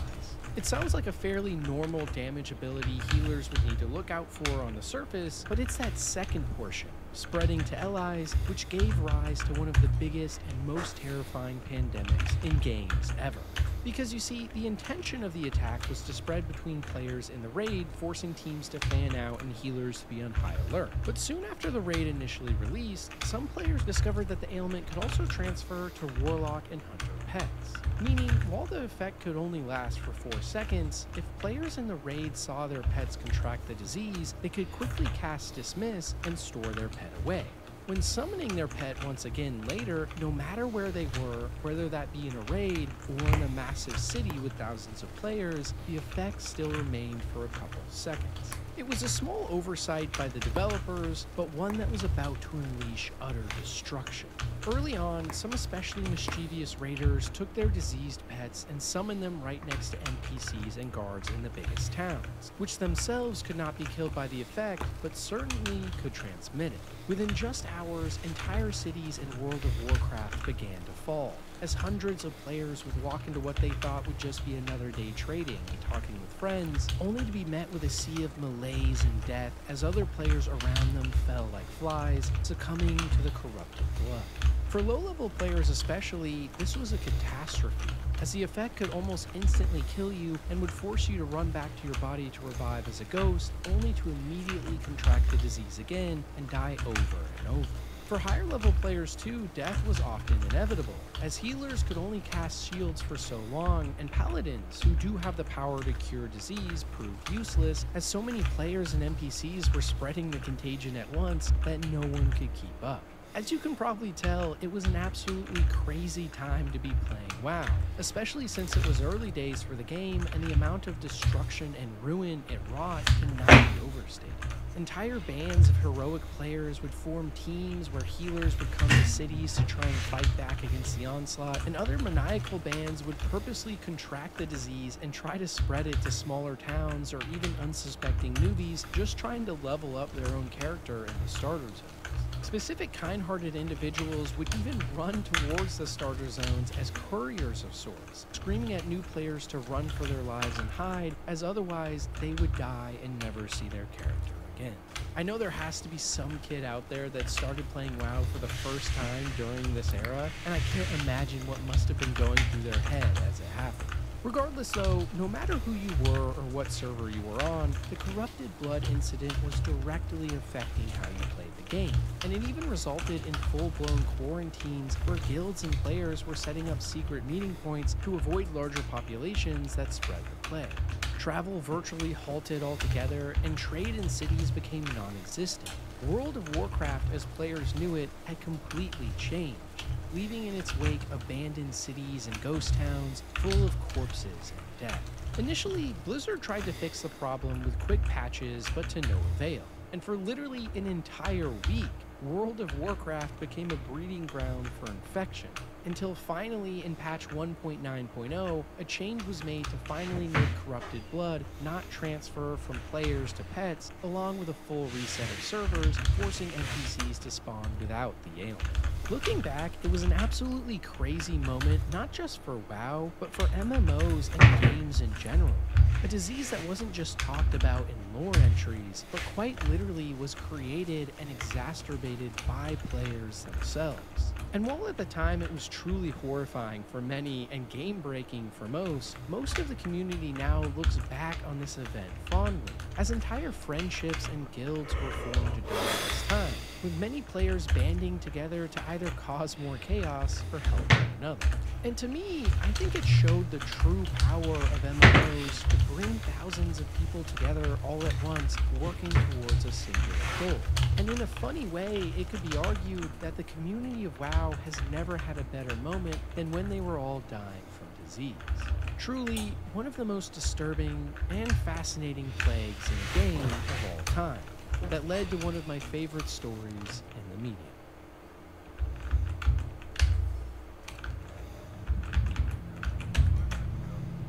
When I hear the word plague, the first thing that immediately comes to my mind is biology.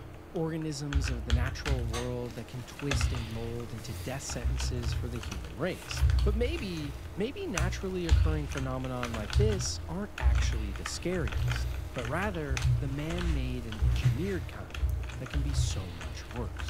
And no game proves this point better than the original Deus Ex. Set in the year 2052, Deus Ex tells the story of J.C. Denton, a nano-augmented UNATCO agent hell-bent on fighting against terrorism and evil around the world. In his quest, he stumbles upon a massive conspiracy centered around the Majestic 12, a small group of technologically focused and militaristic Illuminati members that want to control the world through global technology, media oversight, and potentially the most terrifying of all, contagions to keep the people weak.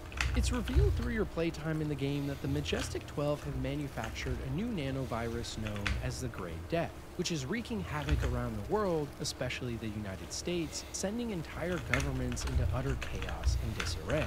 The actual plague itself works through the use of extremely virulent nanoviruses which can spread with ease over air, resulting in staggering infection rates, forcing most cities into full lockdown to combat the onslaught. But honestly, this reaction is justified, as the Grey Death has a staggering 90% mortality rate, meaning almost anyone who's unlucky enough to contract it is surely dead within months. Even the Black Death in Europe, which is widely regarded as one of the worst diseases in human history, only had between a 30 to 60% mortality rate. The Grey Death, by comparison, which obviously gets its name from this event, is much, much worse. On top of this, symptoms include early benign flu-like conditions, including coughing, fever, and a general malaise.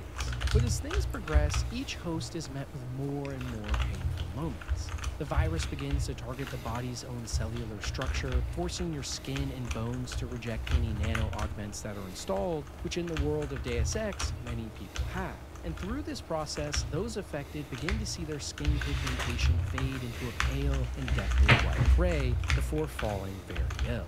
Victims begin to lose control of their own body as their form contorts into a husk on the ground, bleeding with pale skin and almost no ability to speak, with all strength leaving the muscles.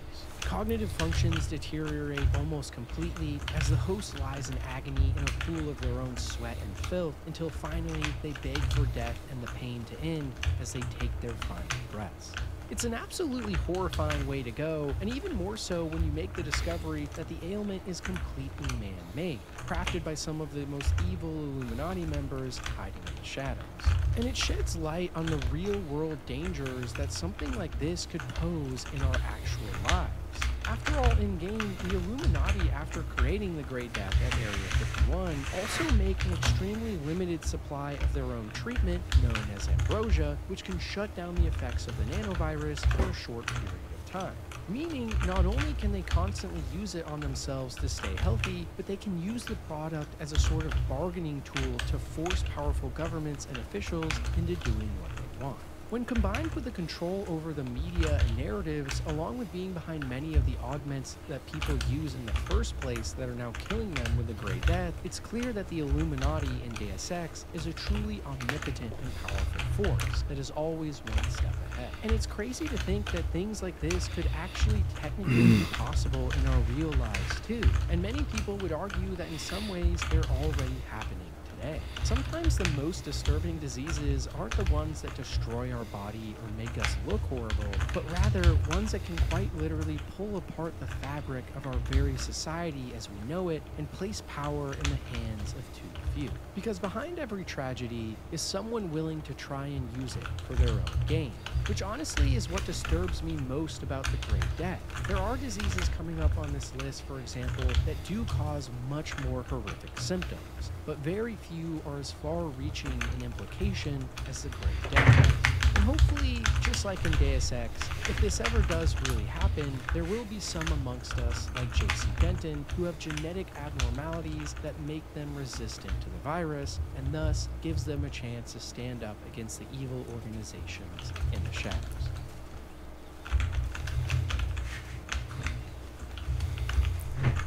Mass Effect is one of my favorite series of all time, and a big reason for that comes down to all the fascinating lore and history that you can learn about regarding what happened even before you set foot in the universe. The series is famous for expertly narrated codex entries that tell tales of entire kingdoms and races of aliens that have come and gone.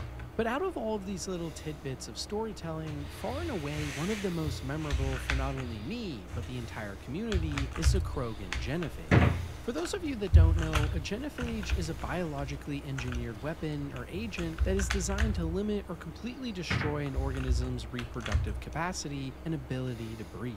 It's a much less brutal type of disease, but one that nonetheless can cause just as much pain and suffering, and in the case of Mass Effect, plays a very prominent role in every game. As the story goes, thousands of years before we even play in the series as Commander Shepard, an ancient galactic threat known as the Rachni is uncovered. These bug-like monstrosities, which we actually get to meet in the mainline games as well, at the time were extremely violent and efficient killers. They scoured the galaxy looking for prey, multiplying millions of times over, taking planets by force as they inched their way slowly and slowly to a complete takeover of all life in the Milky Way. In a bid to stop the onslaught, the Galactic Council and the Citadel at the time asked for the help from a newer alien species known as the Turians, who were master tacticians and generals that had command of the strongest fleet of ships in the known galaxy. Welcome to my channel. Won many early Hello, and Mr. Smurf. victories against the Rachni. Welcome. Because of their genetic form and ability to multiply so quickly, just as fast as the Turians could stop one band of Rachni, another showed up. It quickly became apparent that in order to stop this threat, more firepower would be needed. And for this, the Turians turned to the Krogan, a warrior cult of purebred killers standing over 7 feet and armored to the gill, that like the Rachni, could multiply and breed at blazing speed. Together, the Turians and their exceptional strategy alongside the Krogan's unrelenting force were able to finally push the Rachni back and save the galaxy. And as a token of appreciation, the Council at the Citadel awarded the Krogan more resources and planets to call their own. In time, though, this proved to be a mistake, as the Krogan's never-ending bloodlust and desire for power won over, and the Krogan rebellions kicked off. marking yet another period of a quickly multiplying race hell-bent on taking over the galaxy. Again, the Turians were called upon to save the day, but this time they reached out to the Solarians, a race of extremely intelligent alien scientists who in their labs designed the genophage, a contagion secretly released upon the Krogan on their homeworlds during the war. After coming into contact with the bioengineered weapon, living Krogans themselves didn't see many effects. They remained strong and healthy and had no awareness of what was happening. But the sinister part had just begun. Birth rates for the Krogan across the galaxy began to plummet, with only 1 in 1,000 births actually being successful.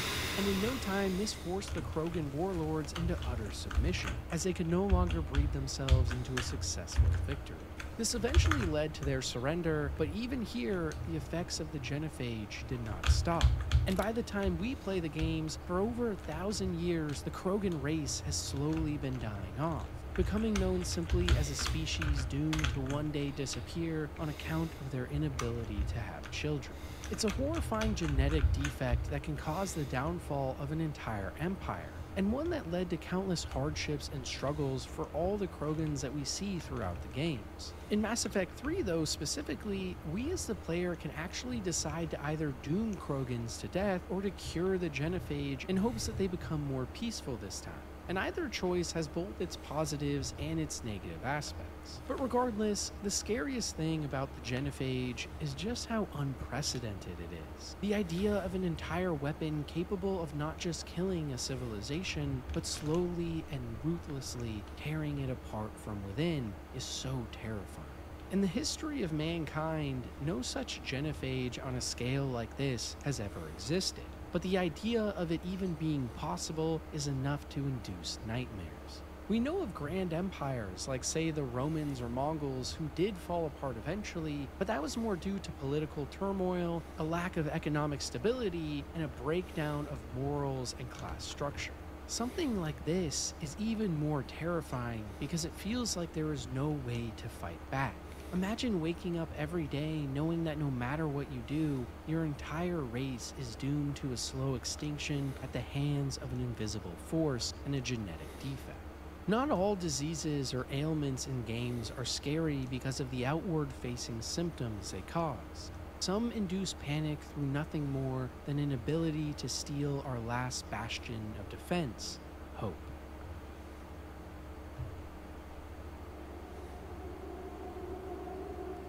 Described as a literal manifestation of blood and pain from the Earth itself, the Sand Plague from Pathologic is without a doubt one of the most horrifying bacterial infections in gaming history.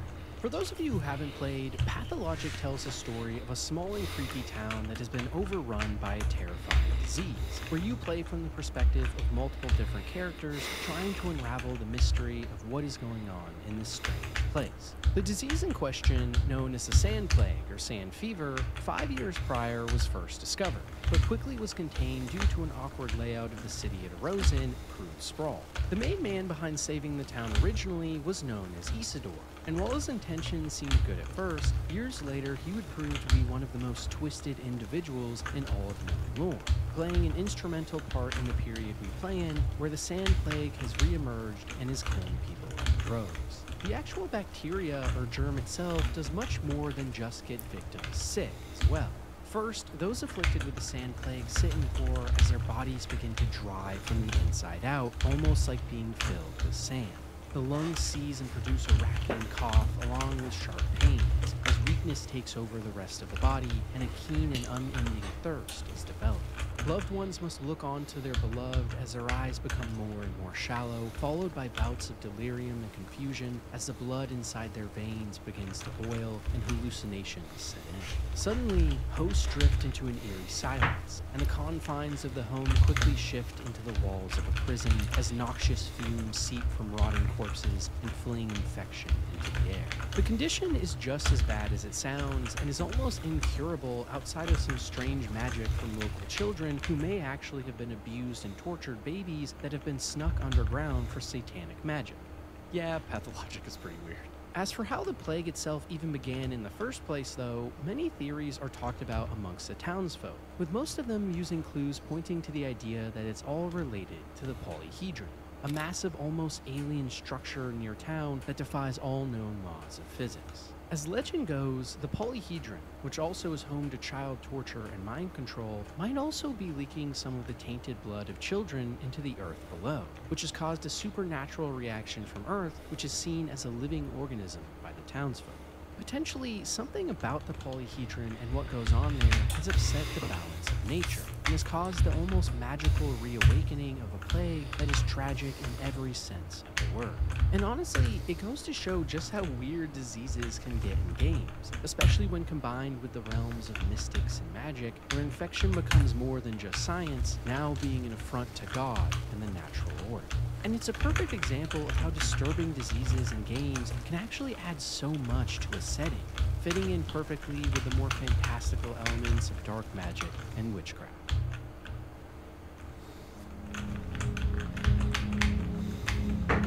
The world of Fallout is no stranger to death and ruin. In the wasteland, you can find roaming gangs, mutilated ghouls that attack on sight, and a whole host of aggressive flora and fauna alongside robots with guns. It's obviously not a universe for the faint of heart, but while most people may think that the worst the series has to offer comes from post the bombs falling in 2077, it was actually 30 years earlier, in the 2050s, that maybe the scariest death sentence of all was born. You see, in multiple of the Fallout games, and even some internal leaked documents from Black Isle Studios, the original creators of Fallout, in the lore of the titles during the early 2050s, the United States saw an outbreak of an extremely virulent disease known as the New Plague, or Blue Flu. This plague was spreading rapidly across every state, killing tens of thousands in an instant, and spurring the first nationwide quarantine in 2053. Symptoms started as nothing more than flu-like coughing and congestion, but would morph quickly into high fevers and profuse sweating, with unexplained bruising and swelling of the body taking over. Within just days, many victims experienced external hemorrhaging, with gallons of blood leaking from their organs and skin onto the ground as they contorted into a bloody mess. For almost everyone who contracted the New Plague, it was fatal, a death sentence. And for those lucky few who did manage to survive, they were left either with respiratory failure, hence the nickname Blue Flu, or literally became completely sterile, unable to have children ever again. And as if things couldn't get any worse, the disease was highly contagious, spread in social settings easily, which is why the entire United States was sent into lockdown to combat it in 2053. Multiple large cities of the time even built large disease control centers where the suspected infected were kept in dreadful conditions. In places like Denver and Colorado, the government would even round up hordes of individuals on the street and fire at them at gunpoint because of fears of the disease spread.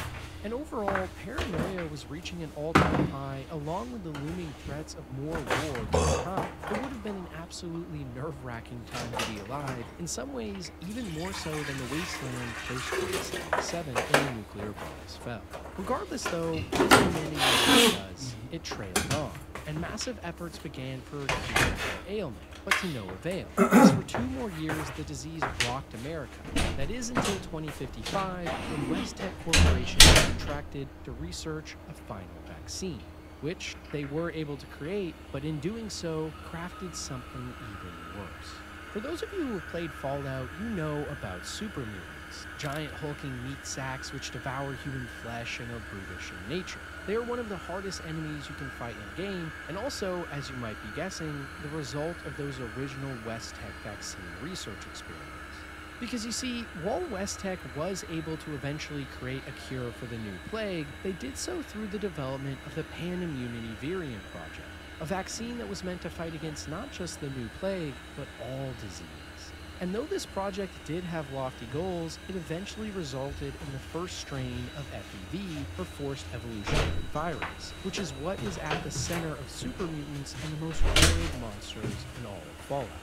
Or in other words, the New Plague was not only an absolutely tragic disease in its own right, but led to maybe the single most evil force in the entire Fallout universe, a virus born out of their intentions that created beings only nightmares can dream of. On top of this too, it's alluded to multiple times in Fallout games that they may have actually been related. After all, the propensity to make human beings sterile, along with how quickly the disease spread, are very suspect. and in conjunction with a couple terminal entries about top-secret research into contagions that could help wars, it isn't too far-fetched to assume, especially in a universe like Fallout, there could be some truth to the conspiracy. Real-world parallels to the play can be found all over as well. For example, the monoclonal flu is very similar to Blue Death, which was a common name given to cholera, and the worldwide impact of this disease seems to be an obvious nod to the 1918 Spanish flu, which killed tens of millions. But overall, Fallout is a series that oftentimes satirizes the real world, and in the case of the new plague, it's a reminder of just how terrifying the world can be.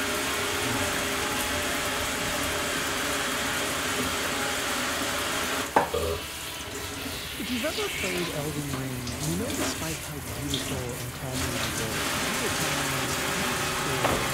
is, a disease that eats the land and people from the inside out, leaving devastation in its wake. And that sickness is the Scarlet Rot, thought to originate from one of the great outer gods, powerful entities that inflict their influence on the world through cosmic force. This disease of sorts can essentially be thought of as a divine aspect of one of these gods, which manifested as a horrible plague many years ago when a blind swordsman killed the god and sealed its power away deep underground in the Lake of Rock. Much later, millennia, the demigod child of Queen Marika was born afflicted with this Scarlet Rot, and during the Shattering War unleashed it upon the entire world, dooming it to not only death, but also rebirth.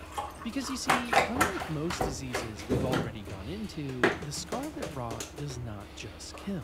For those who have become infected, early stages are characterized by the most obvious effect: putrefaction, the rotting and withering away of skin post-necrosis. The skin and body of those lying on the ground in agony begins to form open sores that line mushroom-like fungus and spores as the afflicted cough up blood and pus. Soon, those unlucky few exhibit extreme signs of aggression and anger, tearing at their own faces and bodies in order to escape from the living hell and prison. But just as quickly as the Scarlet Rot brings an end to one host, it gives birth to an entirely new one.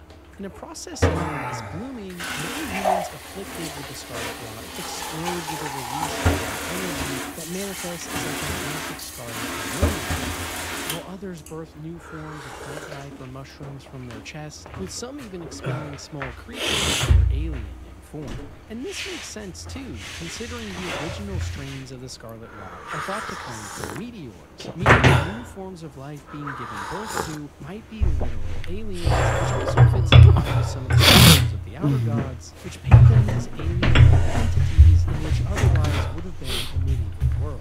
And the effect here cannot be overstated. All throughout your travels in Elden Ring, you will constantly be coming up against diseased lands full of death and decay, including denizens of bloodthirsty rage and anger, charging at you while covered in zombified alien plants and alien life.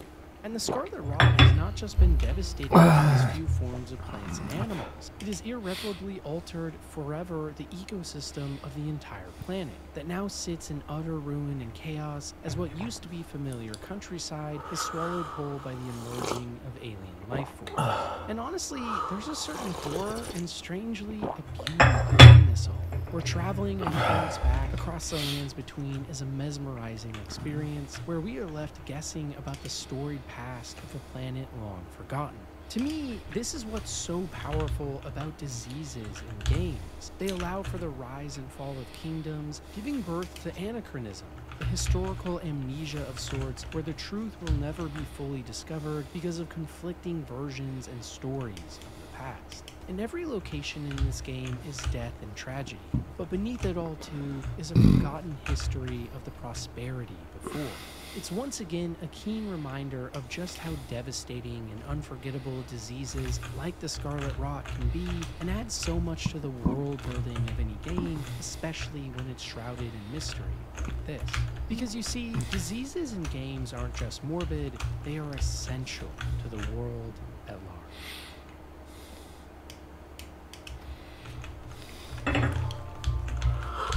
While most diseases and infections from games tend to pull their ideas from real-world pandemics and outbreaks, in the case of the Yersinia pestis bacterium from A Plague Tale, it quite literally is a direct reference to the Black Plague. one of the single most destructive forces in known history. You see, during the late medieval era, from the early to mid-14th century, half of most European populations were simply wiped off the planet, as entire cities and regions went into full-blown lockdown and quarantine, and families were ripped apart by death. In the Plague Tale series, the story is very similar, but with a supernatural twist. In the games, you slowly unravel the mystery of hordes of rats that have been attacking cities en masse, swallowing the light of the sun as they stampede across the environment. It's revealed later that the cause of this destruction is actually due to a blood curse known as the Primal Macula. For thousands of years, a select few individuals born with this ailment have brought about a reawakening of the plague, spreading it across the world and killing millions. The lore of Plague Tale even explains the earlier outbreaks in human history, like the Justinian Plague, as a manifestation of this ancient blood ritual and oath. For those unlucky enough to be bitten by the rats carrying the bacteria, they are met with a sorely gruesome and grim fate, the same as those in the medieval times that experienced the Black Plague firsthand. Victims start with violent coughing fits and high fevers, which develop into ghastly boils and oozing sores on the body that fill with liquid pus. The afflicted grow weak, delirious, and dehydrated as their lymph nodes swell to bulbs and painful lumps on their neck. And during all of this, families watch in horror as their bedridden lovers or children bleed to death in their homes and collapse under the weight of their own dying body. In A Plague Tale, we see this firsthand multiple times, in cities filled with bile or flies and rats with a horrifying stench in the air, crosses marking the homes now haunted by the ghosts of innocence, and a world on the brink of destruction and chaos. But in the games, there's mixed in with this too a supernatural element for the series, where one moment you may find yourself in an authentic medieval town stacked with dead bodies or concerned citizens, and the next you're underground in a Cthulhian realm of darkness where rats climb on the walls in the order of millions. In the game, it's explained that the rats themselves that carry the plague were awakened by the Macula blood curse, and follow the host around as they tear the world apart until enough people have died that the entity behind it is all satiated. Worst of all, though, is the fact that for those who contract the plague, they are given no hope. There is no known cure, and just like during the medieval era, once you contract the Black Death, there's essentially no helping you, and it's a death sentence. In fact, during the period, multiple doctors tried techniques like bloodletting, but to no avail, and it marked maybe the darkest time in human history, and it's a macabre yet fascinating time to dive into in the Plague Tale series. And really for me, what's so interesting about this case specifically is how true to the real-world outbreak the Plague Tale series is, too, in terms of the Yersinia pestis bacterium. Sure, there's supernatural elements on offer here as well, but it mostly serves as an excuse for awesome set pieces, while the tragedy and horror that was the Black Death can still be shown in full display in the slower and more poignant moments. And it's just crazy to think that not even 1,000 years ago, the human race as we knew it stood on the...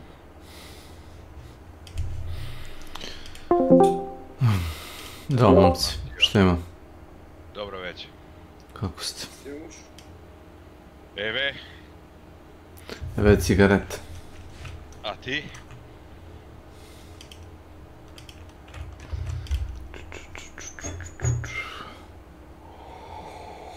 Šta ima kod tebe? Ja te ne vidim ga ne. Hakala. Hakala. Hakala avakari. Sunce ti poljubim. Kako ne vidiš Hakalu avakarija je? Još uvijek nosiš ono... odelo gradske komunalne. Pa naravno, to je zaštitni znak.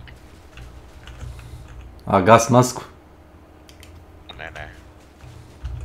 Cigari su otporni na antraks ili ti crni prišt, tako da tu ne treba gas maska. Imaš klan tih ludaka sa tim gas maskama i kacigama. Ako ne ideš na njih, oni su neutralni ako nosiš njihovu uniformu.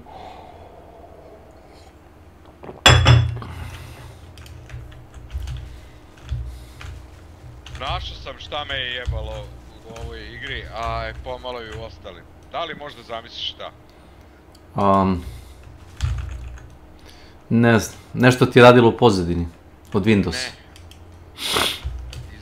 Core Performance Boost. U BIOSu mi je bio disablovan. Dobro. I kako sam to aktivirao, tako je sve proradilo na maksimaliju.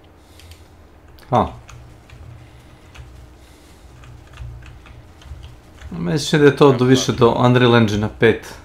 Nije, i druge igre kad sam bolje pogledao su me jebale. Morao sam grafiku da natežem bukvalno na maksimuma da bi mi poteglo kako tako grafiku. Nešto je po procesoru udaralo iz nekog razloga. I sad kako sam uključio Core Performance Boost, sad mi ide procesor na 4.8 do 5 i grafa na full load. Oho.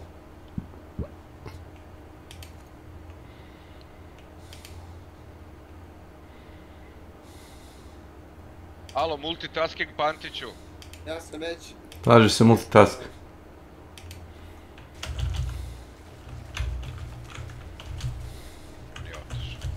Gdje otišao? Malo pre stajao unutra, odjednom 120 metara dalje od mene. To si samo pričinom. Otišao je po zadatku. Nisi ti ništa rekao, nego ja čujem mene kada se čujem negdje u pozadini.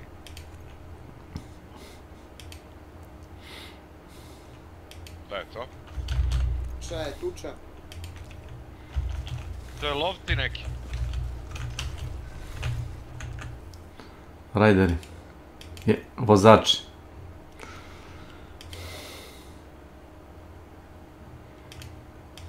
Kad Goligen zboli sam ovako se drži. Kako? On kasnije, on luta kontenjere koje treba. Pa nemoj da guraš sam toliko brzo, Nenad. Digni me, gadinovački. Treba prvo da... Ja sam sad teo da pobije ljudi da ih luta. Aj nekako se uključi neki normalan mikrofon, znači urlaš. Nego, daleko je. Daleko od mikrofona, baš. Kao da si kilometar daleko od njega, Nenad.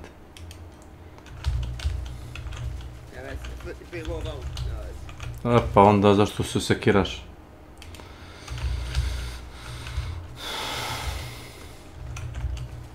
Ja volim da igram free loadout na elektromagnetnu luju.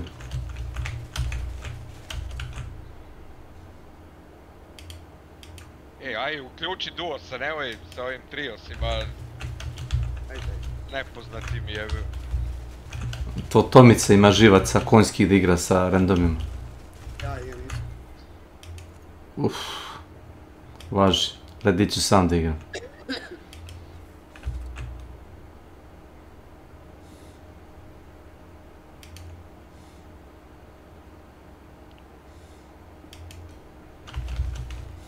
Tako kažem ti, našao sam šta me je jebalo. Nenade, zašto čujem sebe kod tebe je? Zato što pričaš u igri. Da, moraš da... Da, mutiraj. Idi escape, desni klik, mute na Nenad. Misliš da on priča u igri? Pa da. On emituje stalno zvuk. Zašto su to radi? A ne pričaš s drugim igračima, pričaš bukvalno samo sa Guardian, tako. Sad ga ne čujem uopšte.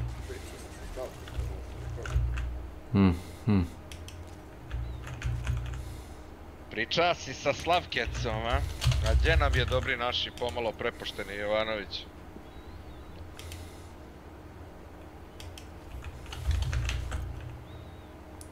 Pa... Ono. Ilija, si gledao one filmove sa onim klovnom, It 1 i 2? Sa Pennywise? Stari ili novi? Pa, iz 2017. i 21. drugi. To sam gledao, a nisam gledao sa Timom Curryjem, onaj stari. Kažete taj stari su dobar.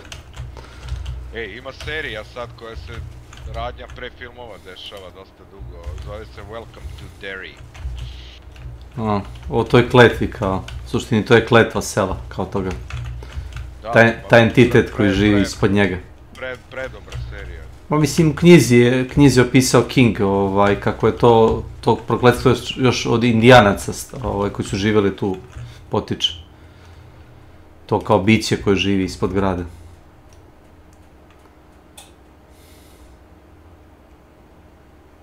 Neki Indijanac tu živi. Loven Indijanac. Pa nije, fazan je kao bira uvijek ono čega se ljudi plaše. U knjizi ti recimo pretvara se u vukodlaka, ne znam da li je tako u filmu, zaboravio se. Pretvori se u jednom trenutku u vukodlaka zato što kao to dete se ne plaši klonova nego vukodlaka. I onda se on pretvori u vukodlaka.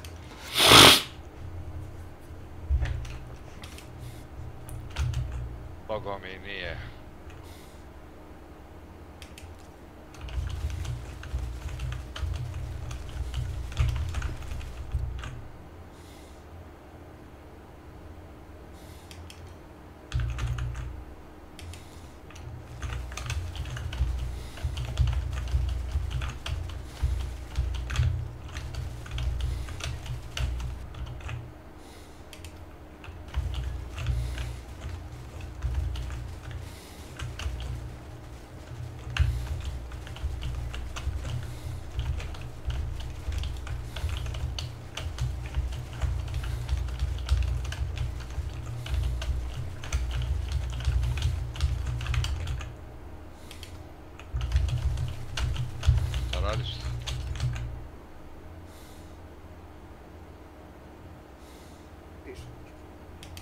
Oho, multitasking.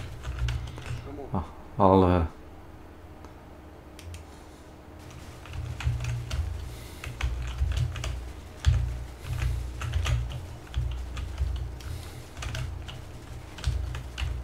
Si igrao Stella Montis, to je ona mala mapa, multiplayer. Ono je pakao za PvP, ljudi moji, šta je ono? Ne znam, ja nisam imao PvP. Pa ako si solo, ne. Ako si da se okreneš, Nenade, jebote. Ako igraš 30, boga mi, ja. Solo ne moraš naići na PvP. Imaš prijateljski nasturane ljude, razumeš, ono, koji ono, će da pomognu, čak šta više ponekad. Zavisi.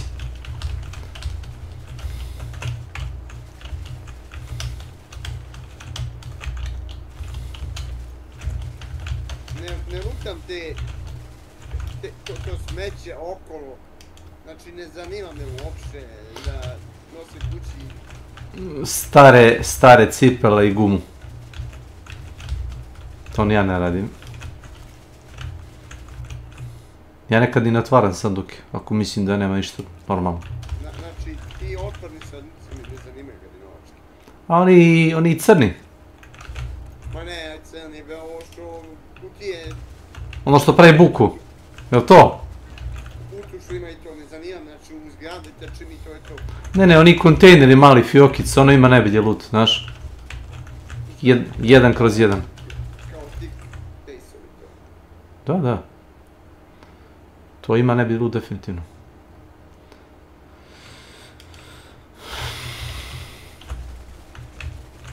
A gdje ti juriš sad toliko, mogu li znati? Uvijek tamo. Koju mapu igrate? Dam Battleground. A, ideš u Control Tower, a? Haha. Jeli? Da. Jel radiš onaj glitch kroz zid? A evo kreni se sad, pucat će na mene, nemoj da mi juriš. Ko će da puca na tebe?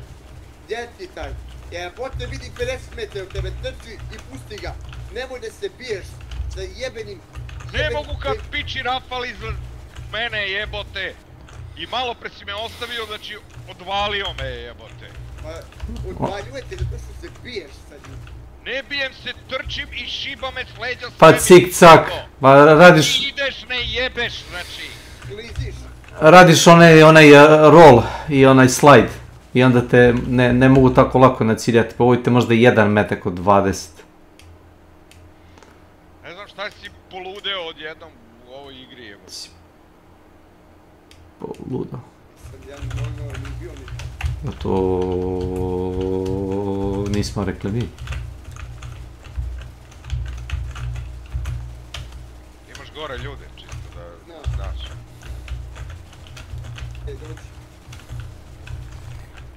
Ćeš da gličuš kroz zid? Nemoj.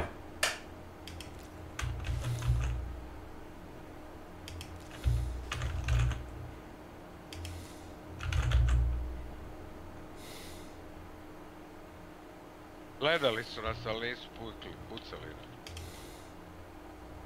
Of course.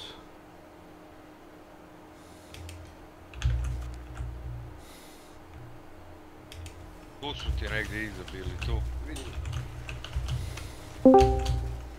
Hello! Dobro večer, gospodo, hello. Hello, hello. Dobro večer. Radi. Dobro večer. Evo, gledamo kako igre njih dvojica. Gdje si Jovanović? Pa neće da se gleda više, sad će da se preduzmu opšte mere. Bezbednosti. Bezbednosti, jeste. Jeste. Tako da, eto, Ilija možemo da... Ko igra, Ilija? Igra Boris i Nenad. Duo... Jesi našo sjelice? Duo bez kormilara. Sad mi treba ona Bastion kamera, sve reći. Bastion Core, Mislio si na to Bastion misliš? Cell možda. Ili Cell. The Arc Raiders team just responded to several To je questions, quest neki. such as the shotgun exploit and Liper when we unit, can see šta? a patch. We also discussed game crashes that have been popping Ma up jebi for ga. players who have an Ne. AMD graphics card. And the devs gave us a close look at what the game looked like before it launched, and we might have something interesting there to talk about. Plus, we're going to talk about so much more. Idemo If you Snake can do style, me a favor, baby. make sure to tap the Yes. thumbs up button right away and the hype Samo button. bi ja da završimo. With that said, let's jump in. A ti igraš nešto drugo? Ja ne moram da igram Arc Raidera, mogu da Alrighty, chillam. Raiders, Oni we're tam gonna tam check out chill. a new post that was created yesterday by the Arc Raiders Jel official imamo account. neki In that elektromagnetne post, the smetnje developers at Embark večeras? Studios Ti mi reci. talked about how they're going to release a documentary with 3 Ne znam episodes kako in prikladno total. da The se first obučem, episode zbog will toga mainly te pitam. cover the design, gameplay mechanics, and Arc enemies, which, by the way, this episode is already out right now. Anyway, episode 2 dives into how they ended up leaning more towards PvP Damn Battleground je matrijak. including talks about To nije loše. Keševi. Znaš zašto nije loš matrijak? Zato što su onda ljudi fokusirani valjda svi na njega i onda možeš da radiš nešto drugo, razumiješ? Dobro, onda imamo Buried City Uncovered Cache, Spaceport nemamo ništa. I Blue Gate imamo Lush Bloom. To ti ne diže nikakav difficulty zone. Lush Bloom traži, vrate, tamo u Blue Gateu za pečurke. Tada traži korpice.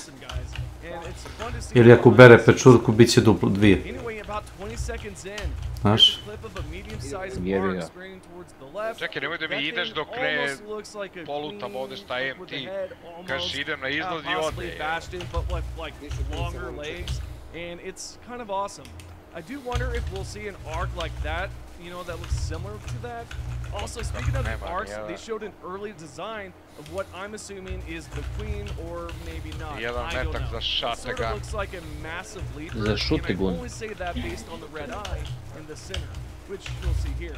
So again, I thought that was interesting for them to show us, and towards the very end, Kaže, they yes, cut off yes, the video by give me showing all this your massive availables. arc in the distance. I believe it's the same one Sve that tako. I just showed you a few seconds ago. Deep down, I want to believe we're going to see more arc bosses and enemies to fight, and I think this game has a ton of potential, and I'm super excited for it. Also, I'm not sure if you caught it, but they had a chat option on the right side, and if I'm not wrong, there's Prodajem no važno, chat prodajem option svašta currently, nešto. right? If so, Neće that's se. something I think would have been neat to see in Arc Raiders. Jo, But besides me Bože. droning on about it, what are your thoughts on everything we've discussed here? Do you think that's going to be a new boss we'll see? What are your thoughts on everything in general? Drop a response below and I'll check out what you have to say. So before we go over the Embark Studios team members' response about all the issues and some of the things going on, we're going to check out this right here, and we're going to see what Spaceport looked like before Arc Raiders launched. So in this first image, this was during their developer video interview, or documentary I mean, and wow, yeah, it's a little different here because we can tell that in the second image, this sand is not really there. There's like now like some cement, and the vehicle on the left side has changed as well. In the next image, we can see what a Hornet used to look like. In the second image, you all know what it looks like currently. This is what it looks like. I will say I kind of like the first image, right? The design of what it used to look like. Nevertheless, we've got the next image here, and this is going to be Spaceport right in the front. A ne mogu, pucat će mi u leđa, odvalit će me, čovječe. Ej, začu iz igre, jebi se Nenade! Ko je tebi kurac? The tower, most importantly, looks amazing. It looks way better than the Rust version, but yeah, I thought this was really cool, and want to know what you think. Okay, with that conversation aside for another day, we've got news about the shotgun trick that players have been using to gain an advantage topside. If you're a returning viewer, then you know we've discussed it a little bit recently in a different video. And we've got some news about it. As you know, we received a new update. Nisam još krenuo, čekam Miliju da završi. Šta da završi? Šta bi ja završio? I decided to dig a little deeper to see if I could find Ne znam šta već radiš, and čovječe. the response was pretty straightforward. A player asked if there's any word about the double pump bug. The community manager Birdie wrote that they're looking into it and asked for a little bit of patience.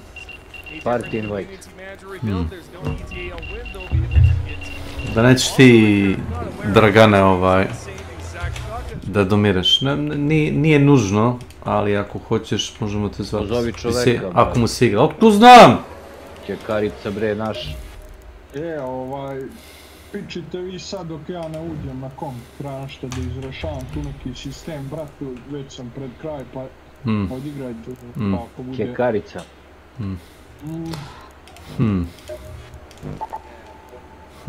Šta je bilo? Nema elektromagnetna oluja, ali... Oh my god. Nema elektromagnetna oluja, ali... Znao sam ili da ćeš se prevariti. Nisam, pucao sam na Hornete, ako nisi primetio. Ne, otvorio sam security... Da. I? U dva security breacha sam dobio 2 Renegade-a, dvojke. Pa možeš naći dosta oružja. Recepti ne baš, ali oružje možeš naći uvijek u njima, čini mi se.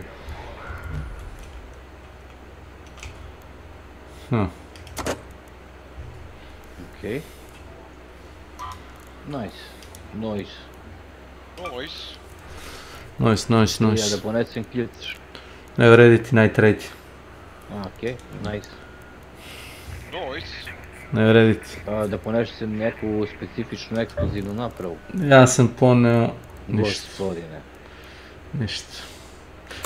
Mogu da ponesem, kako se zove, 3 snap blast grenade, možda pomognem. Ako imaš snap blast granate da bacimo, jednog lipera sam teo da koknem barem, ništa puno.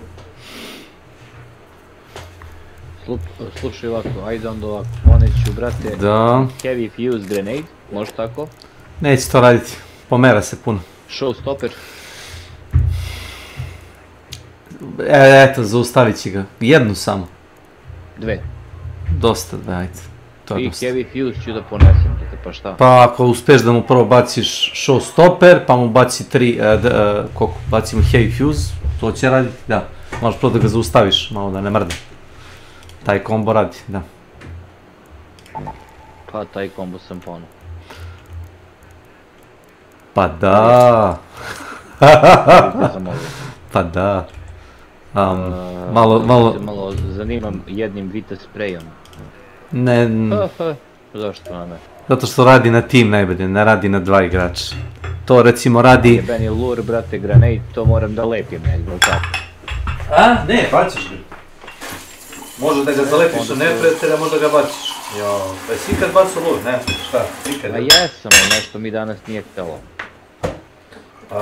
Ne pritiskaš desni klik, samo levi da ga zafrljačiš. Nije desni klik, nego samo pritisneš dugme kao za bacanje. Jeste. Nenad je na... Nenad je gotov. Samo tako. Hoće dumre. Dumire. Pazi, bio je jedan dečko, realno. Je, i onda se promenio totalno. Pokvario se apsolutno. I onda je počeo da igra video igre i polude. Ajmo da koknemo. Da, poludo je skroz. Toga jednog nesretnika. Ovako, sluši, Rider Catch nosim sa sobom, može? A ne vredi ti Night Raid-je, ponesi ga za ukras. Neću. Ako imaš Wolf Pack ili tako nešto, ponesi ga u safe pocket. Pa staviš ga u safe pocket, a ako možeš recimo da taguješ nesretnog pauka, ako znaš da ga baciš fino. Nemoj samo kao mali Alexa, onaj moj kolega s posla. Kaže, bacio je 4 Wolf Packa na pauk. Ja ga slušam. Ma znam. Smanjili su koliko rade bombe, eksploziv koliko generalno radi štete na ove robote, znaš Kjela? Smanjili su. Znam, ali baciš mu jedan bol. I onda ga izbušiš, malo i gotov je.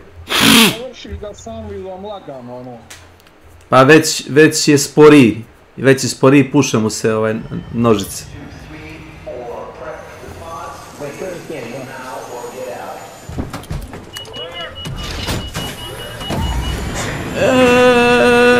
Ojej. Moram Ilija da vidim neki video Ideal settings for PS5 controller Ark Raiders. Pa šta ćeš? Pa meni je manje više default.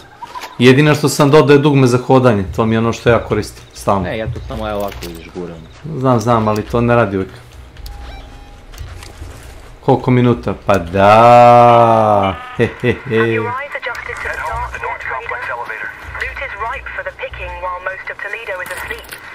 8 minuta smo igli. Ma znam. Kome treba pečurka? Ne znam. Imam jednu pečurku, evo je. Živ bio. Stavit ću u džepić. Evo ti jedna pečurka. Kamena. Nemoj se cimaš. Ako ti treba jednu imaš od mene. Koliko ti treba? Pa naći ćemo. 12 ukupno ima jebi. Pa nisi našao ni jednu, šta?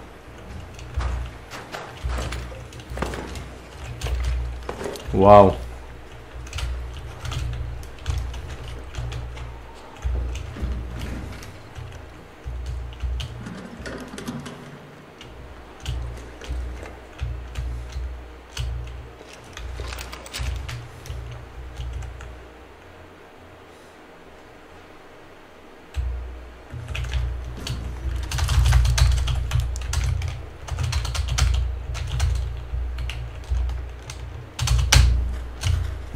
Da pitaš šta radim, jel da?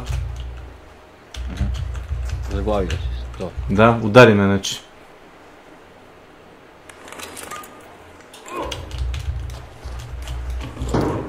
Eto. Easy fix, sve. Da.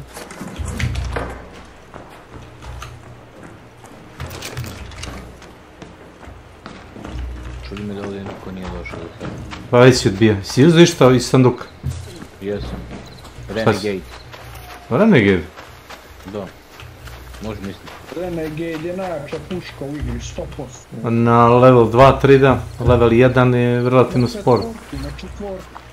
Jebi ga, to je skupo već. Skup sport ako me ne pitaš. Pa neću bez četvorke da čujem jebot. Skupo. To bi igrao 2-3 meča na level 3 i onda ako nakupim materijala, onda bi ga upgradao na level 4. Ma ja ga odmah na četvorku roknem. Evo ga, field deploy. Nema smisla ispod četvorke ništa. Valjda. Jeste, field deploy. Četvorka i dodaš mu, Snake četvorka i dodaš mu one module i ono što ide i onda ti. Da, okvir. Kad radim oružje, ne mogu da gledam iz prvog lica. Koji to glupo jevo. Kako iz prvog lica? ADS. A da, aim down. Da zombiram igru, jevo. Pa ti misliš da mi možemo na PC šta? Ne. Čekaj, stani. Ne može. Stani. Čuješ? Bez oružja da zombiram. Jel čuješ?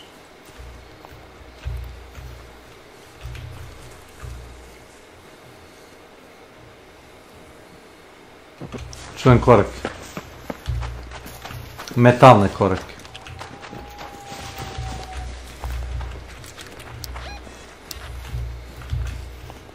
Ali gori ih čujem.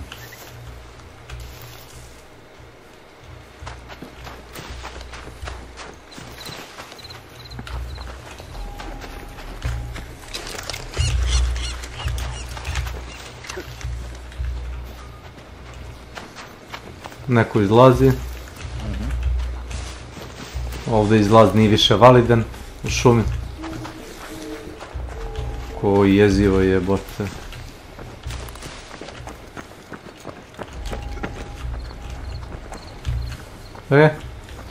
Čuješ?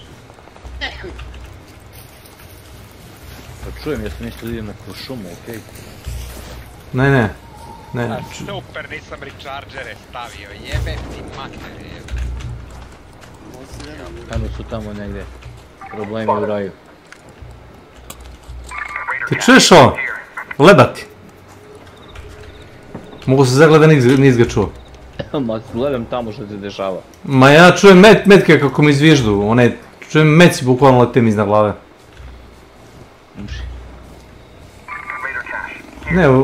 Ne vredi mi XP, ali ima išta dobro.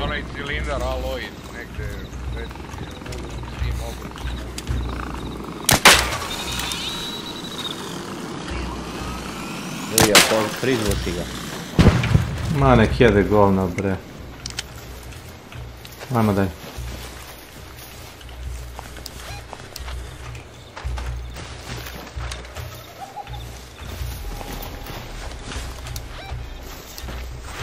Ovoga gore vredi koknuti kad se zatvori izlaz gore, znaš. Kad taj izlaz gore ne bude bio više validan, cepnut ćemo ga. A gore su ti ljudi, gledaj žuto. Vidi. Vidi žuto. Da. Znači neko se tu trve.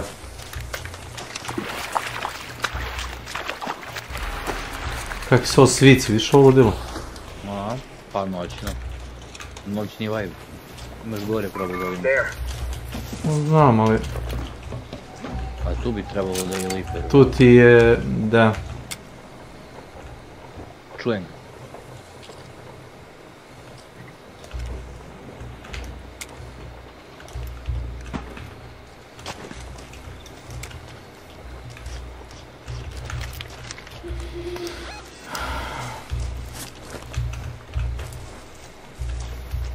Trebalo bi ga... Što sam tamo vidio. Ne brine mene snitch. Ma kakav snitch, tamo ti je liper. Čak ni liper me ne brine, brine me da li ima populacije ovdje. Znaš?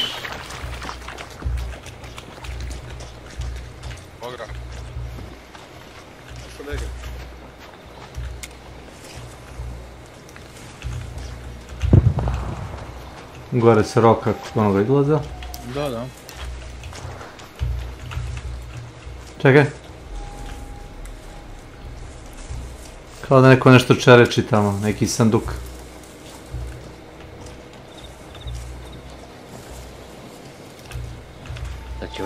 Samo stani pored drveta nekog, u žbunu. Napravili su tako da ako stojiš u žbunu, da te AI ne bi trebalo te vidi. Osim ako nisu agrovani.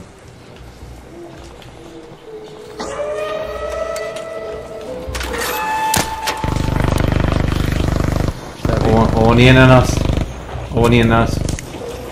Pa sad će neko podrži ispred nas.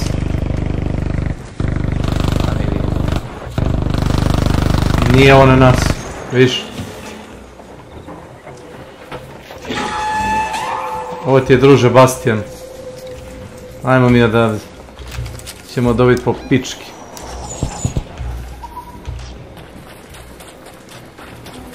I mi trčimo u pravcu tamo. Pa, hoćeš opet da nam napravi zasedu gospoda iz šume kao prošli put. Ne, računa se svima. Da, bukvalno, znaš šta, ti se ne računa. Ako treba neki quest item da izneseš i recimo piše ti da izneseš, to moraš sam da uradiš. Da, lično da izneseš. A ostalo sve se deli. Svi zadaci, svi challenge, sve. Trial, sve. Neko tuče Hawk Crackerom, čujem. Da, tamo.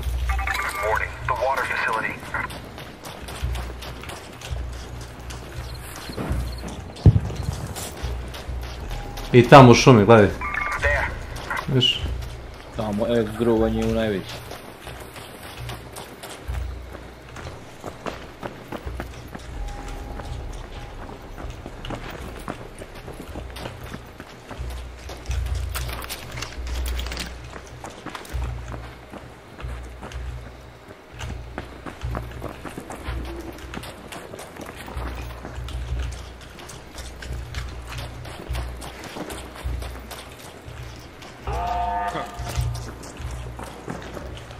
A imaš ovdje turet. Bjež dole.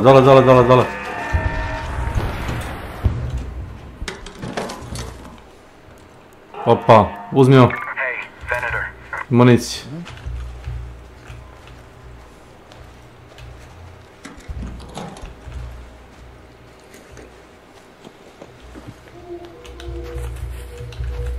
Sviđa mi se što si ponovo medium armor.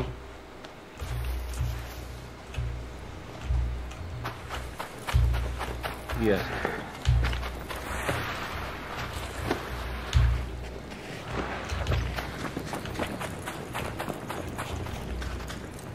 Čekaj. Nemoj za mnom, ubit će ti snajper. Vidiš da ja nisam normalan. Ajoj. Ne, Slavko, viši iza njega. Slavko, viši iza njega. Ne vidiš iza njega, ali? Ne vidiš toga velikog govedo iza njega. A, ovo je rekičir. Stvarno ga ne vidiš? Pa ne vidim li ja, jebi ga.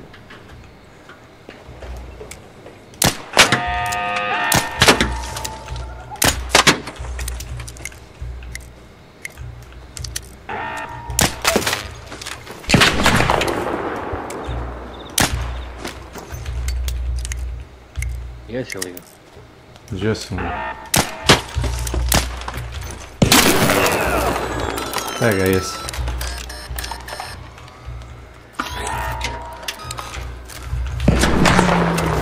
Nemoj, ako ne možeš da gubiš ničim, pusti mene, ja ću.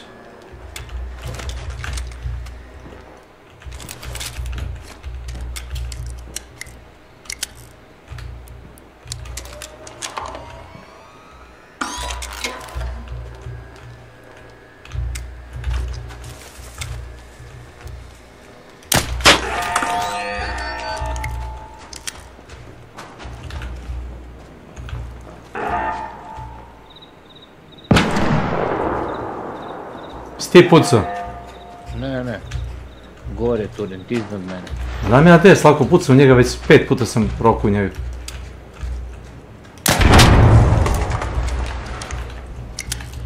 Znam ja te. A zašto sam to radio? Ne, gledaj. Samo da nas neko ne skemba ovdje.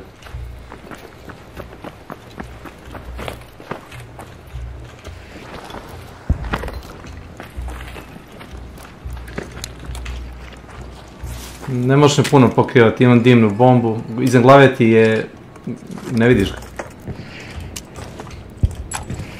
Rattler trojka, sine. Ko voli... Ču ga iznesem, ako mogu, samo ne pretovara.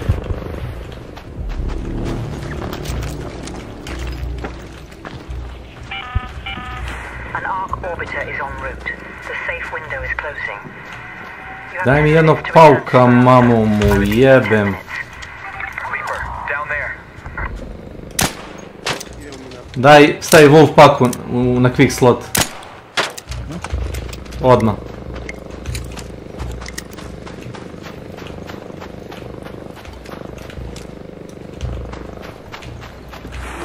Sam ložio ovo, a? Voliš. Stiže. Evo, bacimo sad.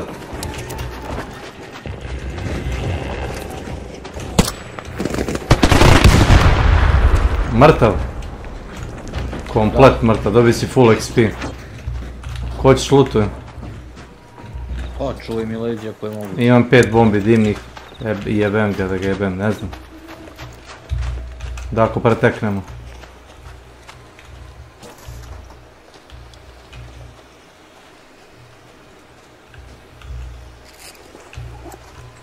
Onaj, kako zove, Leaper unit stavi u džep.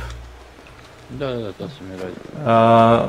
Neš za što će tebi trebat, nego nema nikoga da češćavaš od ovih lašinara ovuda u igri.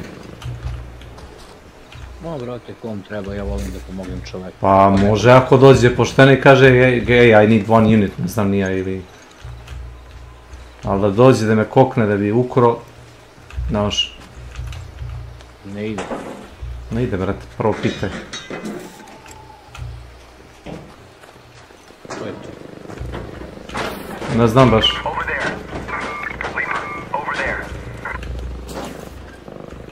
Ma, to je to. Nisi lutao svaki, ali? Ma ja, slabo kupi. Imaš i za pare neke stvari. Znam, neću za pare, sam pokrive ko radim. Htio sam da dispone sve ovo, ne da se puši ovdje.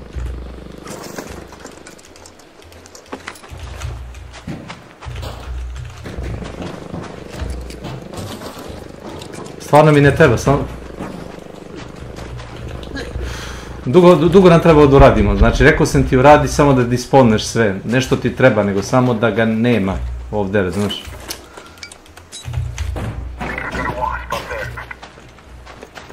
Nemoj proba sleći. Ne, to novu probu da bijemo, ne pada na pamet. Aj za mnom. Meni pada. Pusti te probe. Imaš proba koje su već slatale. Čuješ ovo?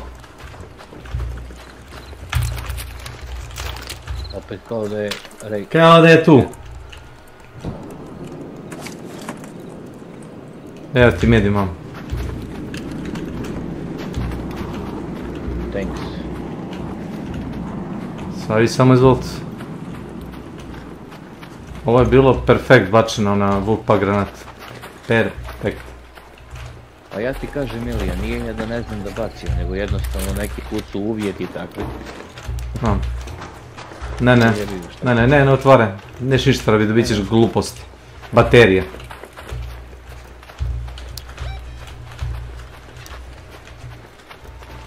Kaže, ja kad čujem Mark probe, ja polodim. Ma ja isto, otkačim se do jaja.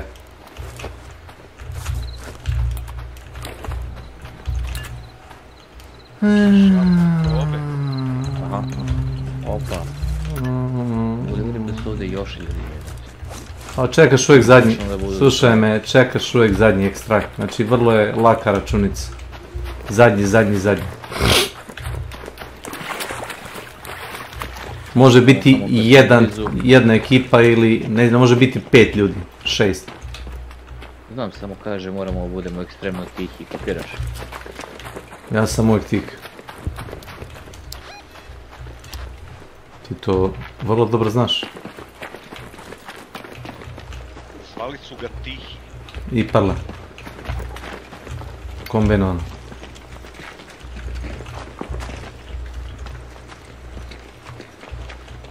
Prošli put sam nosio kad je bila elektromagnetna luja onoga kako zove Hull breakera. Hull crackere.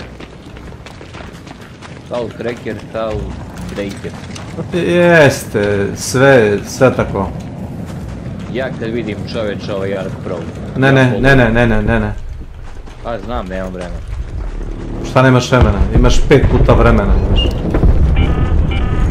All Raiders, Ark on screen. 5 minutes left. Go find your way home. I repeat 5 minutes. Samo se stvorio čovječ. Nemoj da pucaš. Znači ti ćeš nas kompromitovati više nego bilo šta. Nemoj. Idemo na sajlu ili... Nego šta nego idem na sajlu.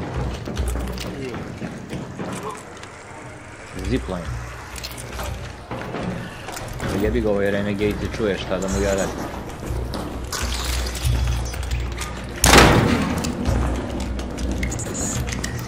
Opet još jedan, a?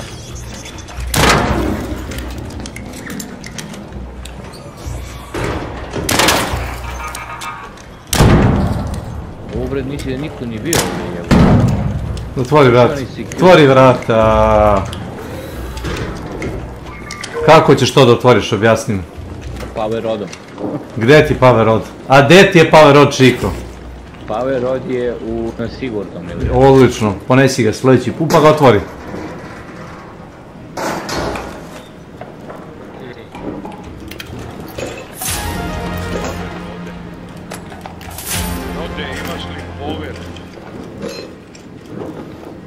Hoćeš oružje da ti dam? Pa jebote, nije dobro, ali možeš ga donirati ili nemam pojma, nešto. Petinčiki, a u overcumbered sam. Daj mi to. Evo sam drugo jebote oružje. Daj mi toga retlara što ga vučeš okolo. Venatora si mi dao. Daj mi betinu, to je puška, za Boga. A retlar ako mi nudiš to obožavam. Break more. On uopšte ne gleda u igru. Što bi gledao? Cover me. Samo me pokrije. Možeš naći Power rod ovdje, znaš što? Nemam pojma. Evo ja ti kažem.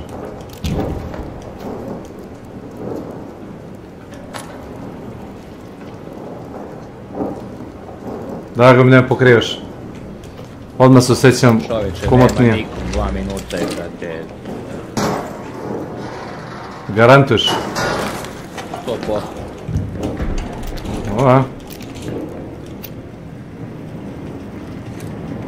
S kosom lepom i s kosom plavom kao san. Jest. Ajmo gas.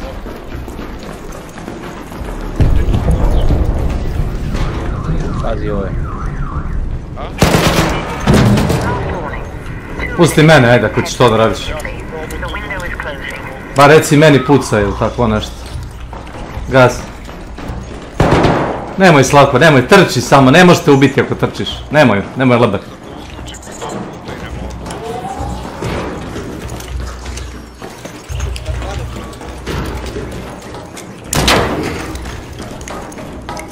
Stani, ne otvare. Ne otvare. Ali već je otvoren, odlično. Polako. Treba ti, samo vidim s koje strane dugme, treba ti oko 30 sekundi da dođeš do tamo pritisneš dugme. Samo polako. Polako! Polako! Ja jebem u mater. Ovo ja ću, ajde. Boli me kurac. Ja ću to radim, evo. Kažem polako, onda pusti mene. Bukvalno nisi treba da se pomeraš. Ja ću. Boli me kurac. Ma ja, boli me kurac, rekao sam ti. Evo ti viš. Rekao sam ti jebeno polako, ti me ne slušaš. Razumeš? Neko je postavio minu na izlaz, samo da znaš.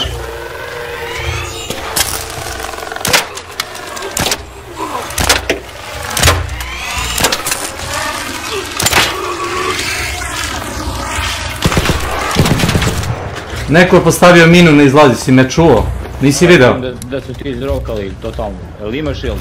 Ma u redu je, samo ti kažem polako. Rekao sam ti bukvalno se ne pomere, ti moraš da ideš. Broken shield. Ulazi, aj. Prvi. Nemoj da se šunjaš, samo trči.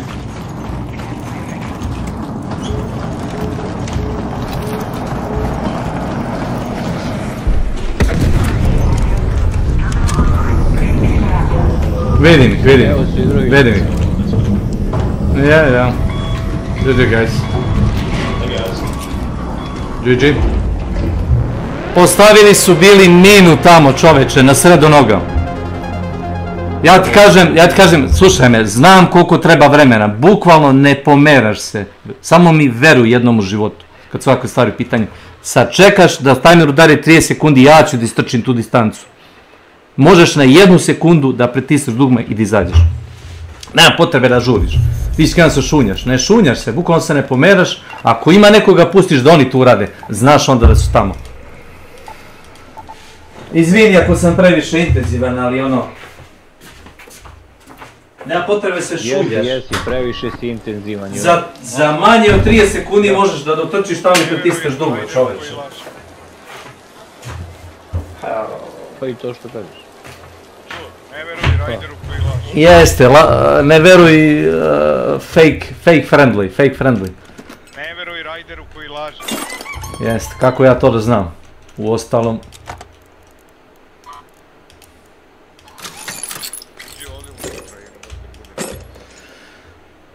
I'm sorry. To sam pukao, ali nije do tebe, nego do mene. Veruj mi, znači samo hoću da mi veruješ. Ne pomeraj se samo. Ja ću to da uradim. Kao što sam rekao, istrčao sam malo pre tamo, još inula me mina i pogodio me onaj jebeni, kako se zove, leteći smrad i tako. Ima neki roket. Nije mi problem to da uradim. Ima Anvil, ja ne znam šta ti nisi. Ništa ne možemo postići time što se šunjamo okolo, znači to samo treba napraviti i... Čuš ti me? Bacio bi na kraju krajeva dimne bombe da sam posumio da ima nekoga. Ovdje kad si ispred mene trče. Ne, je svuda po mapi. Kaže nema tamo ništa, bio sam. Jesmo se renkovali za Lipera? Si dobio išta u experience? Ništa za sad. Kako bre ništa? Ne, ja ništa. Šta bre ništa? Da vidim samo. Trials. Evo ga, damage to Lippers. Fali, znaš ga fali? 55 experience za njega, znaš? Pa da. A da, imaš damage to Lippers, pogledaj, pojene. Pa da, bukvalno 52 pojena mi fali.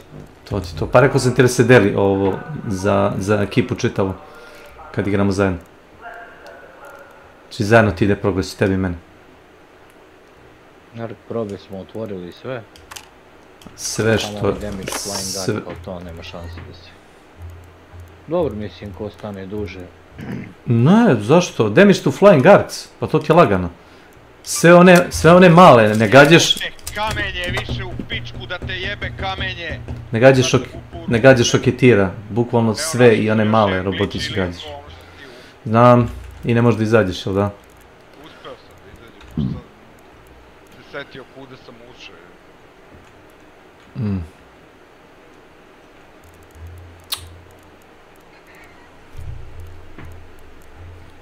Kakve kurvice, čekali su do zadnje sekunde. Šta misliš da ti ponesem jedan prigušivač onako rekreativno? Ne znam šta koristiš od oružja. Može, sad ba Rattler. Rattler koristiš? Da. Pa dobro, treba će ti prigušivač za njega. To stoji. Čekaj da vidimo samo. Šta bi sa svim onim prigušivačima što sam ti dao prethodnih puta? Nema. Da, dobro, nema veze. Napravio sam stotine i stotine, napravit ću još. Za to služe. Ne, stali su u akciji, znam. Ja sam uzeo jednom freeloada, znam da si ti ponovno prigušivač. I čudio sam se zašto to radiš. Kad sam ti rekao da idemo da, ono, znaš, na blef. A ne stali u misiji. Dobro, to je to. Imaš od mene silencer, samo ponesi bar municiju. Poneto. Gdje je onaj mali booster bench? A da ja sam se tamo iskočio i krenuo da pričujem ja dugme i lupi me onaj, kako se zove, hard stopper, čini mi se da me dekno, znaš? Ili su me gađali onom stun bombom ili sam naletao na zamku, ko će ga znati. A moja pretpostavka je da je moguće da su oni čuli kad smo ono pucali okolo na robotići, na govna i da su onda namjerno usporili da vide da li mogu da nas u cabin izlaze, ali ja namjerno zbog toga neću da izlazim. Ne vidim. Ja ću da ponesem još jedan Wolfpack. Pa ponesi. Safety pocket, pa ako ga roknemo, roknuli ga. Da završimo to. Pošteno. Jest. Pa ne, ali ne radi se to tako, gledaj sad ovo. Ja imam pro taktiku za to.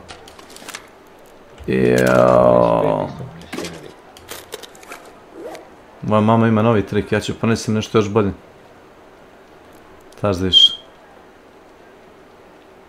Naravno bez shotguna neću ni da igram ovo.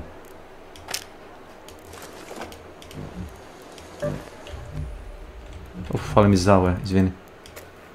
Evo sad ne fali. Nitrate.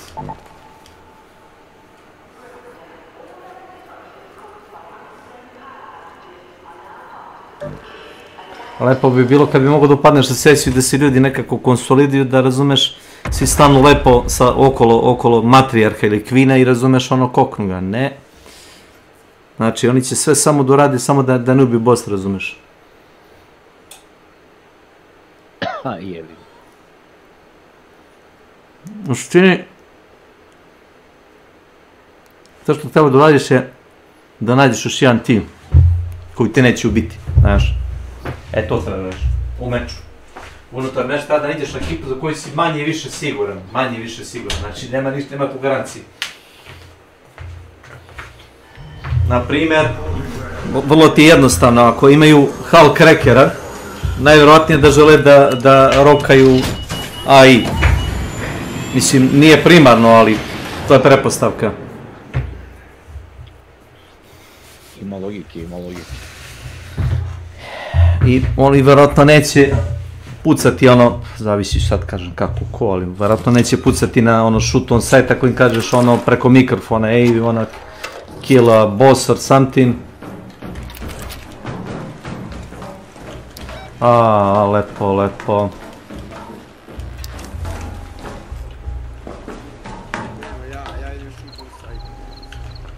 Pa znam.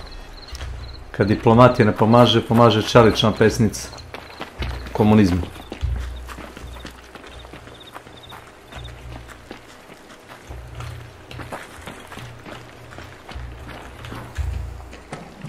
Ovuda. Ujebot. Da ti bombi.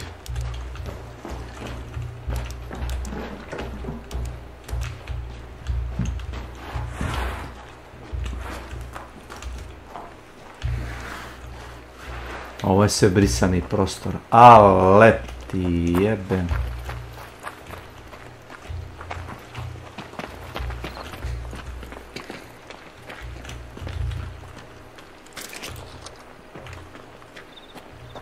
Ovdje nije loše poneti Power Road, viš to zabravim. Što ne podsjetiš jednom? Pa imaš u Dam Battlegroundu, imaš u električnoj stanici, substationu. Imaš vrata koje su zaključene sa Power Roadom.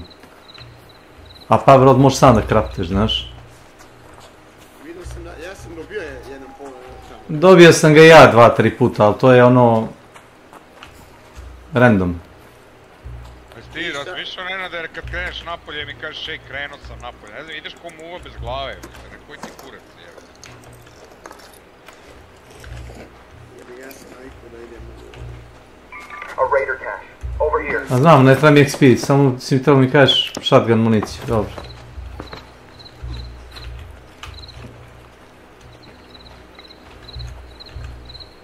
Hop, priklipir. Može. Prigušivač. Jebote, podsjeti me u životu. Nenade, gas, looting i ekstrakt, ono, pa iđeš. Dođem, vidim, lutam i begam. Jel ti dođeš šta Toma?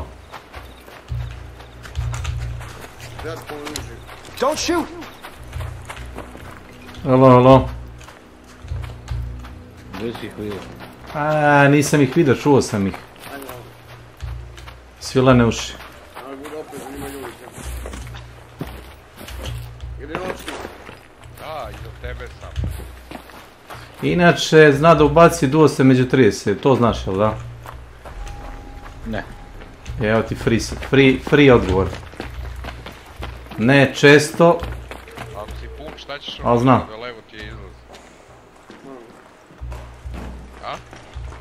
Nijem još mjesto. Izličujem.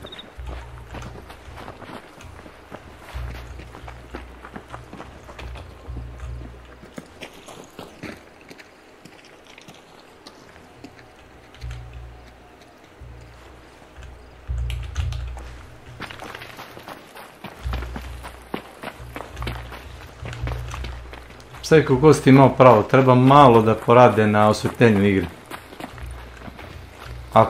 Ako ti stojiš u napolju, a oni su unutra. Nema šanse, druže, da ih vidiš. Nemoguće vidjeti siluetu.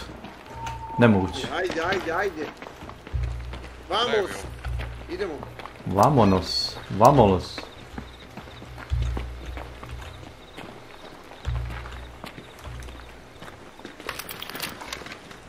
Samo polako da prođem pred ove kuće, čući ga ako otvara škafove i krši unutra nešto.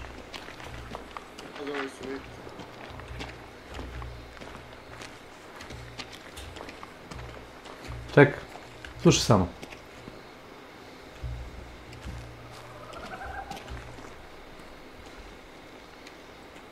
Dobro ti ta radi stanice.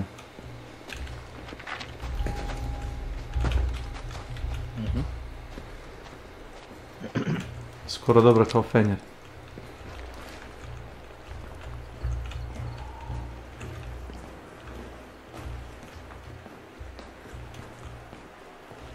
Šta hoćeš zgrade? Ne želim ništa unutra. A možeš baš ako hoćeš da pretražiš, ono, kažu da u zgrada možda se nađe nekad blueprint i to. Više sam teo da prođem polako da ne bi neko iskočio iz zgrade i... me napada, pičku mater. Sad ću vidimo kakvu situaciju.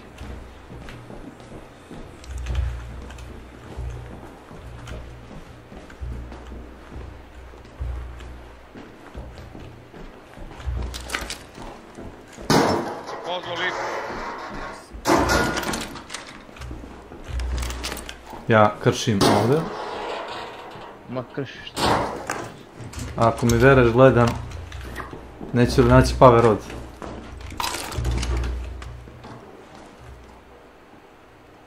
A moguće da će da te... U ovim elektro ormanima možda nađeš power rod, znaš? Opcijno. Ako tu u Keniji. Ajde, upade.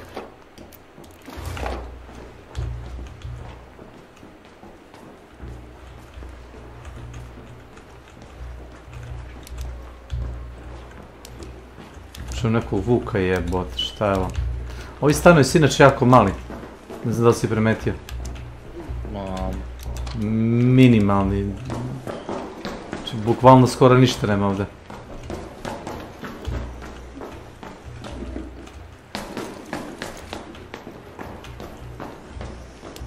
Prošli put sam imao sreće kad sam bio dole u onoj substationu, onom kao električnoj. Našao sam bio power rod ljubičasti. I mogao sam da otvorim onu sobicu.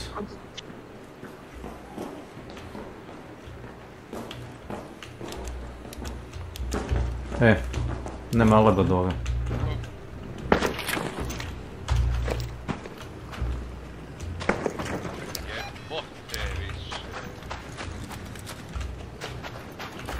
Pa imaš dole ispod ovog.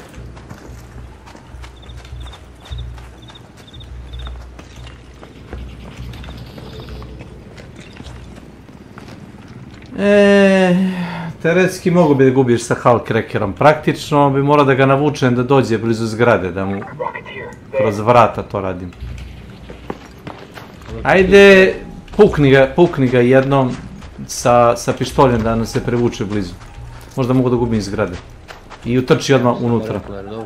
Ma, neće to. I povuci se odmah vam. Povuci se instant. Viš, neš se stići.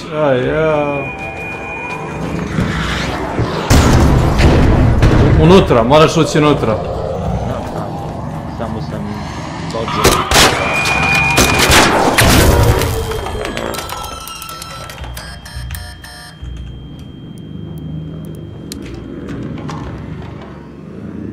Nemoj da nas ubije bojicu, pusti mene da ga gađam.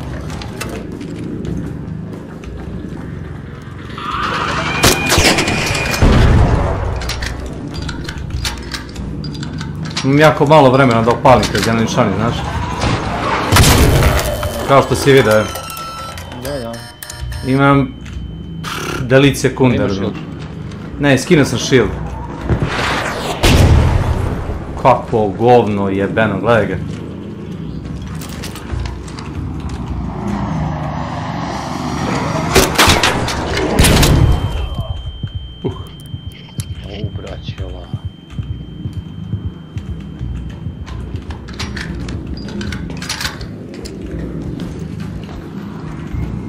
Aj, negdje se sprata možda. Pazi da nas ne ubije obojicu, to je što su. Samo stani da te leči. Samo me revive-uju. Pa to je to. Da mi lječi.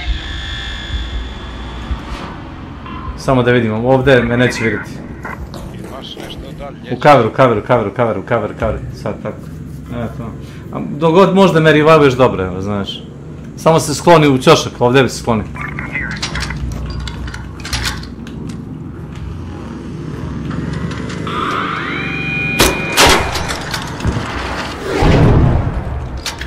Ostani tu.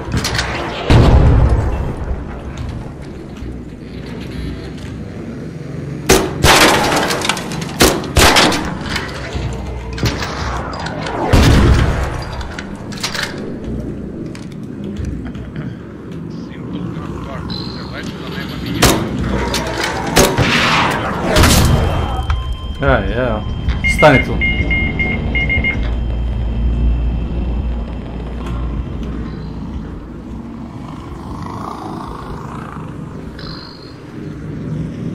Skroz tu ostane ćošak. Mislim, skinuo sam štit, džaba mi ga lomi, razumeš? Bolje da me oko one shotuje, da me revive-uješ, aj. Niko te ne vidi osim drugih igrača kao niđe, jebi ga. Šta se radi? Hvala. Molim.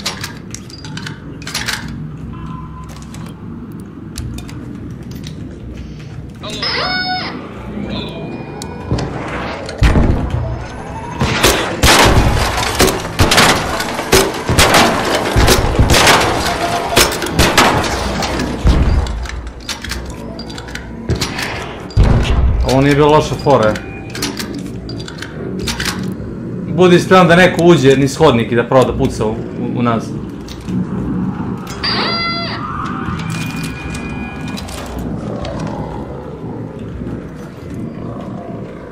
A gdje je ovaj?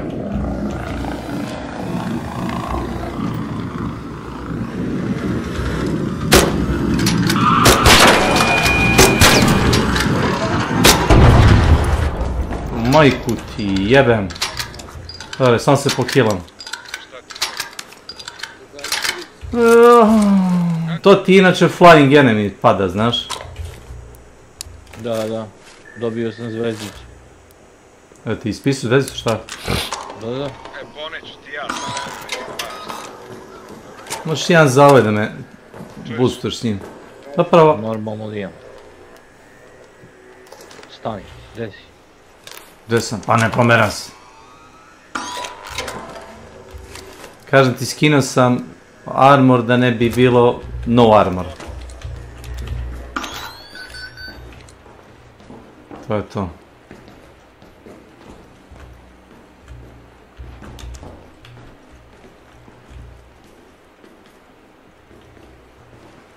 Ovo je napravilo dosta buke, znaš?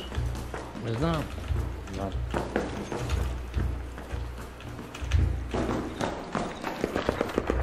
Kao što čuješ. Kuku, lala. Veoma blizu. A. Možda smo zamakli gore u brdo. Pa prošli put kad smo zamakli u to brdo, bilo je glitch, sjećaš se da je neko propao kroz teksturu.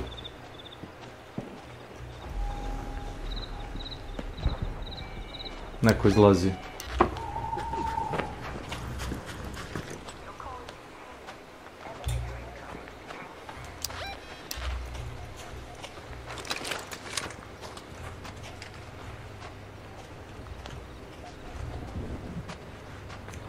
Hull Cracker je skoro prazan, ima već 5 granata. Treba mnogo da padne, znaš. Nisam ga baš pucao u rotore, ali ono, pošto nemam Wolf Pack, nije ovo nije bilo loše. Kovu jedni i druge. Ma, neka kovu.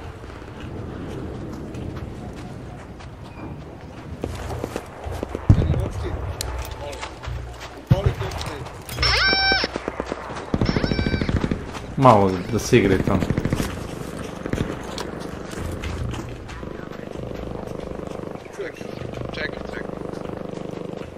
Ili će da pomognu da odmogne nekome. Pazi da ne padneš iz planinu, ako se klizneš iz planinu, uletećeš u teksturu koja. Ono mati.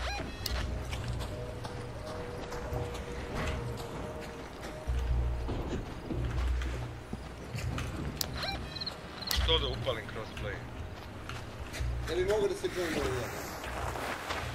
ovo? A kakav si ti crossplay? Epic Store, šta si? Jedini normalan je ovaj Slavko, a ovi ostali su idioti.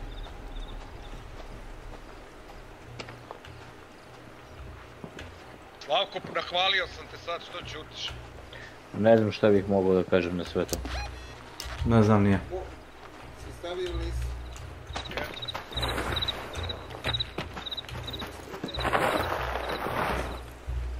Let's head home at the North Complex elevator. Šta ću ja tu? Ti bi izađeš odmah. Ozbiljno. Tomice, jesi li tu? 15 minuta meča, izlazimo svi odmah. Boli me briga, ne izlazimo uopšte tamo. Night raidovima gledam da izađem, da se vrzmam uvek oko zadnjeg izlaza pred kraj i da ne dignem baš previše buke, da me ne bi neko kampao. Kao što je malo pre... Vratno su imali negde na umu, razumeš, da probaju da nas cepnu, ali previše malo je vremena je bilo i da to su samo uleteli unutra. Ne bi si isplatila da smo krenuli da se šibamo s njima.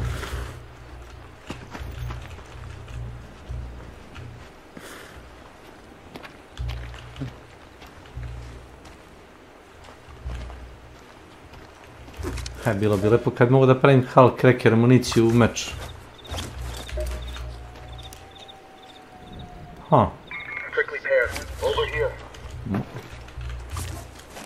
Mogu da pravim light impact granate od plastike i od hemikalija. Jeste. Ajmo malo da probamo ovo. Samo malo. Dobro. Prijatno.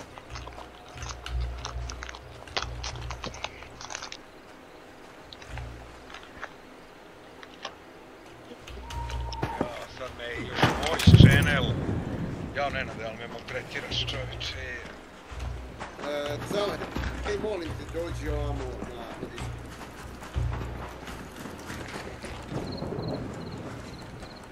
A tu si na kanalu da imaš onaj Game for Life.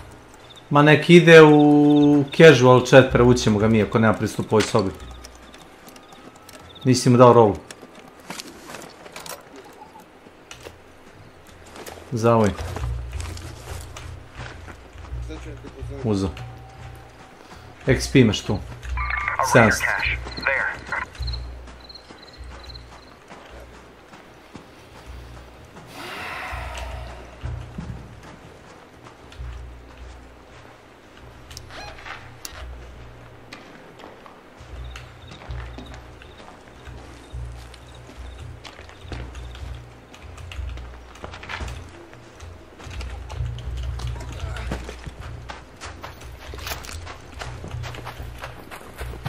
Mislim, nije što mi treba oružje odavde, boli me briga za oružje. Možda neki metak bih uzeo, ali u suštini, rekao sam, jedina vajde nešto za kraftovanje što nema već ranije. To je bilo fino. Armor. Neki lep armor da mogu da kraftujem, jao. Kako bi to bilo fino. Ko zna. Burlet. Great. Ako imaš da staviš negdje angle grip, možda na tu tvoju pušku ili tako nešto.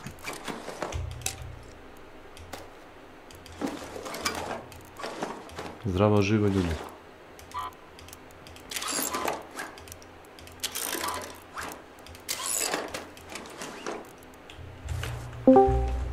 Zdravo, zdravo.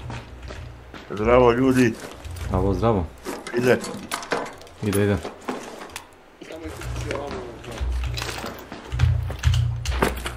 To možeš ti da isključiš.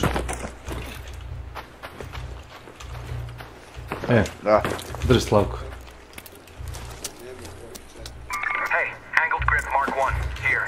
Ako nemaš na Rattleru. Jel ide na njega? Ide. Ide.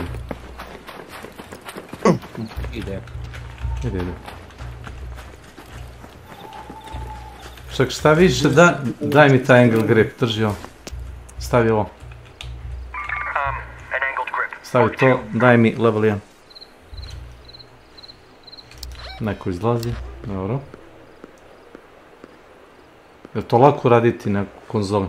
Rekao si mi da ima problema. Misliš da ja znam. O! Možeš ga dići sa zemlje. A tebi treba ovaj. Ma, stavi ovo. Evo, evo. Hvala. Ko je moje? Ma, stavi ga na Rattlera. Više tebi znači nego meni. Ja ga stavim na shotgun, ali manje više ima efekta na shotgun, znaš? Je.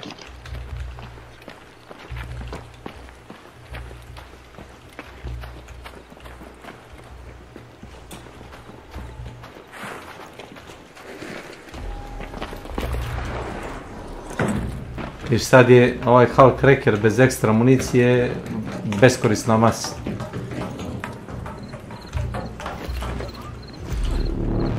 Ja ne mogu da verujem.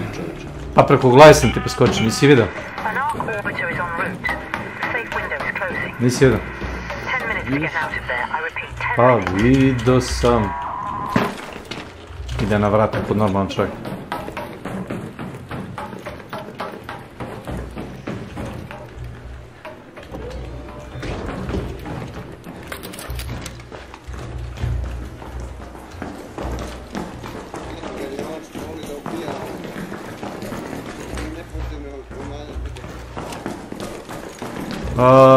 Samo ladice i fioke to se otvara.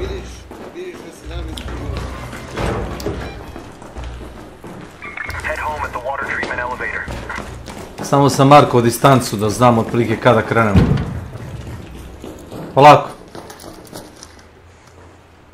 Jesi čuo da je pukao ili onaj... Niš čuo? Turent. Slušaj sad zvuk.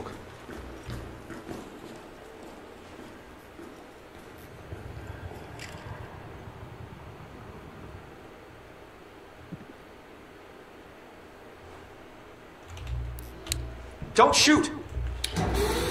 Hey there! Hello, Raider. Hello. What's up? Hey man.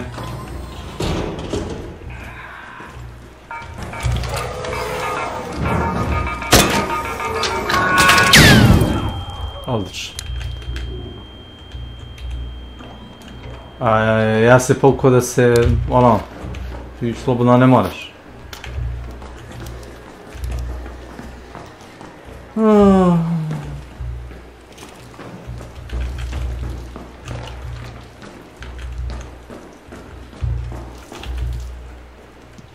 Ne, ajde dođi vam. Vam. To znaš gdje smo uopšte? Vidim da li možu ga nađem power rod, samo me pokrevi.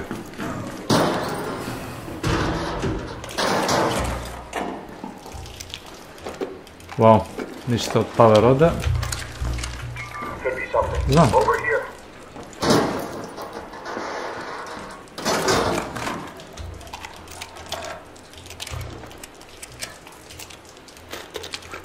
Sure. Robot imaš unutra.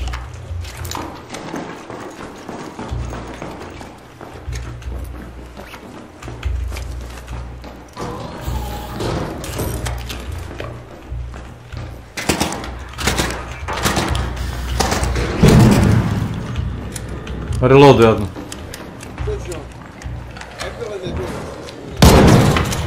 A vrata su otvorena, vidiš? Ljudi, evo 15 minuta, daj, zajebite da unutra te lame, ne unutra. Ne, ovo je već... Ajmo. Znaš, može da onako trčiš i ti na mene.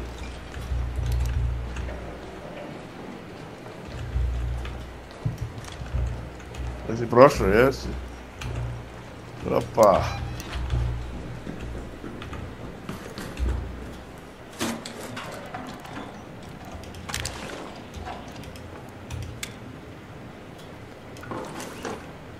Super.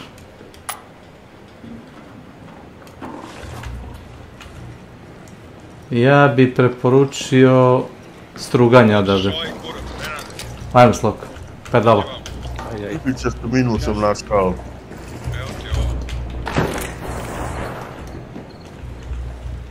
Slajd dugme u doskoku. Može i to. A ti si pronašao još bolju tehniku nego ja, ajmo.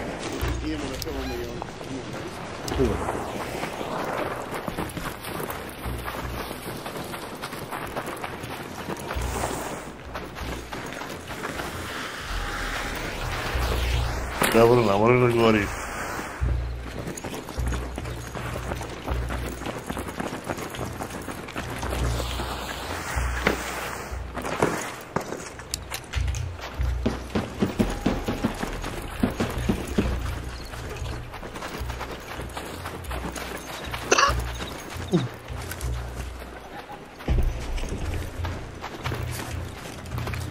Čekaj, umećeš. Pa kad? Zajebo sam se! A jok, nije zajebo. Ne. Dobro je, preživeo sam.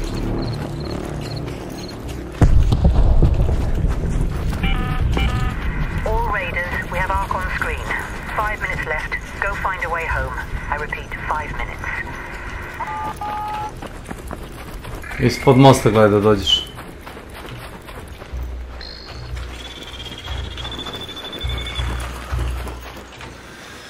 Može baš. Samo rok.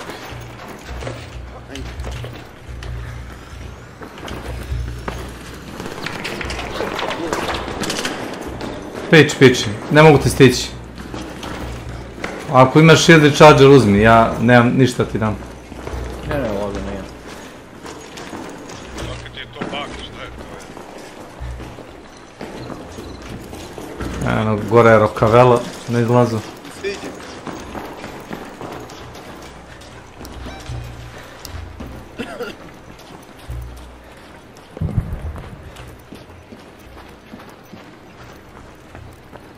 Zaboravi na to govno.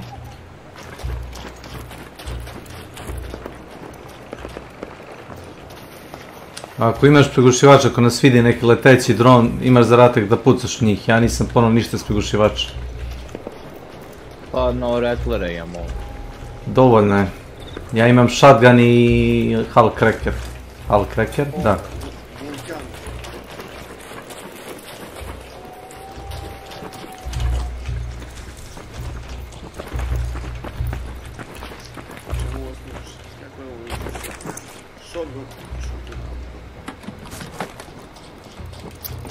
Wow. Wow. Ti treba heavy gun part. Heavy gun parts. Here. Okay. Thank you. On ništa, uzeo sam jednu burletu za uzvrat. Nije skupo ovdje. Gle. Gle lebati. Bagirus. Ma neću da ga odbagujem. Desno idem desno. Ne, veruj mi samo. Gore. Samo veruj gore. Iznad glave, stani.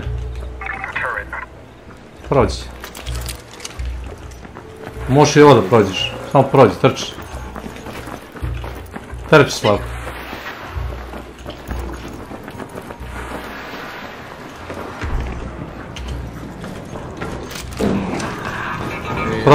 Prođi.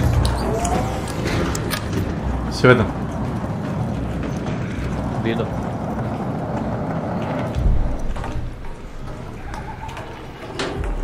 O mamu ti ludu jebem. 2 minutes left. Last chance to get out safely. I repeat, 2 minutes. Otkud znam gdje vi idete koliko bez glave. Ja sam spustio dole. Opet se vamo govore kod nas. Kure, opet jebo. Muka štelu.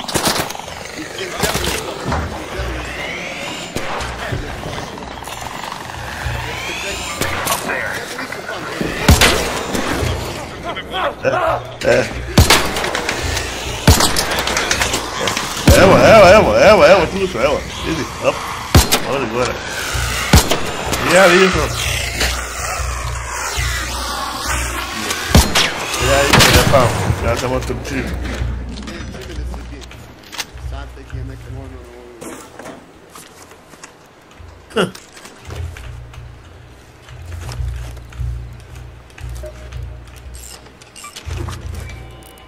Sve?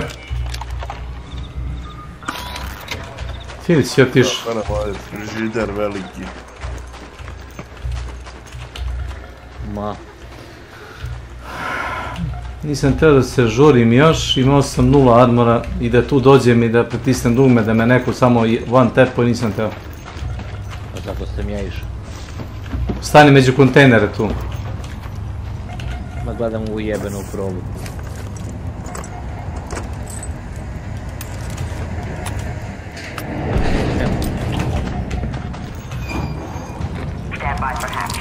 Don't shoot! Ko je sad? Ja vičujem, ulazi.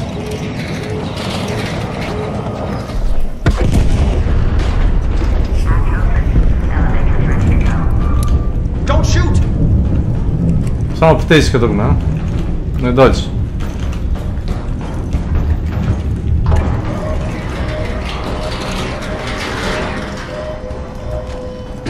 Nema nekog. Ovo se ne isplati gađati ovoga letećega, kako se zove, neprijatelja. Nema trik, no health ima. Pa i da. Samo bombama da ga raznesete, ako imate. Roketi, pa ima kad imam bombe, ali sa ovim Hulk Crackerom ne. Brdo municije tako troši. I mrda se previše za to.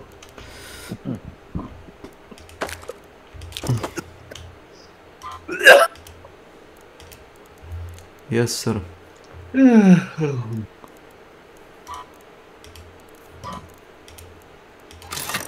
Ako mi veruješ, moj plen su 2 burlete. Plen. Pa da.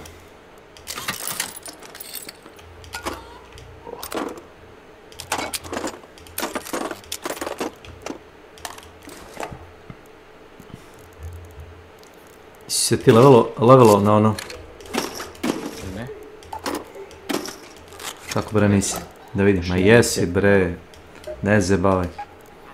60 bi sam. Gledam za trials. 3010, a zato što nismo našli Lipera, jao. Ali smo radili ovo Flying Enemies, 3200 pojena. Liper nam bukvalno malo fali.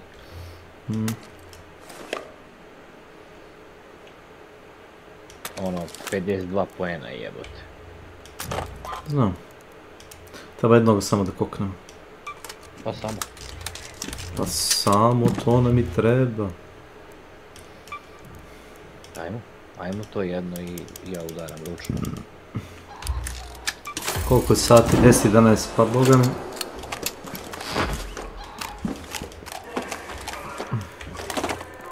Sutra se resetu, za to ti kažem, ako hoćeš da probamo još večeras. Jednomi. Pa to ti kažem, Lipena, ako možemo da ga nagnamo. Da ga nagnamo. Nice. Idemo da se dvijete. Idemo kad je bio već na 2/3 dole, znači, nevjerovatan čovjek. Znam. Ja sam to uvijek tvrdio i niko mi nije verovao.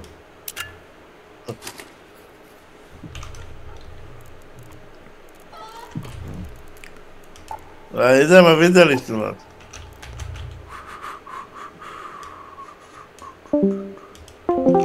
Možemo se vratimo kad završimo meč, čisto...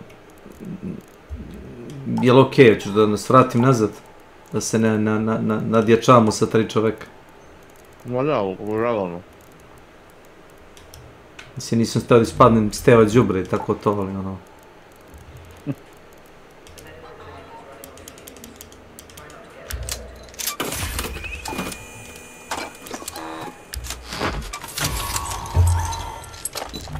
A treba mi Arc Motion Core, a? Kako spravi to čudo? Pa nije teško, praviš. Šta dolaš ili ja? Municiju pravim. Ako mi vereš granate za... Evo imam 23 granate za half cracker.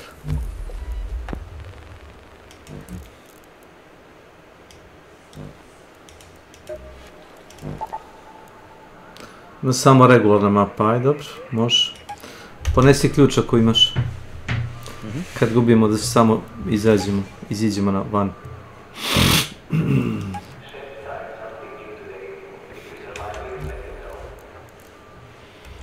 Ovog puta sam paneo prigušenu sačmanicu. Neko mi je dao blueprint Kecman, ja mislim, nisam siguran ko li reče, ili Makić Boris. Za silence shotgun. Piše 50% reduce noise. Ne verovo. Ono, šta znam.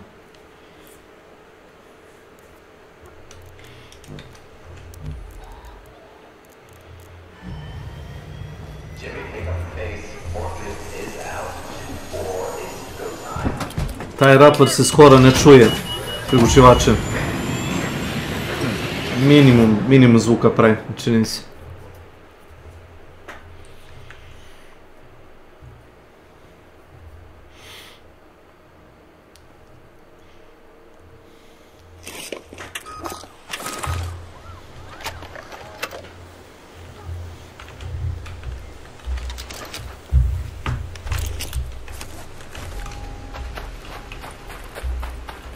Ovdje nema ništa.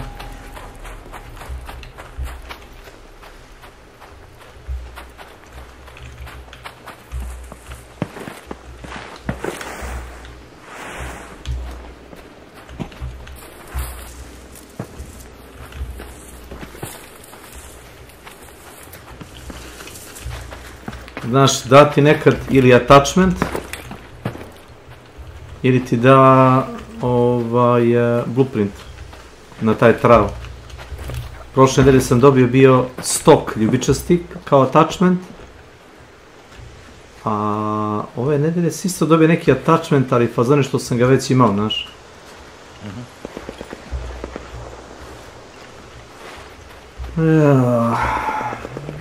Sad će da se nateže oko ovoga medical facility-a, a jedini dobar loot u medical facility ti je iza zaključanih vrata s karticom, znaš. Osim ako ne koristiš neki glitch da se uglaviš unutra, jedino što možda obiješ je onaj, kako se zove, weapon locker. E, to je jedina ovaj. Ovo ti inače spawn. Ovo vidio.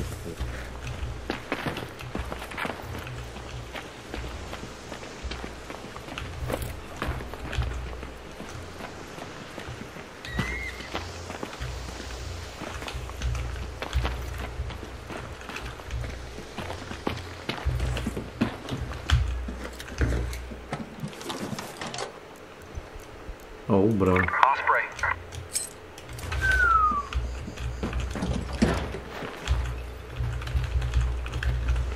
Možeš ako se osjećaš ovako malo odvažno da koristiš njega sa prigušivačem kao sekundarno oružje, pošto koristi medium.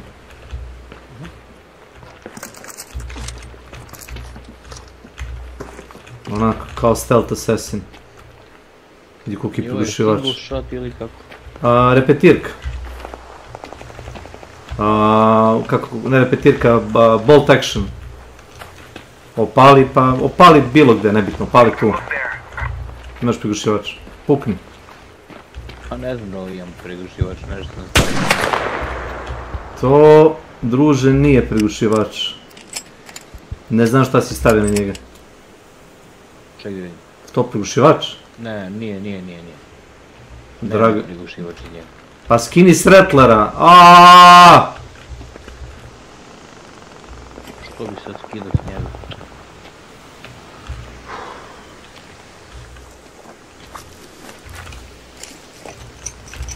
Opali da čuješ. Samo malo. A ne reloadaš posle svakog metka, mora da ga repetira. Ne, sad si ga stavio.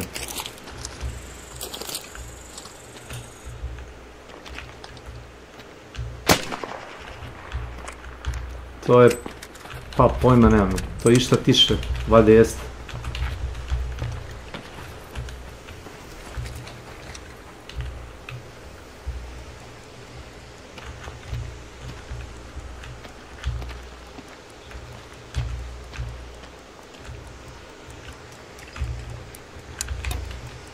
Uzeo zavoj i bombu. Što sam ja uzeo? Ma ništa.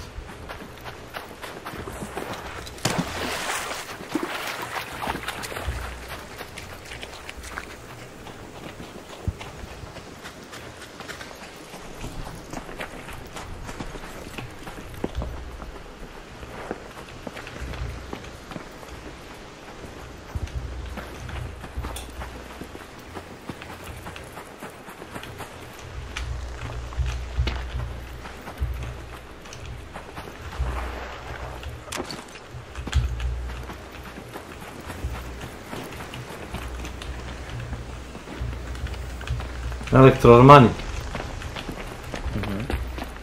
Ako nađeš power od reci, ako ih već otvaraš.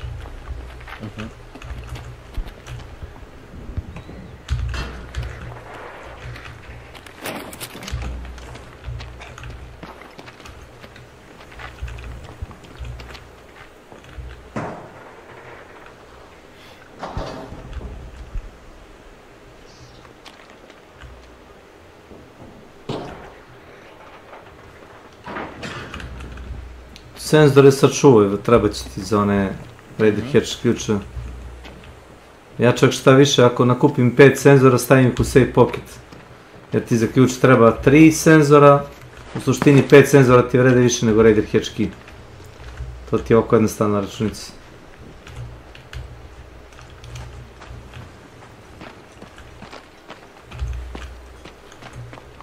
I ne želim tamo da idem. Čuo sam da rokuju tamo u Water Treatment Facilities. Fino što se to radio. Moja pretpostavka je da si to uradio zato što ti igra to ponudila, tako? Pa ponudilo mi je i rekao kao ajde možda. Da iskoristim. Drugom rutom, jer ovom rutom već idemo treći, četvrti put. Ajde, ne, hoćeš shotgun da ideš prvi. Evo ti, izvoli. Ne, idi prvi, ozbiljno ti kažem.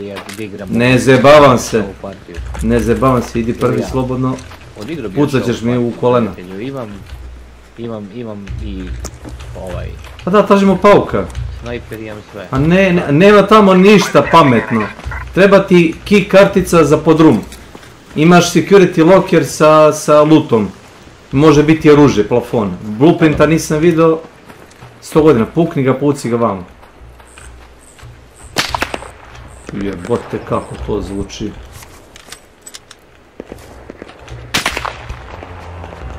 Budi spreman da vataš cover iza nečega. Znaš da će se skočit na glavu. Tamo gde... Ovamo rokuju inače. Tamo gde si rekao da idemo.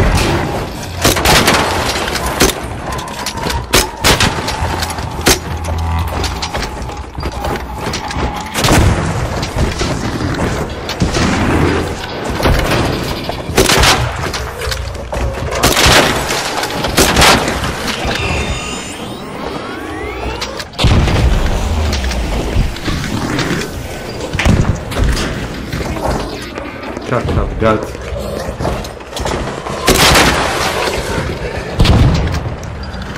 Kad sam gutro.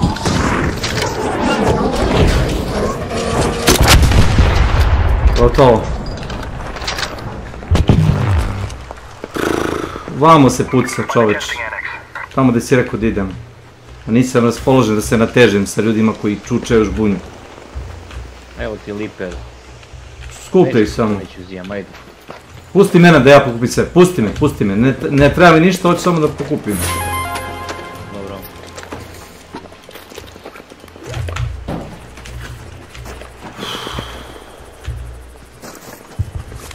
Samo da ga maknemo odavde. Da disponemo ove komponente.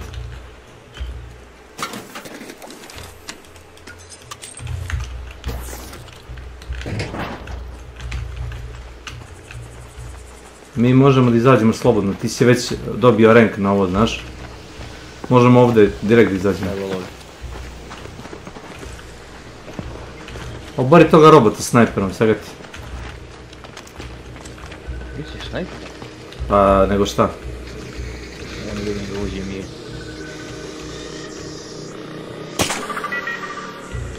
Još jednom.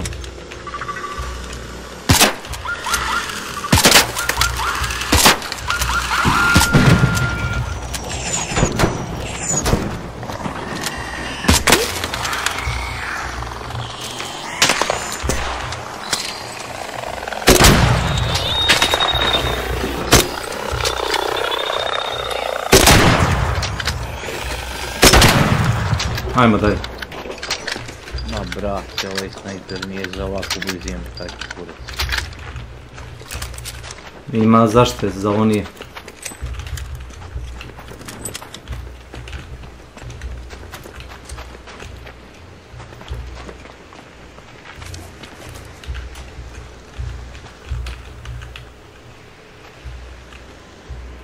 Tu je hatch, samo otvori vratanca ako nas...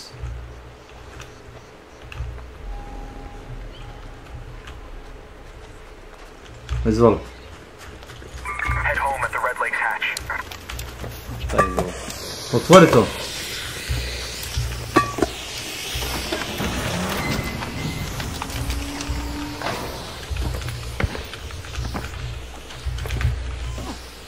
Bože sačuvaj. Toliko dima ima da ne vidim prompt da uđem, znaš.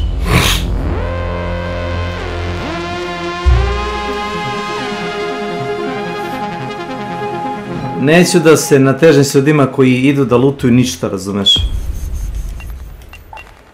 Nije u pitanju da promenim lut, znam gde ima kakav lut. Znam koji je lut tamo u water treatment facility. Ako ti ne treba medical i jedino ako imaš karticu da uđeš tamo. Jesmo dobili rank na ovo čudo? Ne, ček da vidim za rank, nisam vidim. Pa nije mi izbacio ništa konkretno da vidim samo... Ladno ne. Ništa. Ne, 3948. Ne, toliko i meni isto. Čudo gasim igru, nije uračunao. Šta sam koji kurac ubio malo pre? Sebe u glavu, šta? Daj mogući. Ugasio sam igru da restartujem da vidim šta se dešava. Znači, potrošio sam koliko, desetak onih granata da ga deknem, razumeš? I ti ispucu malo njega i bacio si me eksploziv. Pola smo gubili, razumeš? I nije se maklo. Bukvalno je bilo milimetar, razumeš, da ono kao napravimo damage-a i kao okej, uradio si to. Ne verujem da nam to računalo. Bilo šta. Da imam onaj, kako se zove, vulpa granatu, zaletao bi se sam da gubim solo. Nemam. Naravno, nije nam računalo. Jok. Jesam ja sanjao ovo malo pre. Šta?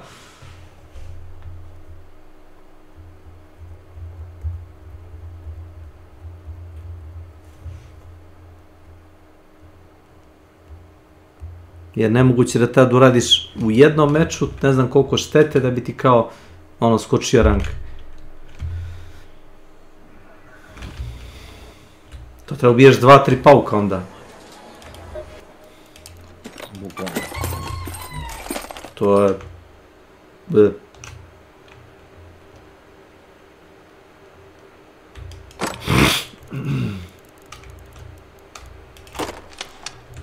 Da vidim. Trials. Ne.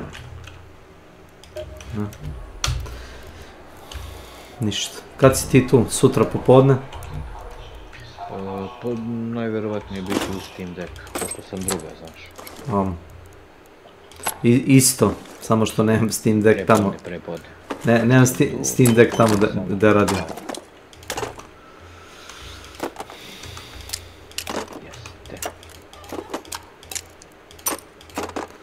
Pa ne znam, hvala ti na igre, izvini ako sam zvučao kao diktator, Mussolini i Hitler zajedno.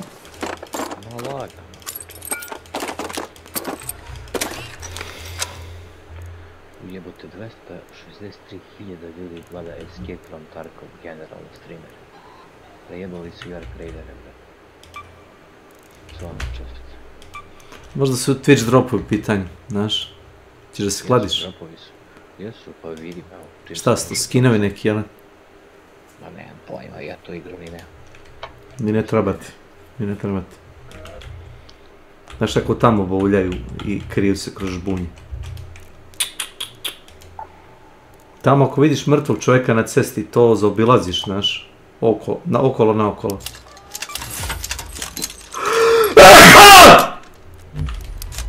Izvini. Mrtav čovjek na cesti znači da je neko poginuo od metka, a ubio ga je čovjek koji se krije negde poizdalje i čeka da ko prvi se dovati rukom za to, znaš. Ko se prvi dovati, taj će da dobije metak, u suštini. Jednom sam vidio 3 leša naslagane na drugo. Prvi pokušao da lutuje drugog i to se tako napravio niz, razumeš. Dakle, niko nije ništa lutao.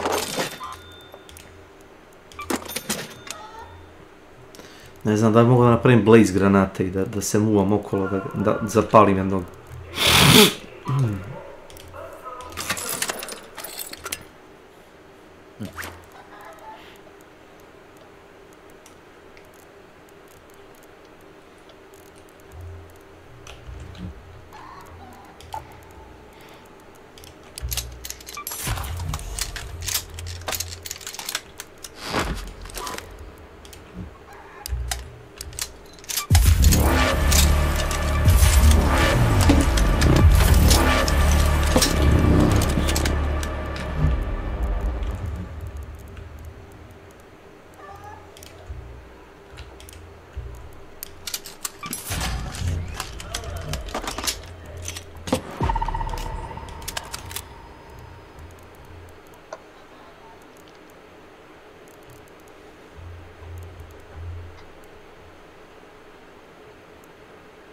Nije loš, ali nije loša, trebamo malo nosiš oružje koje je specifično napravljeno da ubija leteće ove arkove, ali za ove mini bossove nije baš sjajno, priznam.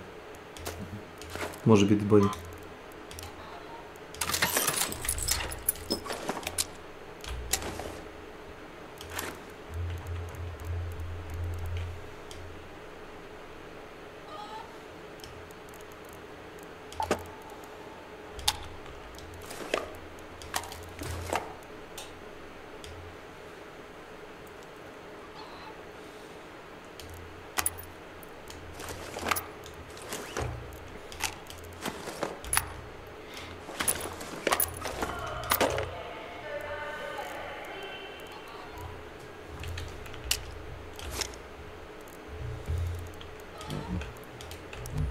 Da vidimo da li mogu neke ninja poteze da uradim. Ja ispušim tu gdje možemo uspjeti. Okej.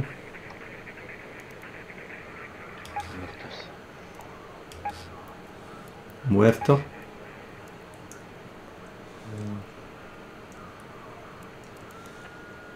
Znači medice ona nešto. Taj majstor nas. Opet nešto za kola ili? Ne, sad završimo s kolima.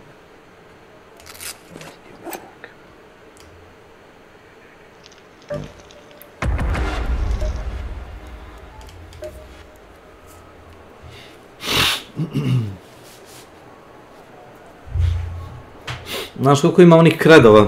One kao njihove valute, kao za ove raidere, dakle. Skoro 3000. Pa to ti je više zato što sam igrao svaki dan i kako ono igraš jedan za drugim, za trećim zadatkom, stalno ti se gomilaju.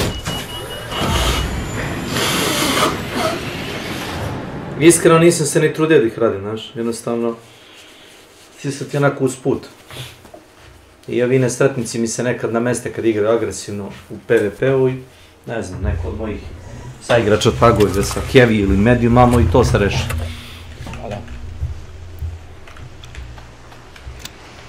Nije loš Samo se nadam da će da bude lepa update sad do sredinom decembra i to je to.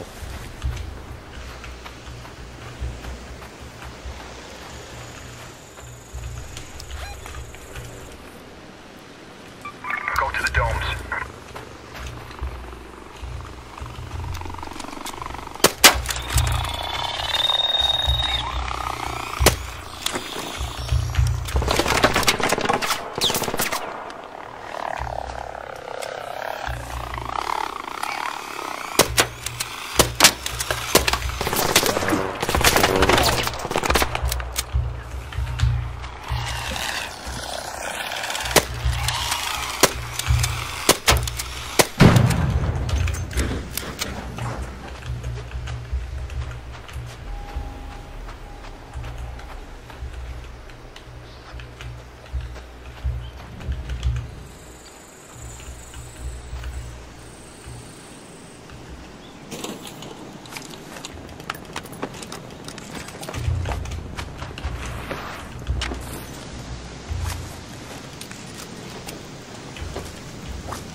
Don't shoot!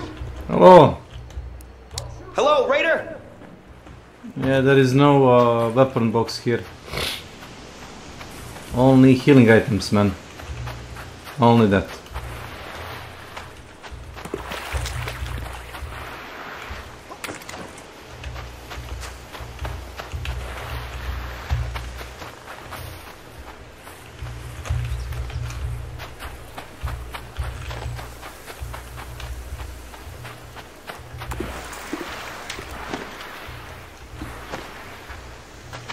Ljudi su mnogo više za kooperaciju kad je u solo, nego kad sila. Zato što su svi za sebe. I sad zavisi šta ko ima, jebi ga. Ako te čujem da imaš dobru pušku,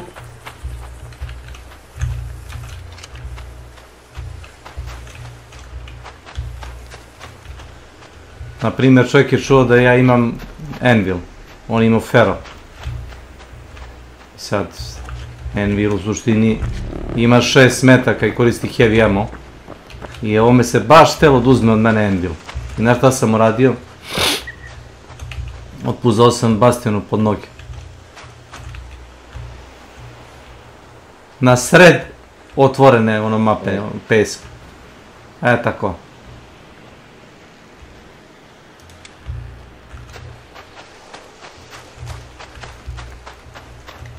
Eva. Welcome to my channel. Ma da. Ako ima muda da dođe na livadu da lutuje pored bastiona, vi samo izvolite. Svaka čast. Take my stuff.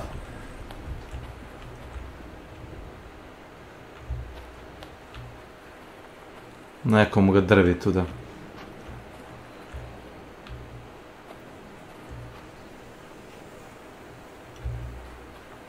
Boris Grdinočki.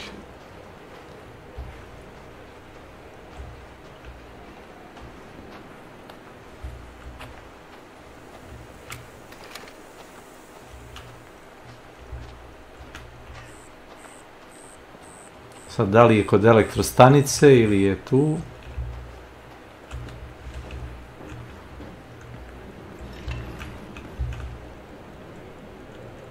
A kako si sutra ujutro da radiš, ne? Sutra se ustajem oko 5, pola 6, zavisi kako se budem... Cepam, ujutro.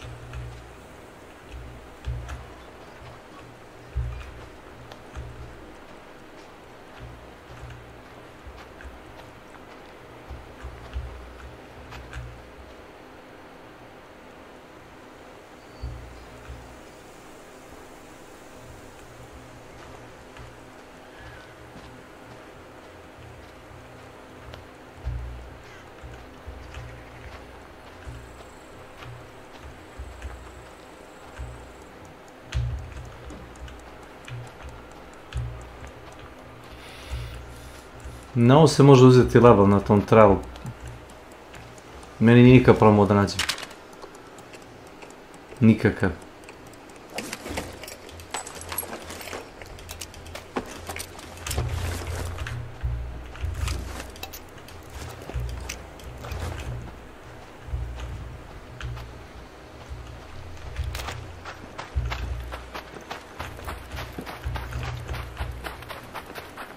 Ja ovako mogu da natrčim dosta puta na čovjeka, zato što, na primjer, uopšte ne moram da gledam da trčim.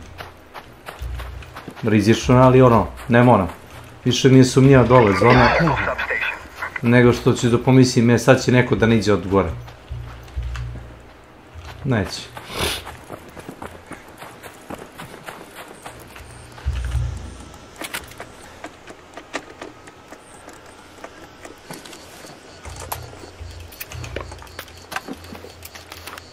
Ne znam šta da kažem.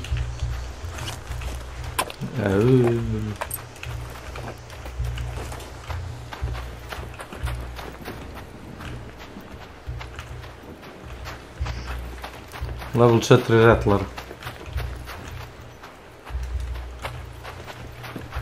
Wow.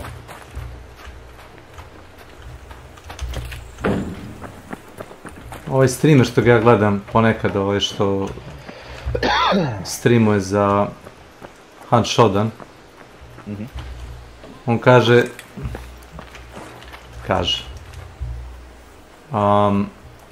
level 1 Rattler je previše inferioran u odnosu na bilo koje drugo oružje. Level 1 Rattler bi trebao da ima bar, a ne znam, bar 14 metaka, ne para. Ne mora čak ni više štete da radi, samo malo više metaka da ima.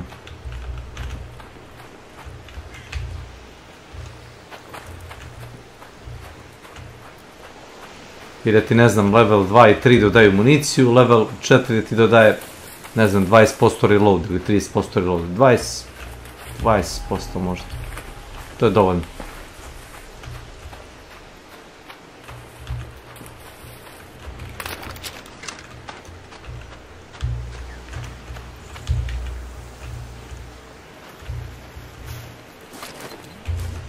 Naravno.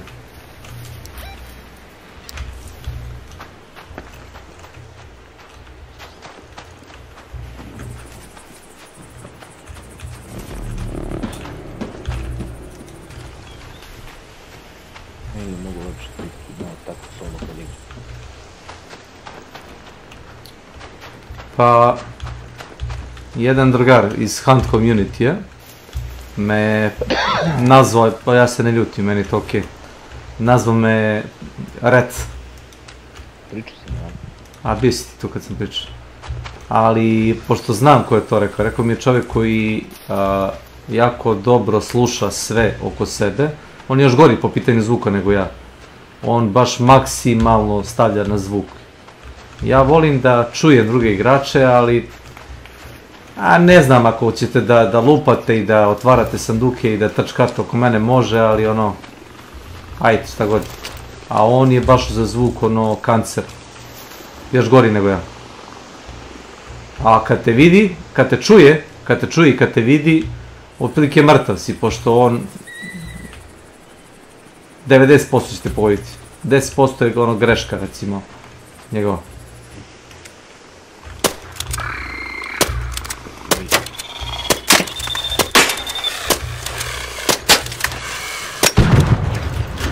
Još misliš da ovo oružje je loše?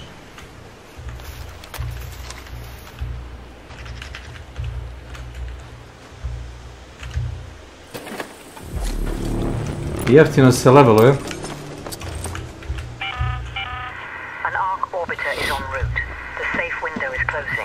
Jeftino se leveluje, a uopšte nije loše.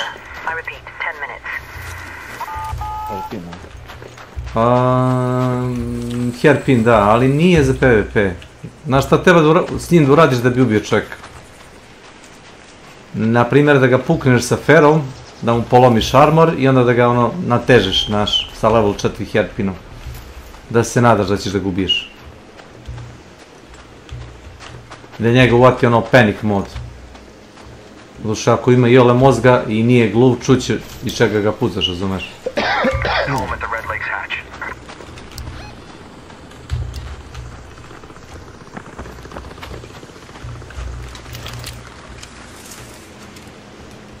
Ne mogu ako povučem jednog, povući drugog.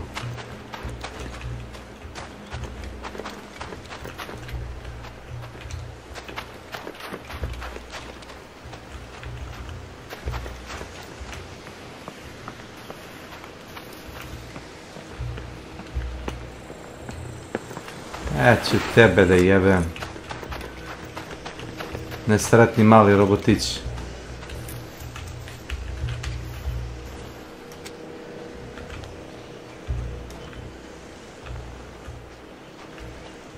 A u šta ja jem, majku ti jebem.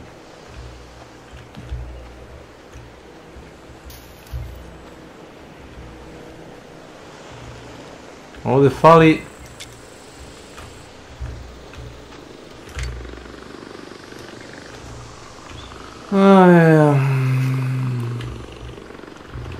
Ovdje fali onaj roketir u kombinaciji.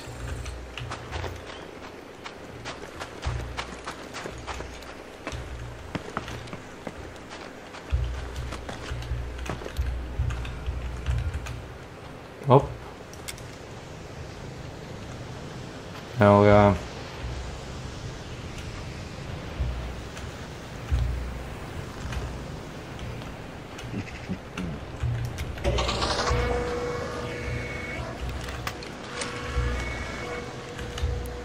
Hey!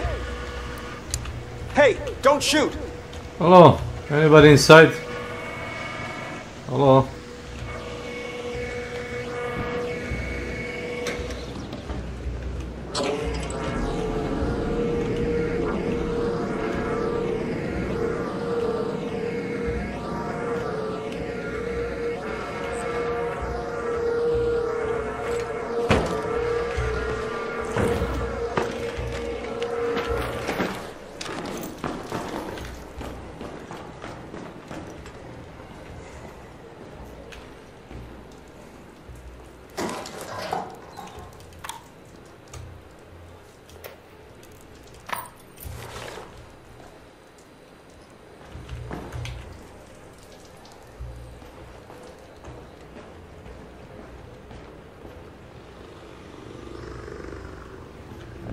Nisam čuo robota.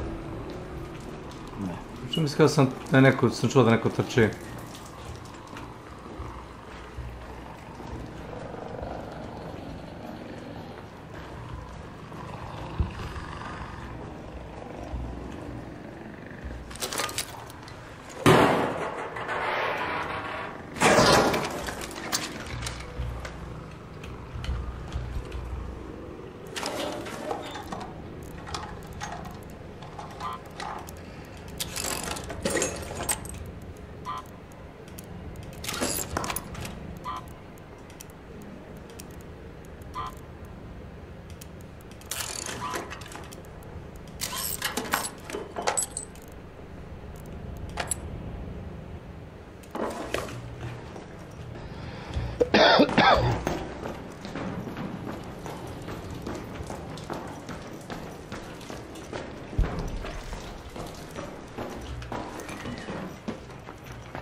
To se skoro može uraditi, ja?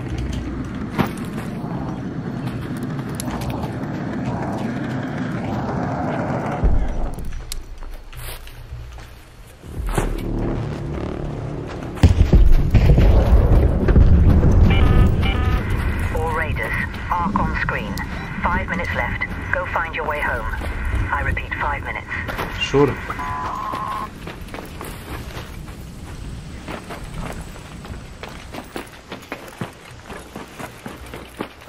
Ne znam šta sam mislio ću da nađem ovoga pauka, ono.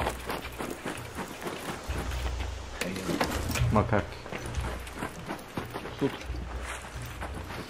Pa piše za 12 sati da možeš da ga rešiš sad, kad ću ja ostati za 7 sati, teoretski imam vremena još. Ujutro par sati.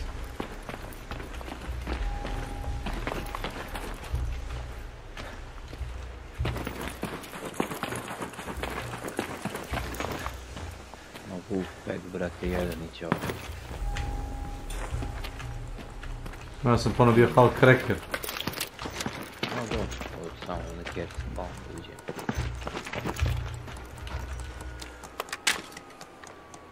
Jako glupo mesto je otvoreno, priznam. Ali ono... What can I do?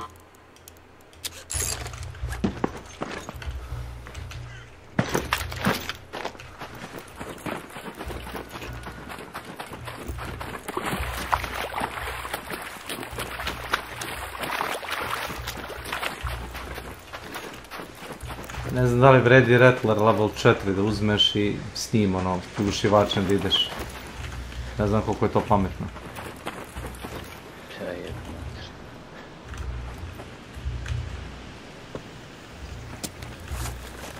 Da li da skupljam voćnu salatu, no?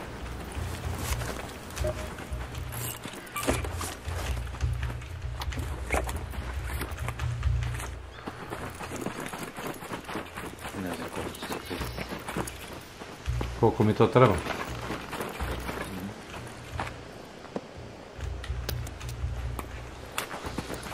Pa treba bi da igraš kao taj major map condition da bi ti ovo skupljanje malo bilo boostovano. I ovo normalno skupljanje ti isto ide.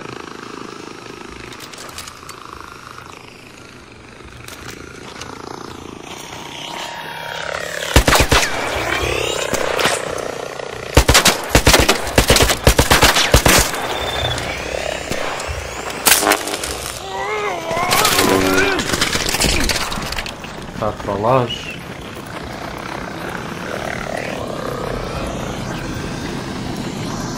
Au, brat.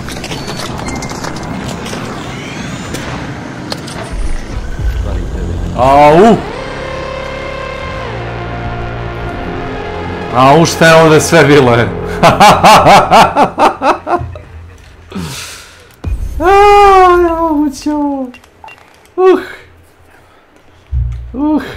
Boga mi, mnogo arkova pred crysis ponovno. Baš mnogo.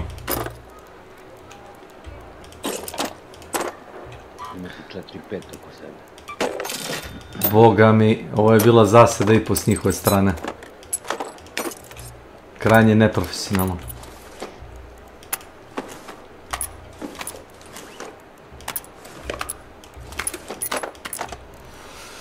Aha.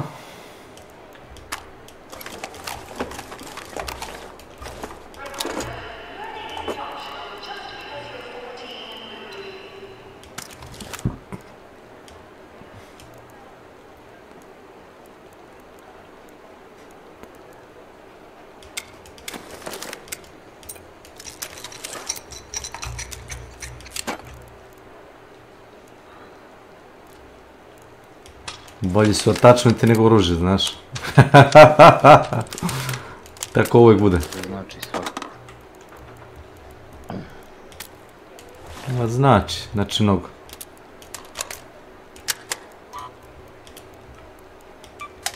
Pravi to smeće za ništa.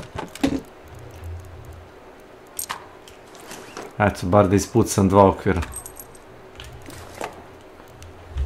Tako.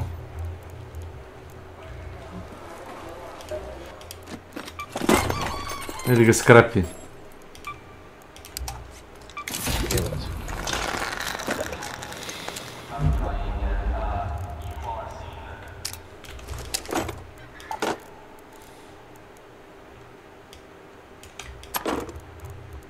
Ovaj ključev jednako trošim na gluposti, razumeš, kao šta god ono.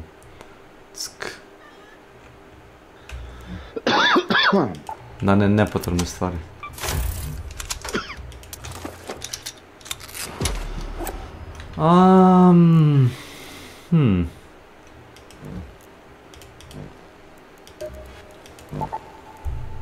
Ne.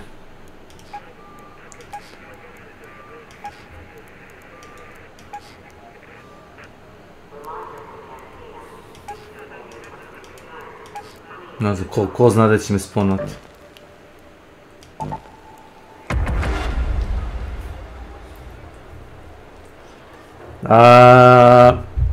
Kad bi našao način da ga smaknem,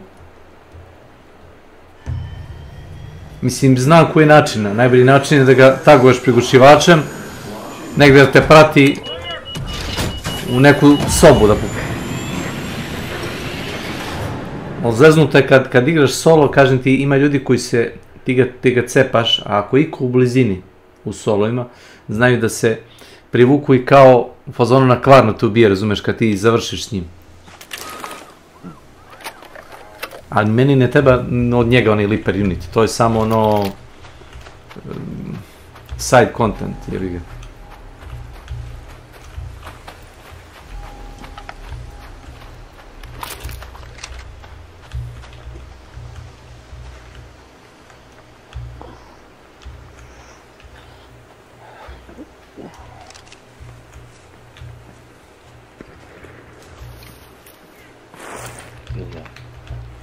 Ne puštaš me. Ne pozdravim, ne puštam te.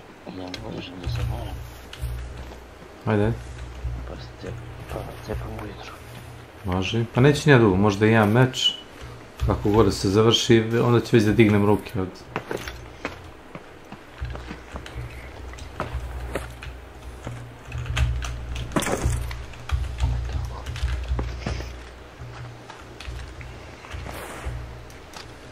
Ja u 7 se budim. Ranije neću. Ko te Zoran budi kada mene nema, za koga ti majka venčanicu sprema. Ajde.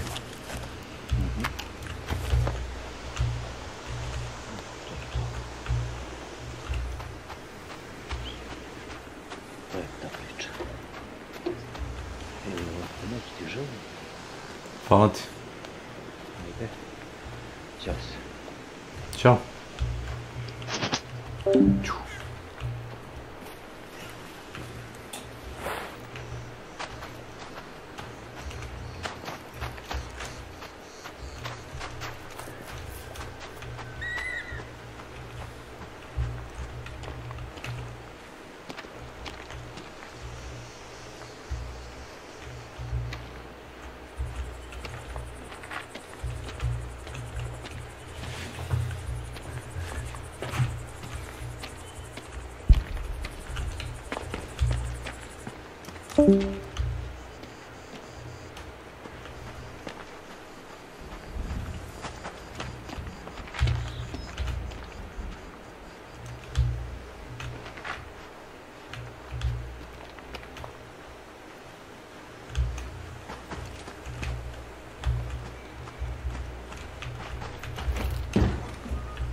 Sorry about that. Don't shoot! Hey, hello! Oh, hello. Good luck to you, man.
Oh well.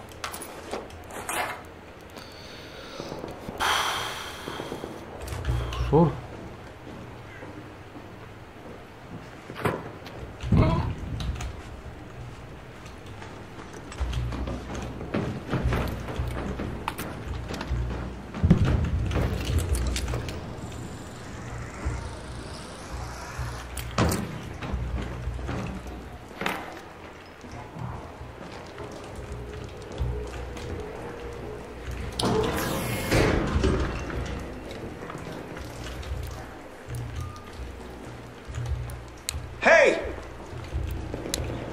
Don't shoot! Hello. Right there.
Let's go to the domes.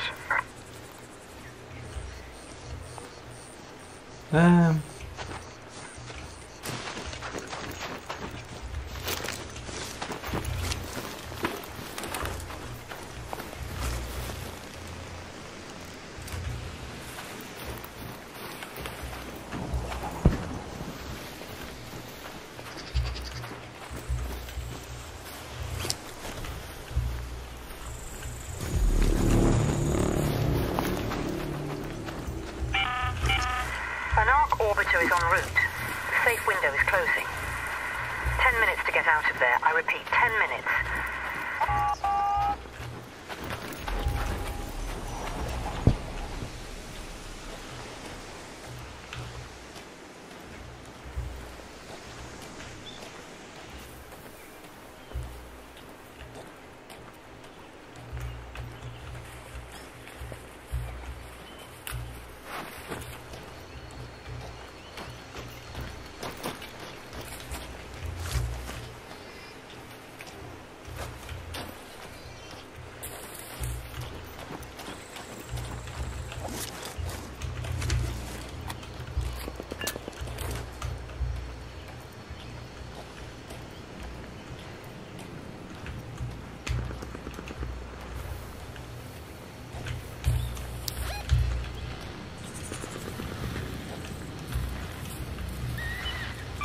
Let's head home at the sunroof hatch.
Arc on screen.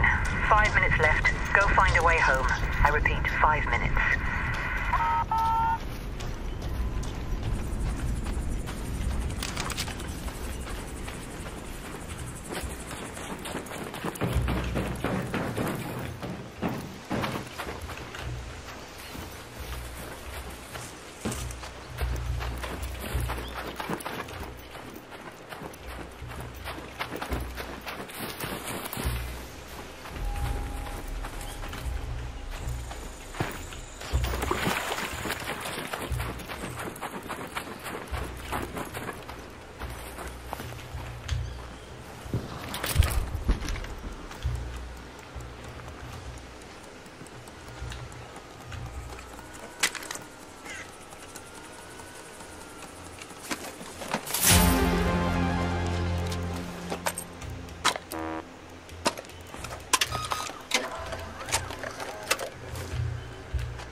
Don't shoot!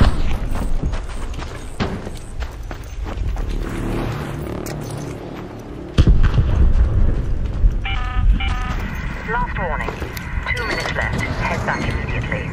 The window is closing.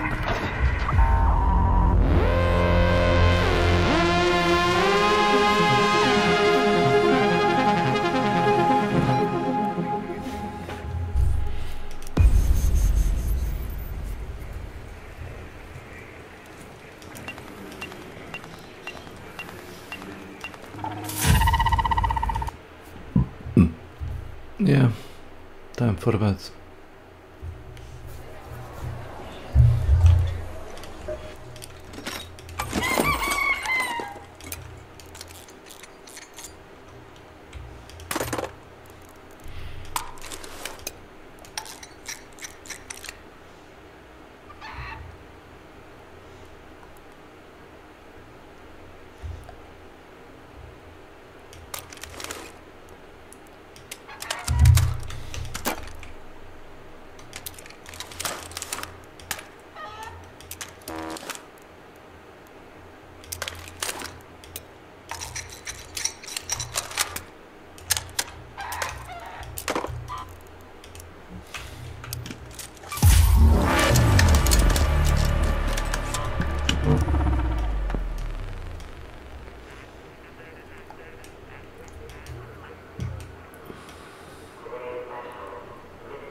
Okay, time for bed. Gotta go. Take care. Bon voyage. And all that. So let me see.